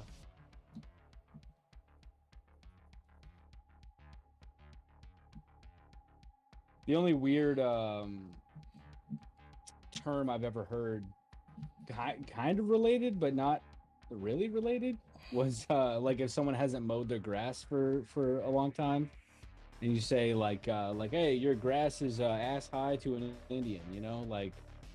Oh, that reminds me of what is it? Knee high to a pig's eye. You heard that one? Yeah. Yep. Heard knee high to a grasshopper as well, but I don't care for Yeah, that's like when you're talking about someone who's real young. They're like, I ain't Yeah. never seen you since you were knee high to a grasshopper. Yeah. Mm. Hillbillies are really bad with spatial reasoning. I just realized. I love it. It's where we get the most creative portion of our fucking language. Is people who don't know how the language works. It's almost like a form of art.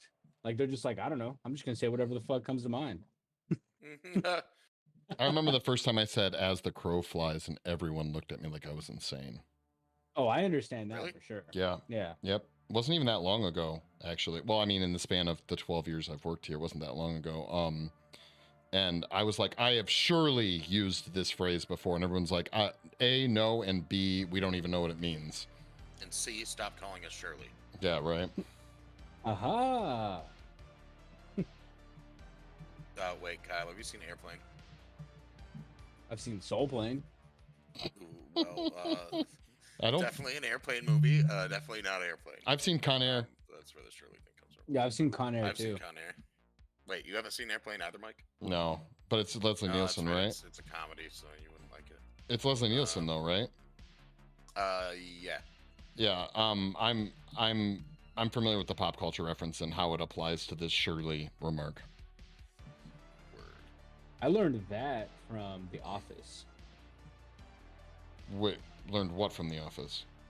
The Don't Call Me Shirley. Yeah, but if it was in The Office, it was probably literally a reference to Airplane. Oh yeah. It was for sure like a like with the context. It was it was a guy trying to make a bad joke.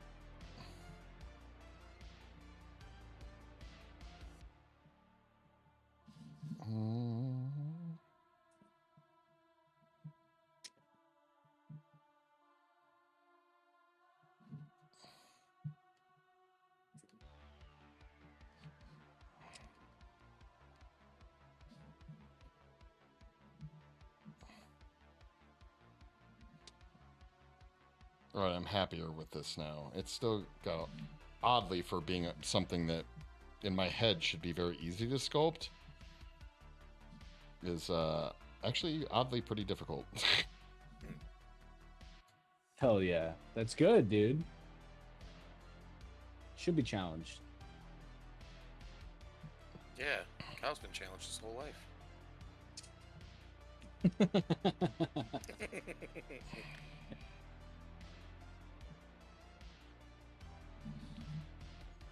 I have to like do the squint thing, being like, okay, if this thing was just like bright as fuck, what? Dude, I've been doing that the entire time I've been watching you sculpt this. What? Doing what? Squinting. Oh, So like, I've been squinting and watching you sculpt it. yeah. If you look at it from a profile, it doesn't look that bad. Like that actually, I mean, looks pretty good. As far as like a small Yeah. fire would be. Yeah. And then figure, okay, it's gonna be bright as shit with all those LEDs in there, which is gonna deform like you won't be able to define everything as easily.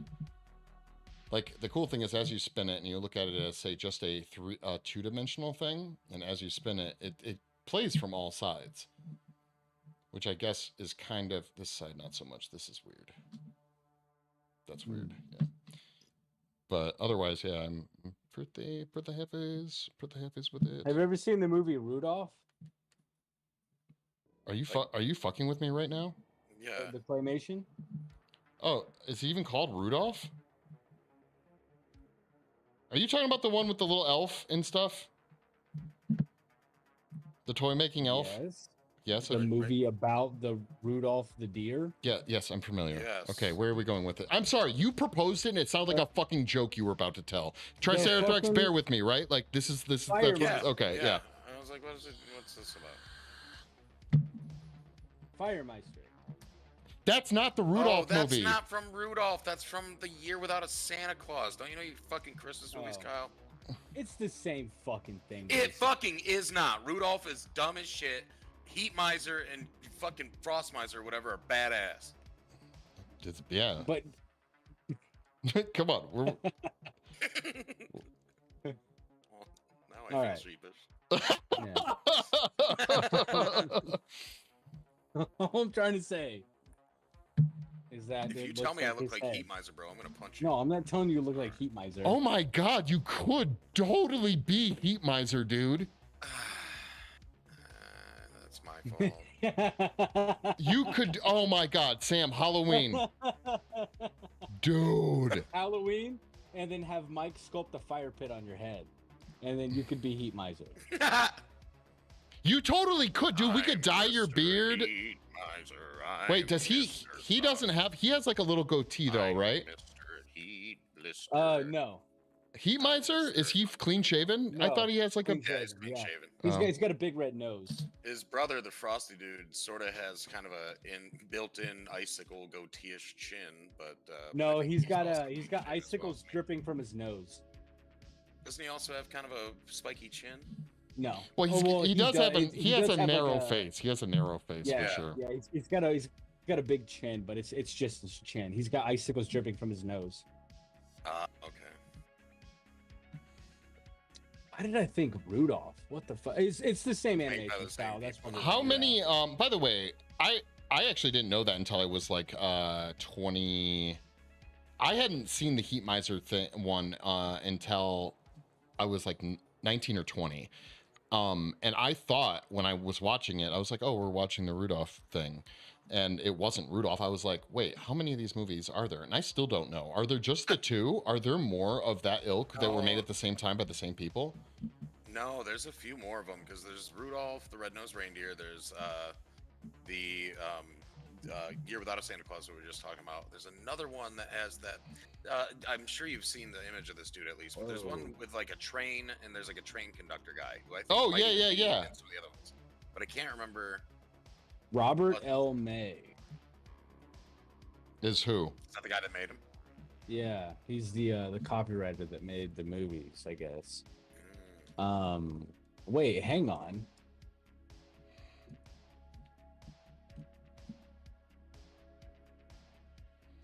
Wait, what are we hanging on for? You kind of left us there. Because Just hanging. sorry. Apparently the person who made A Year Without Santa Claus was not the same person that made Rudolph. Really? Was it the same Yeah. animation team though? No. Are you sure? I'm like 98% sure. It may not be the doesn't same. I'm not finding the same names. Like that's kind of the thing. Like let me see if I can't find something better.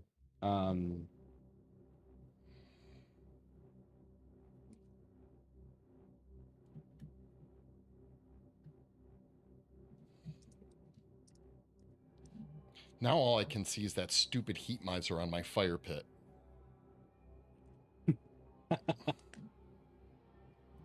Whoops.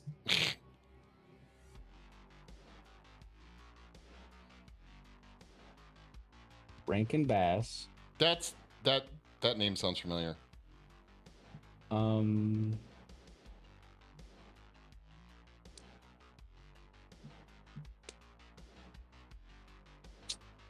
Okay, yeah, I think it was The same like animators. the same people. Yeah, I think it was the same studio that made it. A Year Without Santa Claus was a 1974. Wow.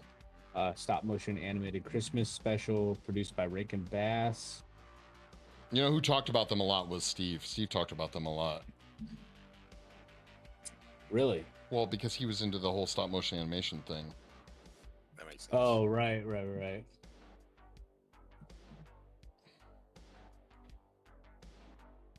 Stop motion animation. Okay. Yeah.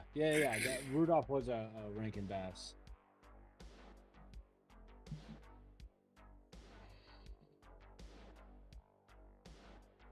Oh man, this is taking me down like a weird nostalgia rabbit hole. Like watching like the Frosty the Snowman movie. Oh, was that another one? Yeah, so they did Rudolph and Frosty's Christmas in July. It is I don't know if because the Rudolph movie was like 2D animated. No, was a, no. The Rudolph movie was stop motion animation too, which would be 3D. Yeah. Oh, I'm thinking of the one that was 2D. Oh, It was almost like cartoon. it was kind of the same thing. Yeah, there's a cartoon one. Oh, really? Yeah, that's the one that I remember when I was a kid. Was the cartoon Frosty the Snowman. I remember the cartoon Frosty the Snowman. I just don't remember a cartoon Rudolph. Yeah, that. So, Kyle, It was the one from '69. oh, of course, yeah, the one from '69. Oh yeah, now I remember. It was written by the same. Yeah, it was a Rankin Bass movie. Yeah, it was a fucking 2D. Yeah, it was the same people. It was a 2D one though. I feel like if you were like, you know that meme format where it's the end of every fucking Scooby Doo, where they're like, "I would have got away with it," and then somebody's face is revealed under the mask. Yeah. Yeah. I feel like there needs to be a meme where it shows Rudolph and Frosty's, Christmas in July, and they pull off their faces, and it's just the Macy's logo twice. Yep. Yeah, Wait, why Macy's? What? I what? might be misremembering if it's Macy's or JCPenney or whoever, but one of the big department stores are the Did they, like, inventors fund it? of Rudolph. No, they literally created Rudolph to get kids to beg their parents more shit around Christmas time.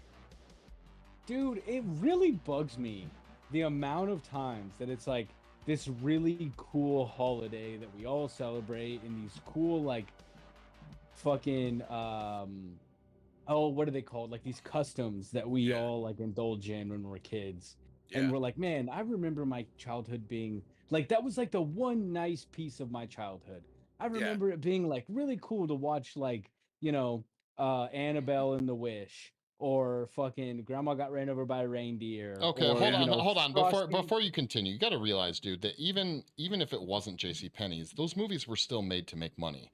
So even if you take away like any of that shit, like it's still. Well, I mean, yeah, but, every single movie ever has been made to make money. That's my but point. Same way as like drag people into the department store and make your kids in the public.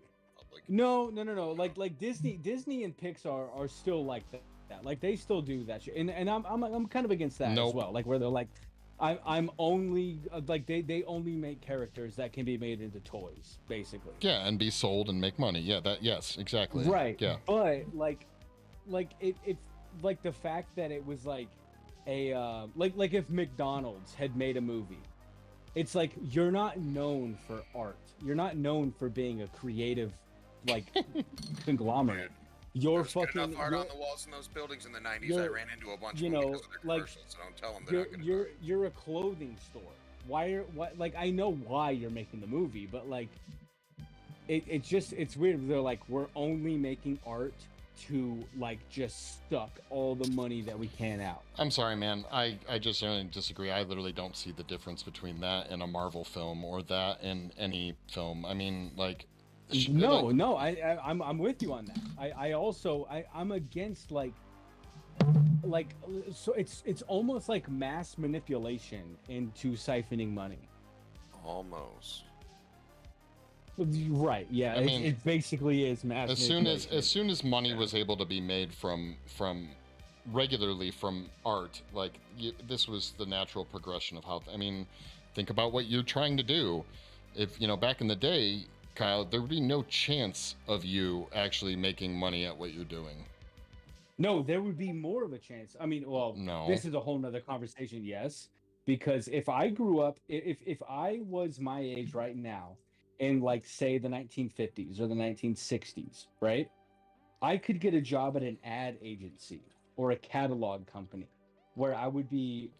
Oh, okay, all right. Well, hold on. Yes, I agree there. That's not what I was referring to. I was referring to selling your own art as an artist, like your own paintings. Like, yes, you could like go. The stuff you currently do. Yeah, like technically speaking, you are currently working for the equivalent of that ad agency right now.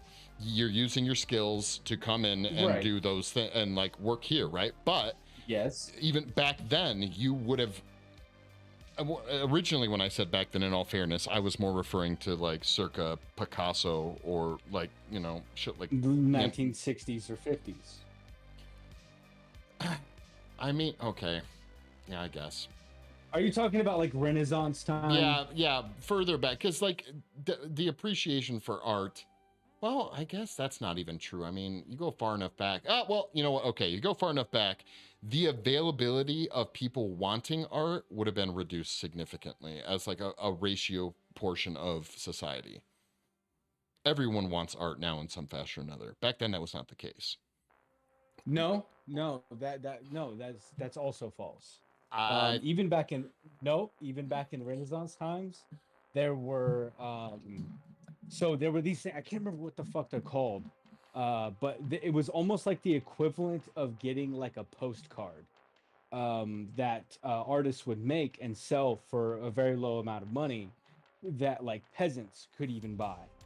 And it was a very low effort, low labor product that they could buy, and it was on like a plate. It was like a I'm not denying that, but the availability of funds for fucking, I don't even know if like fucking the poor people were not available to buy art like in any way, shape, or form.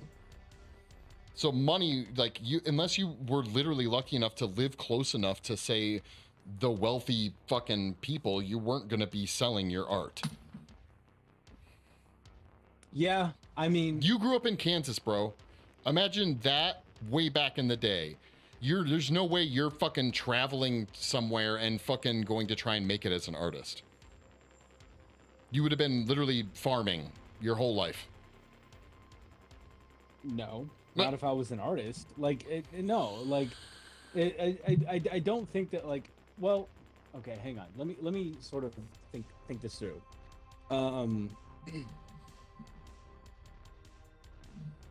No, I don't think that. I think that a lot of the,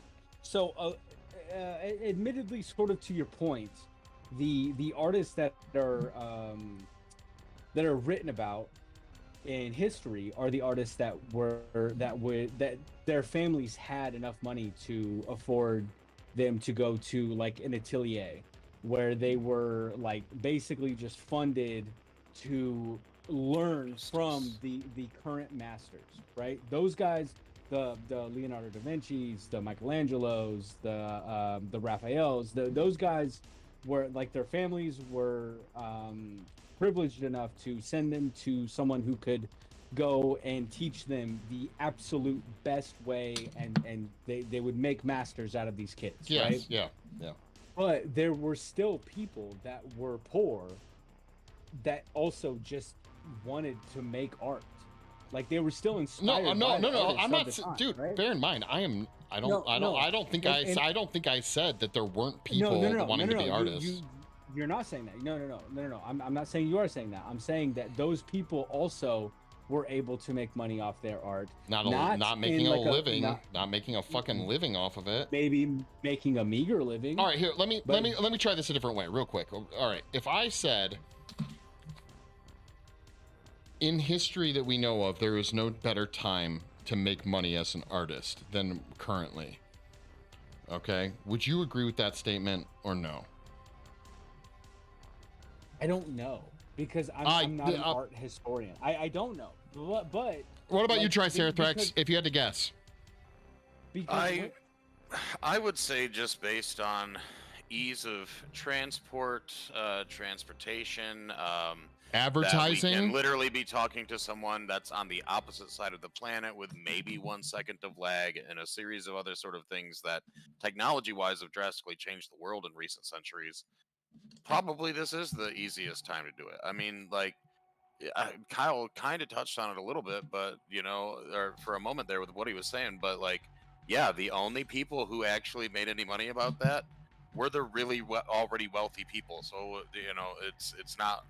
I mean, no, I agree. Van Gogh and other artists, they made money after they were dead, so they didn't really make it. They became famous posthumously. You know what I mean? So like, yeah. And I don't even know what his family's wealth status was, but it's the Da Vinci was known, for instance, for a million different things other than just doing art. Yeah, an inventor. So, yeah. Well, and I guess that's my point. Is like, if that's true, then that means maybe I don't have the right articulate. I can take guesses at it.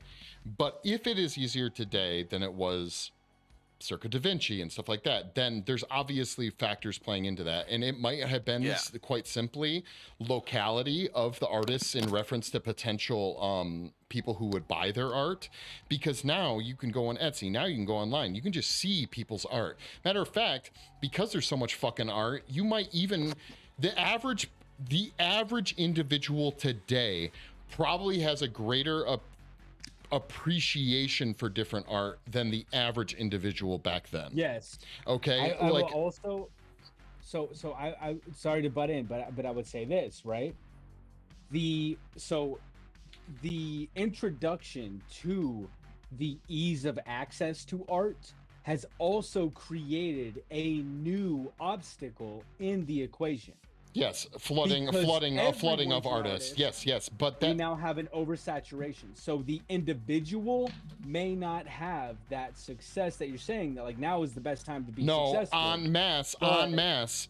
You ratio. I would love to see a report on this. En masse, you're still talking about the fact that like even if there's more artists now, even by a large sum, those more artists who are attempting to sell their work ratio-wise are probably still making more money than that same ratio of artists back then. Yeah, but that gets into the whole argument of money. Like that's all that. Wait a minute, hold on a That second. gets Were in- we literally not? That's That the was whole the main conversation topic we're of the having. whole conversation. No. Sorry. Not just the topic about money, but like I mean, I'm sorry, not to get like all fucking weird tinfoily about it, but like fucking like inflation, Right, right? yeah. Like What you about have to it? take into account of like No, I'm cost of living. My Like, statement, no. my statement is considered. I said even with like maybe I didn't, but like what I mean is even if you take all that into consideration, the value of $1, I am saying we are still making, the average artist is still making more money than the average artist made back then, even with the inflation. I don't care if it was a penny for a painting. It would be, I don't know, man. It would be hard for me. Like the emotional side of me wants to take a stance on this, but the analytical side of me can't take a stance on this because I just don't know. I mean, admittedly, I don't know. I don't know what if I could have like a week or like even a weekend to just like only focus on that, learn about how like what was the cost of living, what was the culture like. I don't even. What's funny to me is is I am so confident. I don't even think you'd have to know that information. I think you could literally look up, which of course wouldn't be even. No. Hear me out. That you could literally look up even without it being super accurate, just due to record keeping and stuff like that. The general gist, I bet you a smaller ratio of people ever even remotely considered themselves artists. If you had 10 people today and 10 people back then, you like an average 10 people, you probably find one of them that considers themselves an artist. Back then, probably no one out of that 10 average people would even be an artist. Yeah, you'd probably need a larger. Yeah, sample but size that to comes find down someone to that the would Yeah, be whole that one. fucking, that's a good like, point. Yeah. that comes down to us like the cultural shit. Right, but that's why I said, who is dude, an artist. right. No, that's not what it comes down to. It comes down to the aspirational possibilities of a given individual within certain areas at that time. Just kind of like it does now to some extent too. It's just even those options are greater. Like the fact that you did come from BFE Kansas and can now like even know that being an artist was an option. You may not have even ever known back then, if you were like going far enough back, of being a serf or something like that, or a peasant. You wouldn't even know that that's a thing. You might not even know that art's a Yeah. thing at that point. Yeah, that's true. No, yeah. So like the fact that it even, and that is base level of my argument. I mean, when I say base level, I mean like you have to prove to me that even wouldn't be an impediment to even go on to the other discussions of money making and stuff like that. Like so the basis of your argument is that essentially the ease of communication has yielded that people now know what art is, right? We all know what art is. We all know that we have a chance to be an artist now. Back then, you wouldn't even know. You might be a serf or a fucking a farmer that only tended to fields, and you only went to the big city to get your supplies once a year. Again, right? I am not gonna lie. I'm thinking a little bit even older than that. I'm thinking like dude. Like, Renaissance. Yeah, exactly. Yeah. Yeah. No. Well, I'm just saying. You say big. I feel iffy about saying big cities. Like that's not. They were big cities. They were fucking big cities. The fucking like the hubs of like cultures. They were large cities. But like, let's say that there's a guy, right? Let's say there's a guy who lives on a farm, and he's never ever in his life seen a fucking a painting or a sculpture or a fucking whatever, right? He's like, his dad goes to pick up the supplies in the quote unquote big city. Yeah. But one day he starts to realize like, hey, I can fucking push this mud together, and it almost looks like my dad does. And that's probably how art. Cool. That's probably how art. That's the genesis of art. Now, that guy is an artist, right? So like your idea of like this. Yes, but but you are not taking into consideration the fact that, at least in the time frame I'm talking about, and maybe to really truly have this argument, we would have to nail down exact like years to really get to what I'm talking about. But if you take it to the furthest extent, I'm talking about the fact of the availability to even push that mud together. Okay, like there's there's a chance if you got seen pushing mud together, you'd either be burned at the stake or they'd tell you to get back to work. yeah, like exactly that, or the fact of like you are yourself some random dude. You are living to survive. Your idea, first of all, whether it was exactly prevalent to the whole point, involved going to a big city. How many of these individuals in mass never made it out? Dude, today, how many people never leave their hometown in their whole life?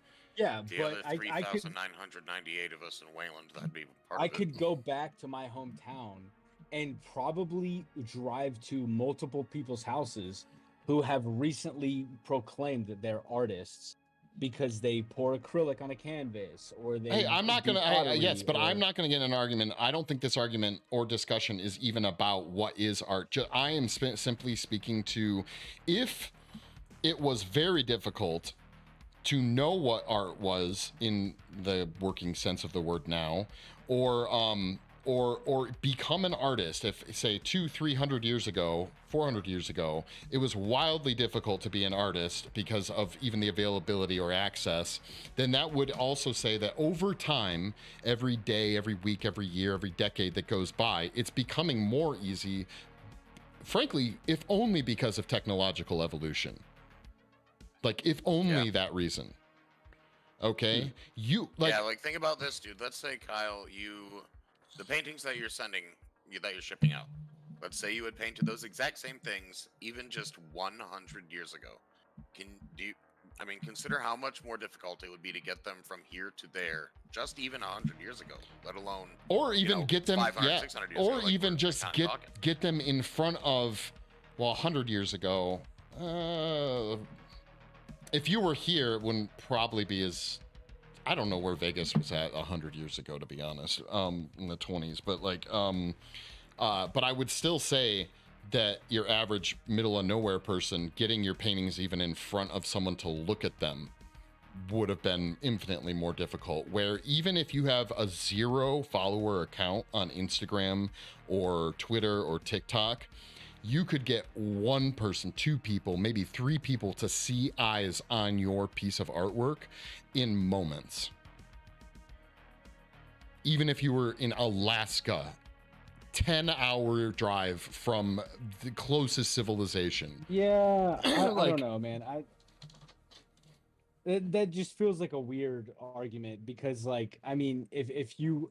Like, let's say you lived in a village, like a fucking, like, imagine the most... It's not that weird. You and I are literally examples of people that that are due to the technological evolution.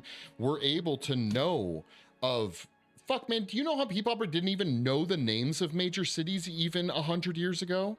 When was the Dust Bowl? Barely do now. When was the Dust Bowl? What was that, the 40s or something? Yeah, the 40s? Like... 40s? Dude, even if you go a little bit past that, say 150, 200 years ago, like, you're talking about people not even hearing about major world events for months before, well, yeah, like, and consider this, too.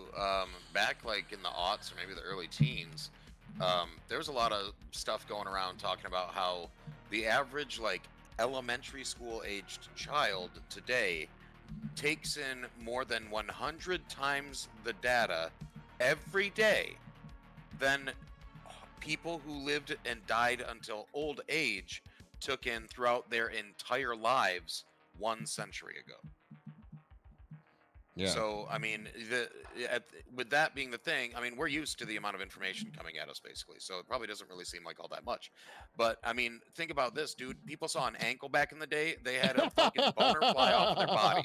Yeah, that's true. People were passing out, having to sniff drugs to wake up. I mean, like... our species is not that impressive, and if you had been further back, you would have been a less impressive version of the guy that you are right now. There would have just not been an option. because of how the world works, you know. And I think so. Wait, what is the point you're really arguing? That you think that? Well, my argument. No, not is you. That, No, know, not you, oh. Kyle. I don't know. I fully understand. Like, are you saying it's hard for you to believe that it's easier to be an artist today, or or that? Because like, I find it difficult that you don't generally agree with what we're saying. But I feel like maybe you're arguing. I feel like you're arguing something that I'm not aware that you're arguing. I also, so I guess, essentially what I would have to say is that I generally agree, but this is only coming from a stance of someone who is uninformed. I don't know what it was like to live back then or whatever. I haven't talked to an art historian. I don't like. Is that what it would take for you to? Well, maybe that'd be what it takes for you to know, but I mean, I don't think you would need an art historian for that. You could just find out what life generally was, and that should give you a few clues. If in this dais we had an art historian that could correct us when we talk about things, I would feel more comfortable with the information that's being talked about. But you're talking about art historian. How is art historian going to tell you about general technology and civilization? How is an art historian going to tell me about art history? All right, hold on. For the sake, hold on. For the sake of the, you just responded with a question I didn't ask you. So if you're going to just automatically get angry and strawman argument, I guess I'm just done fucking talking. Wait, no. Hold on a second. I'm curious, Kyle. If you could ask an art historian a question right now for the sake of this discussion, argument, whatever, what would be the question you would ask? I would ask them, is it harder to be an artist now versus... Well, no, hold on. To be clear, what do you mean by harder? What do you mean by harder? That's what I've been trying to sort of like understand. But I said... You guys have gone from technological advancement to logistics to... Right, my goal was... if you're... Hey, hold on. Like, what I said was... It's... I actually brought it up a few times, I believe. I said literally that I think it's easier to make money as an artist today. Yeah. That was the original premise of the whole. So that's what I would ask an art historian: is it harder or easier to make money as an artist today, or what would be the pinnacle of being an artist? Okay, then I want to make it clear. When I say it's easier, I'm saying not. Although it would work both ways. But just to be clear, I'm saying it's literally easier to make a penny as an artist today than it would have been back then. You wouldn't even totally agree with that? I don't know. I don't fucking I don't know. That's what I'm trying to say is I would rather just sort of secede and just say, hey, I'm not educated enough to formulate an opinion on this, rather than just say opinions based on what I think I know or what I probably am just guessing what history was. Well, I mean, I'm not gonna lie. I totally do think that that I'm not an art historian at all. Like, I admit that. But just because of, like, I'm pretty sure it's literally easier to make money in any fashion today than it was back then. From a cultural perspective, for an individual, like I'm an average individual, okay? Like, okay, yeah, pluck an average person from back then with a plucked person average from today. Yeah, like I feel like it's just generally going to be from that point of view. So let's say you're like, it's easier to make a penny, right? Yeah. Let's use the metaphor of a penny. It's easier to make a penny. Yeah. Right. Yeah. If I was a guy 400 years ago, and I knew that this was an argument, and I'm like, okay, my whole goal is to make a penny's worth of money off my art. Mm-hmm. I'd go, hey, I'm gonna go fucking move some dirt. I'm gonna sculpt a thing out of some mud. Give me like 3 ounces of rice as a trade. Would you call that some sort of barter, right? Or monetary value, right? No, I would agree. Yeah, no, I would agree. I would agree that is a form of monetary value. Where my disagreement comes in is that you automatically assume there's someone to go to. You go back. You think that people were just like isolated everywhere, dude? What do you? They didn't know anyone. The average person today is isolated. No, we're not. We're not isolated. Well, I'm by myself right now, but I'm hanging comparatively, out with you and another guy. if you took, and, all right, hold on. A couple of viewers that are watching it. All right, well, okay. Obviously, this would be a technology that didn't exist back then, so you couldn't comparison wise, you couldn't use both, right? So, but consider this, okay? Take again your average person today, right? Take away the technology, oh well, okay. Let me put it this way: there are more people impoverished. Can we agree to that? Can we start? Yeah. Now, well, probably always. There are more people impoverished than there are people currently that are, say, super wealthy or even middle class. Would you agree to that? Versus what? Okay, so there's more people that are impoverished versus people that aren't. Right now. You would you agree? Kyle? I don't know. I mean, maybe. This is coming from the point of view of a guy who's like riding the razor blade fence of being impoverished. Like, I don't. All right, let me refrain. Let me try this one more way. On the planet, more people impoverished, not just in the U.S. On the planet, more people impoverished. Okay, look, I'm gonna help you out a little bit. All right, I'm gonna help you understand my point of view on things. Okay. Right. I try not to.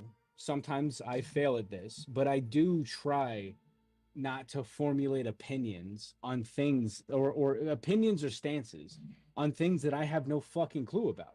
I don't know what the ratio of someone who's homeless versus not. Okay, all right. You know me. Hold on. You know me, okay? And we've had this discussion before, not this exact discussion, where I've said to you, I understand that you don't know. We're obviously engaged in a hypothetical here, okay?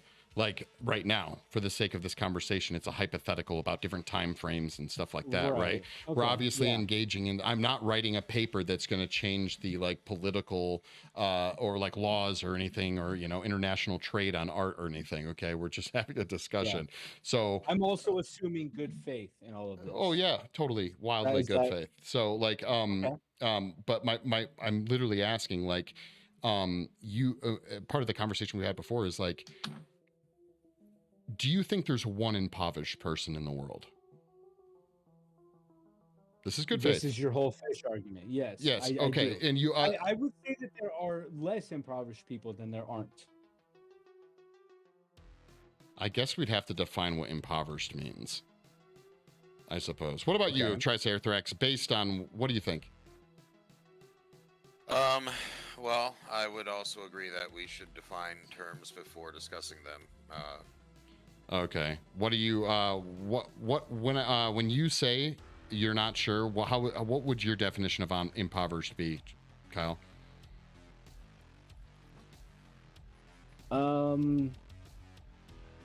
Let's say it's more money out than money in.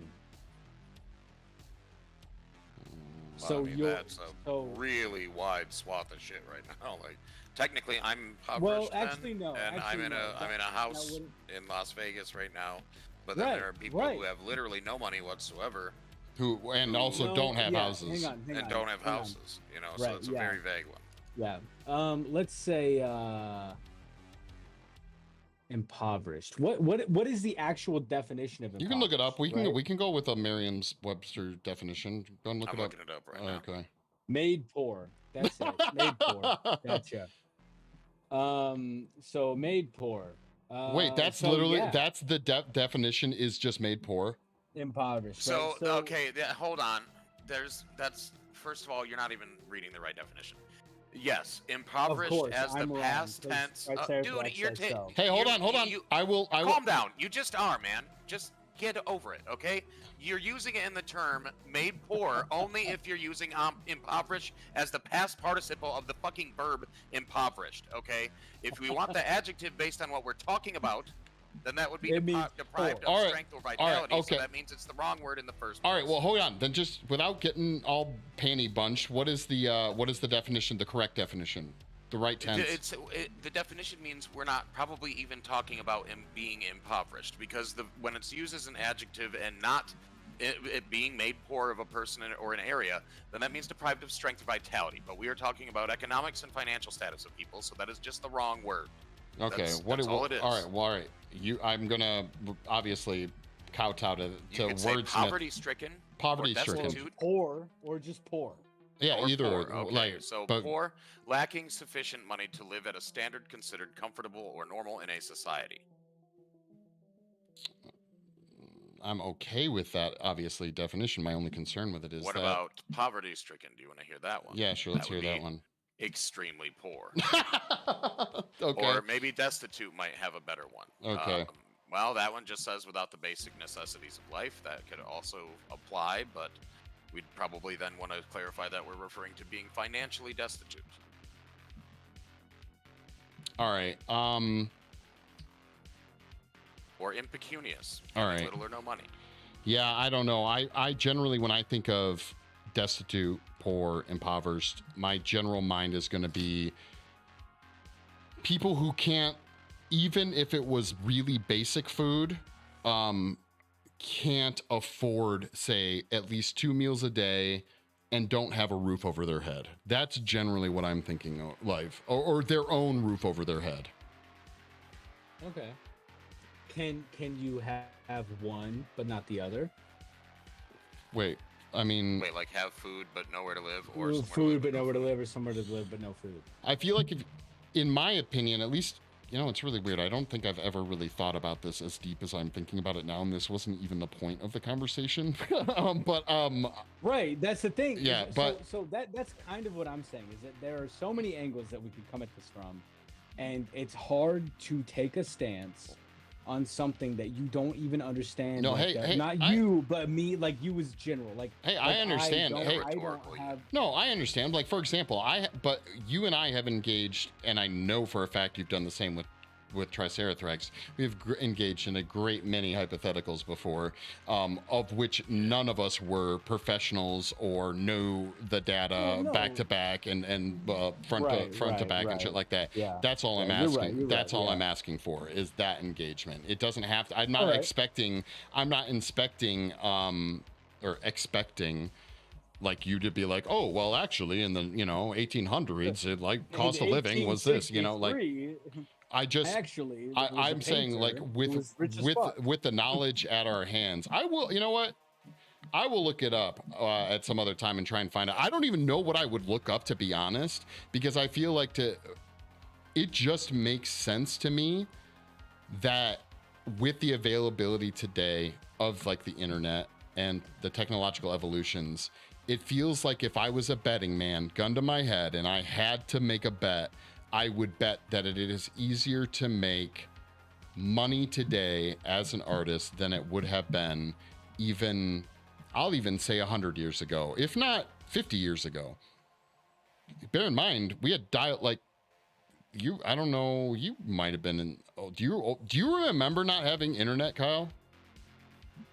I didn't have internet until I moved out of my house. Really? Actually, no. No, I'm not saying even at home. I'm not even saying at home. I'm like, do you remember internet not existing? Oh, no. I was born in 97. Internet existed before then. Right. Okay. I remember internet not existing, or at least to the extent that I didn't know that it existed. Like if it did, I didn't know it did. Like Triceratops, you there? You remember that? Like it was... Oh, yeah. The only reason I knew there was something... and it was a very hazy idea as to what it could even be. The only reason I knew there was ever anything like the internet is because I saw the movie War Games with Matthew Broderick, and whoever was, my dad or somebody, was like, yeah, it's kind of like the early version of the internet. And I was like, what's that? And he's like, I fucking don't know. Yeah, because I think like baseline internet's been like the original idea of the internet has been around for like since what, the 70s. There's been some version of it or something like that. Am I right on that? Yeah, there was some sort of like, because that's the premise of the movie War Games, is he like hacks into this, whatever the early internet thing, I don't know what it was called. But, right. he like hacks into that and is able to like just access shit in Washington D.C. and he fucks with this like war exercise program and makes them think he's like launching nukes or some shit. I forget Right. exactly. And but so it's something like that. just with that, and you know, based upon the idea of just like engaging in with like current information that I have, it would make sense to me that if you can get your artwork in front of more eyes than you would have been able to even pre-internet, statistically, it would be easier to make money today than it would have been even 50, 60 years ago. So here's Kyle. You wanted some actual data, right? So you could feel more comfortable discussing this, right? I looked up some stuff while you guys were talking. Well, hold just on. now. Is Kyle still here? Yeah, I'm still here. Oh, okay. All right. If you're curious, I did find something about selling art in the 18th century that might give you a little bit of insight. So it says, throughout much of the history of art dealing, this is, by the way, from artsy.net. I don't know how credible it is, but I'm assuming if you're really concerned, you'll find that out yourself. But anyway, throughout much of the history of art dealing, it was apparently not viewed as prudent to try to make a living selling artwork alone. So that even that beginning statement suggests that probably trying to just do art was not an option at all. For most people, at least. Or for most people, anyway. The celebrated 18th century French luxury merchant, or marchand mercier, I forget, Lazare Duval, offered a mix of exquisite furniture, jewelry, ceramics, and sculpture to his fashionable and very wealthy clients. Well into the 19th century, in fact, art was often still viewed, even by many of its merchants, as parallel to a home furnishing, sold as a sideline in shops offering mirrors, furniture, or even toys. I mean, that there implies that even basically what the 19th century, so like 200 years ago, essentially, maybe you could have sold it, but you were going to be selling it like you were selling a fold-out stool at, Family Dollar, not like it. I wonder how much that says about art versus just what it says about, because back then everything was trades, right? So whether it was a stool or art, it wouldn't have mattered. Like it would have been looked at the same way. Yeah. But well, yeah. Like, and it also, like back in the stuff. Renaissance period, the like painters were essentially photographers. Yeah, now. exactly. It was moment captures. Yeah. And then this isn't from the same article, but something I was reading a moment ago when I was first looking at this stuff said that kind of like in the 1800s, it sounds like here in the States maybe, artists started to go and do their work publicly so that people would see it, so that they could try to get interest. And something I was going to bring up earlier, but the conversation was well, you guys just were saying a lot of stuff, so I didn't want to interrupt. But something to consider is, language and culture are inexorably linked, right? Right. And something that's been part of English for, let's see. Let me see if I can see exactly how long it's been.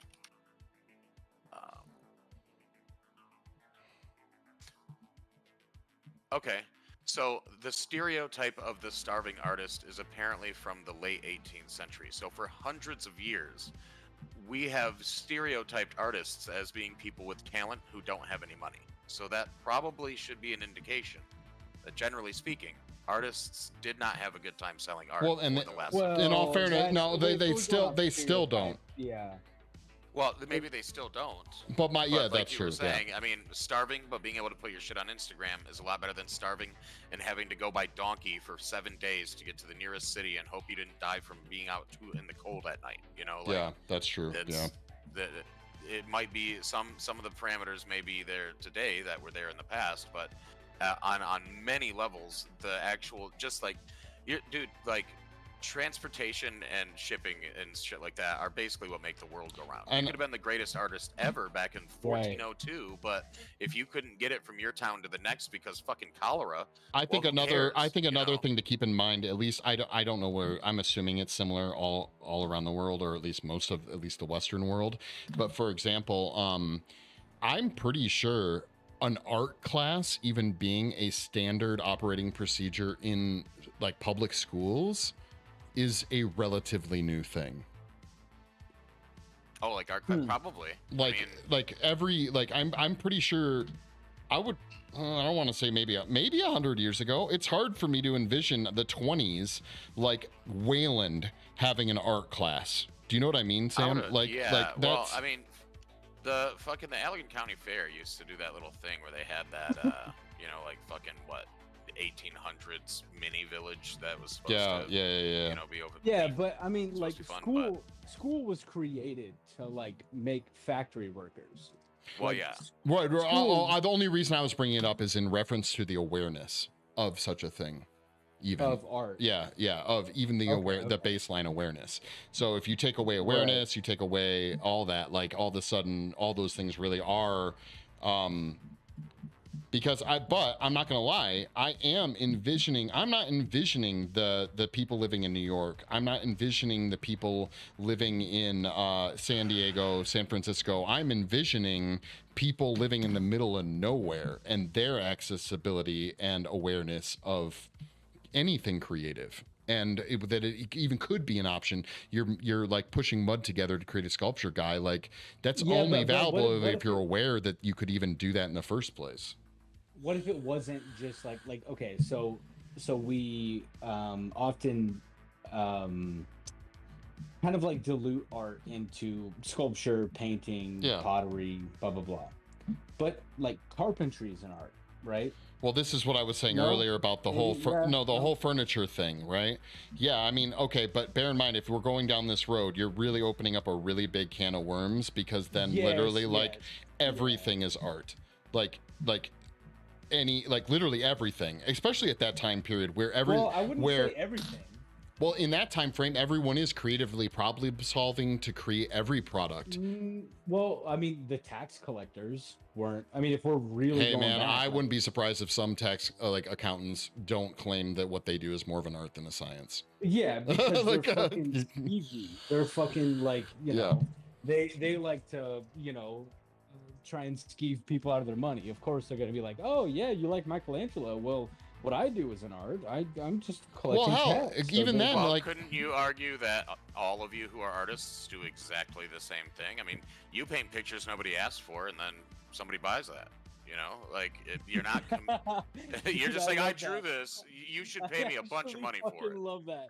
I mean, I'm not even trying to be mean, but I'm just like, you could argue that like all art is just a scam. It's like, hey, it looks good, so you owe me money. I'm writing that on my wall. Okay, well, all right. Here's the thing. All right, and technically speaking, I would actually generally agree that you could make that argument pretty easily. But it's like, if accounting was sold and marketed as a business industry where, and actually I think it could be, I just don't think people do this because it's scary and we have laws.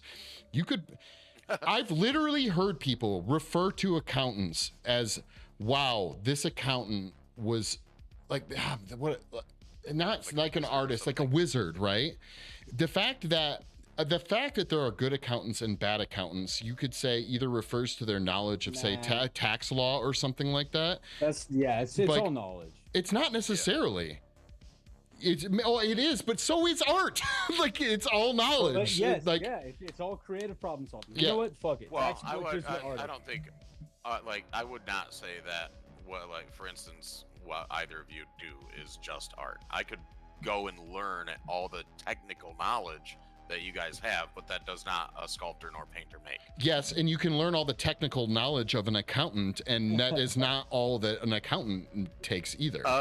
Yes, it is. That's doing math. You learn math, you do math. There you go. Wait, Sam. No, man, I'm telling you, knowing when certain laws apply versus when they don't, knowing, like, I don't know, man. Like, right, but that would also still be technical knowledge, at least what I would consider to be technical. You don't think it would? Knowing the laws and stuff that are part of your. But I guess I would just make my point is this, is that it is not impossible to almost, by as vague of a definition of what art and artist is, to land on being able to say almost anyone is an artist. Well, okay, that I guess is say that again. By the vague and undefined aspect that art and artist is, almost anyone could. Particularly, I'm going to push back on just the fact of the time frame we were talking about for the conversation, especially back then when everything was very trades and craft based. Like, if there was a ottoman or a couch made, it would be hard to make an argument that person, I actually think it would be harder to make an argument that they weren't an artist than they were. Or vice versa, sorry. Do you know what I mean? Well, Like, that's also like, yeah, like I mean, people. Well, of course, obviously, I'm coming from an outsider's point of view, but like, I would imagine that the people that painted portraits back then weren't considered artists. no, probably not. They were considered tradesmen. Full circle, They were man. It tradesmen. was probably a utility-based thing at the time. You It know? was. Yeah. It was. Hey, I want a picture of my wife to put on my wall. Can you paint her, and so that I can put it on my wall? And they were like, they had no artistic freedom. It was paint her as she is, or make her look more beautiful, which could sort of play into the artistic license. But like, like it I don't know. Like, could you consider, like? But just bear in mind, Renaissance but bear in mind, for the sake of the conversation, at the very least, we still are not talking about those types of artists. The term, the colloquial like term, the term. No, I've said it many times. It's easier to make money today as an artist than it was back then. That is what we've been arguing about. And you did bring up like furniture and carpenters and stuff like that. Yeah, you could make that argument, but the term starving artist didn't come from carpenters. Yeah, that came from painters. Right. Like, Yeah. what people that typically think of painted as pictures artists. no one asked for and then demanded money for it. Yeah, pretty much. Yeah. Yeah. Dude, Exactly. I love that. I actually might get that tattooed on me. Ah. Like,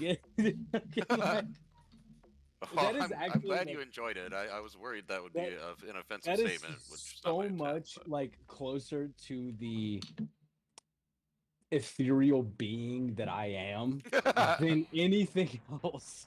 Is I paint pictures no one asked for and then ask for money. Like, Yeah. that's And the only so difference funny. between a good and a bad artist is that people like the pictures that the good artist drew without nobody Yeah. asking. Is that people gave them money. That's Yeah, it. exactly. Yeah, what that's people- it. yeah. I don't know.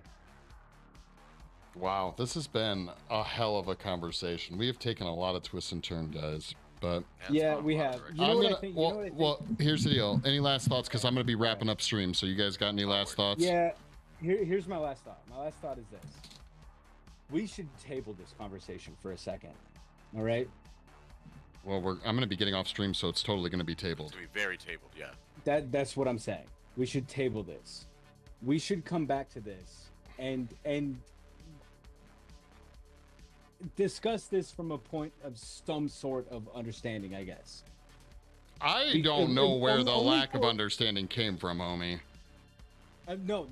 That's what I was about to get to. Is Okay. mostly from my point of view. I would like to just look into this, right? Because this is. I mean, this isn't a topic that I've ever really thought about. Well, I have thought about it. We've talked about it, but I'd like to have I'd like to come from a position of actual knowledge, data, even if that exists, and Sure it does. and I'm sure it does. And Those I would accounting wizards existed back then. Yeah, that's true. I would gladly concede if I could feel that I was wrong. You know what I mean? Well, isn't that So usually I- how it works? Like, that's like No. people do not concede if they think they're right. Yeah, generally. Unless there's like a threat. No, I've conceded when I think I'm right a lot of times because I feel like the person I'm arguing with is a fucking moron, Oh, okay. and there's no getting through to them. That's You know fair, what I but mean? that's like a threat because you're threatening yourself with like taking video gaming yourself. Okay, so yeah, it's- yeah, Video gaming yeah, yourself? yeah, Yeah. Well, Like in Minecraft. in yourself. Minecraft, yeah. Oh, I got you. No, fine, tabled. We can chat. We can continue. Do your research. I think your research is gonna prove me right, so I don't care. No, that's terrible. I'll tell you what. I'll look it up too. I think it's gonna be astonishing how little, even with cost of the dollar changing and money, how much more money is probably directly related. And I will make it very clear now. I am referring to fine arts. Okay, like painting, sculpting. Yeah, fine art stuff. Yeah. And I think that even if you did that, that would remove, I will say, that will, and I would, I don't know if research will back this up because I think they'll probably lump it together, but I'm even including marketing art. Or not including, meaning I think Okay. if we can find Oh, you're research, not yeah, including. I think if you can find research. So Well, if you're not including commission-based art, then that it completely wipes out the Renaissance era. No, not commission. Like, I'm like thinking of like Mad Men, like huge corporations, like yeah, yeah, exactly, shit like that. Like person to person, like there's again, the research probably won't be able to be separated by that because, well, frankly, people have been doing marketing and stuff. Yeah, exactly. But yeah, I think even directly fine art, individual artists today in mass, even taking into consideration inflation and the change of money, still make, or at least have the potential to make way more money than individual artists. What do we want to say? Like in the 1800s? Is that the time zone we want to say? I have a feeling that you don't could really pick any time zone. There's going to be some pretty drastic difference. Yeah. Sure. All right. Yeah. Let's just say the 1800s for simplicity in an agreement of a time frame. It's easier to get information from the 1800s than like the 14s. So. All right. Yeah, that's true. So, okay. Cool, guys. Well, I'll catch up with you later. Thank you so much for the good talk. Either way, though, I fucking loved it. It was great. I'm sure some people who are not art nerds got very fucking bored, but screw them. Okay. I really appreciate it. I had a blast. Dude, so I'm not an art nerd and I enjoyed it. So they just need to be more open-minded, I'd say. Hell yeah. So, all right, guys, I'll catch up with y'all later. All right, later, dude. Peace. That was fun. I'm sorry for anyone who was not entertained by it. I had a blast. I love talking to Kyle and Triceratops. They're good dudes. And it's fun to exercise the brain. So thank you guys so much for hanging out. As you can see, the fire pit is, honestly, it is very close to being done, okay? I have mixed emotions about the fire. I am hoping that once it's molded and cast in a clear acrylic and we get some LEDs, like I think it's going to look pretty good. I'm honestly, it could have been cooler looking, but I'm pretty happy with it. It looks like crap from the top. Like, we know a fire doesn't look like that from the top, right? It's like we're trying to capture a moment in time of a frozen fire, and it's not too bad. But thank you so much, guys, for hanging out. We'll be back tomorrow with more art. I don't know what we'll be working on. Probably either molding the fire pit or working on that severed hand that we're still working on. So thank you so much for hanging out, guys, and I will catch up with you all tomorrow. So peace.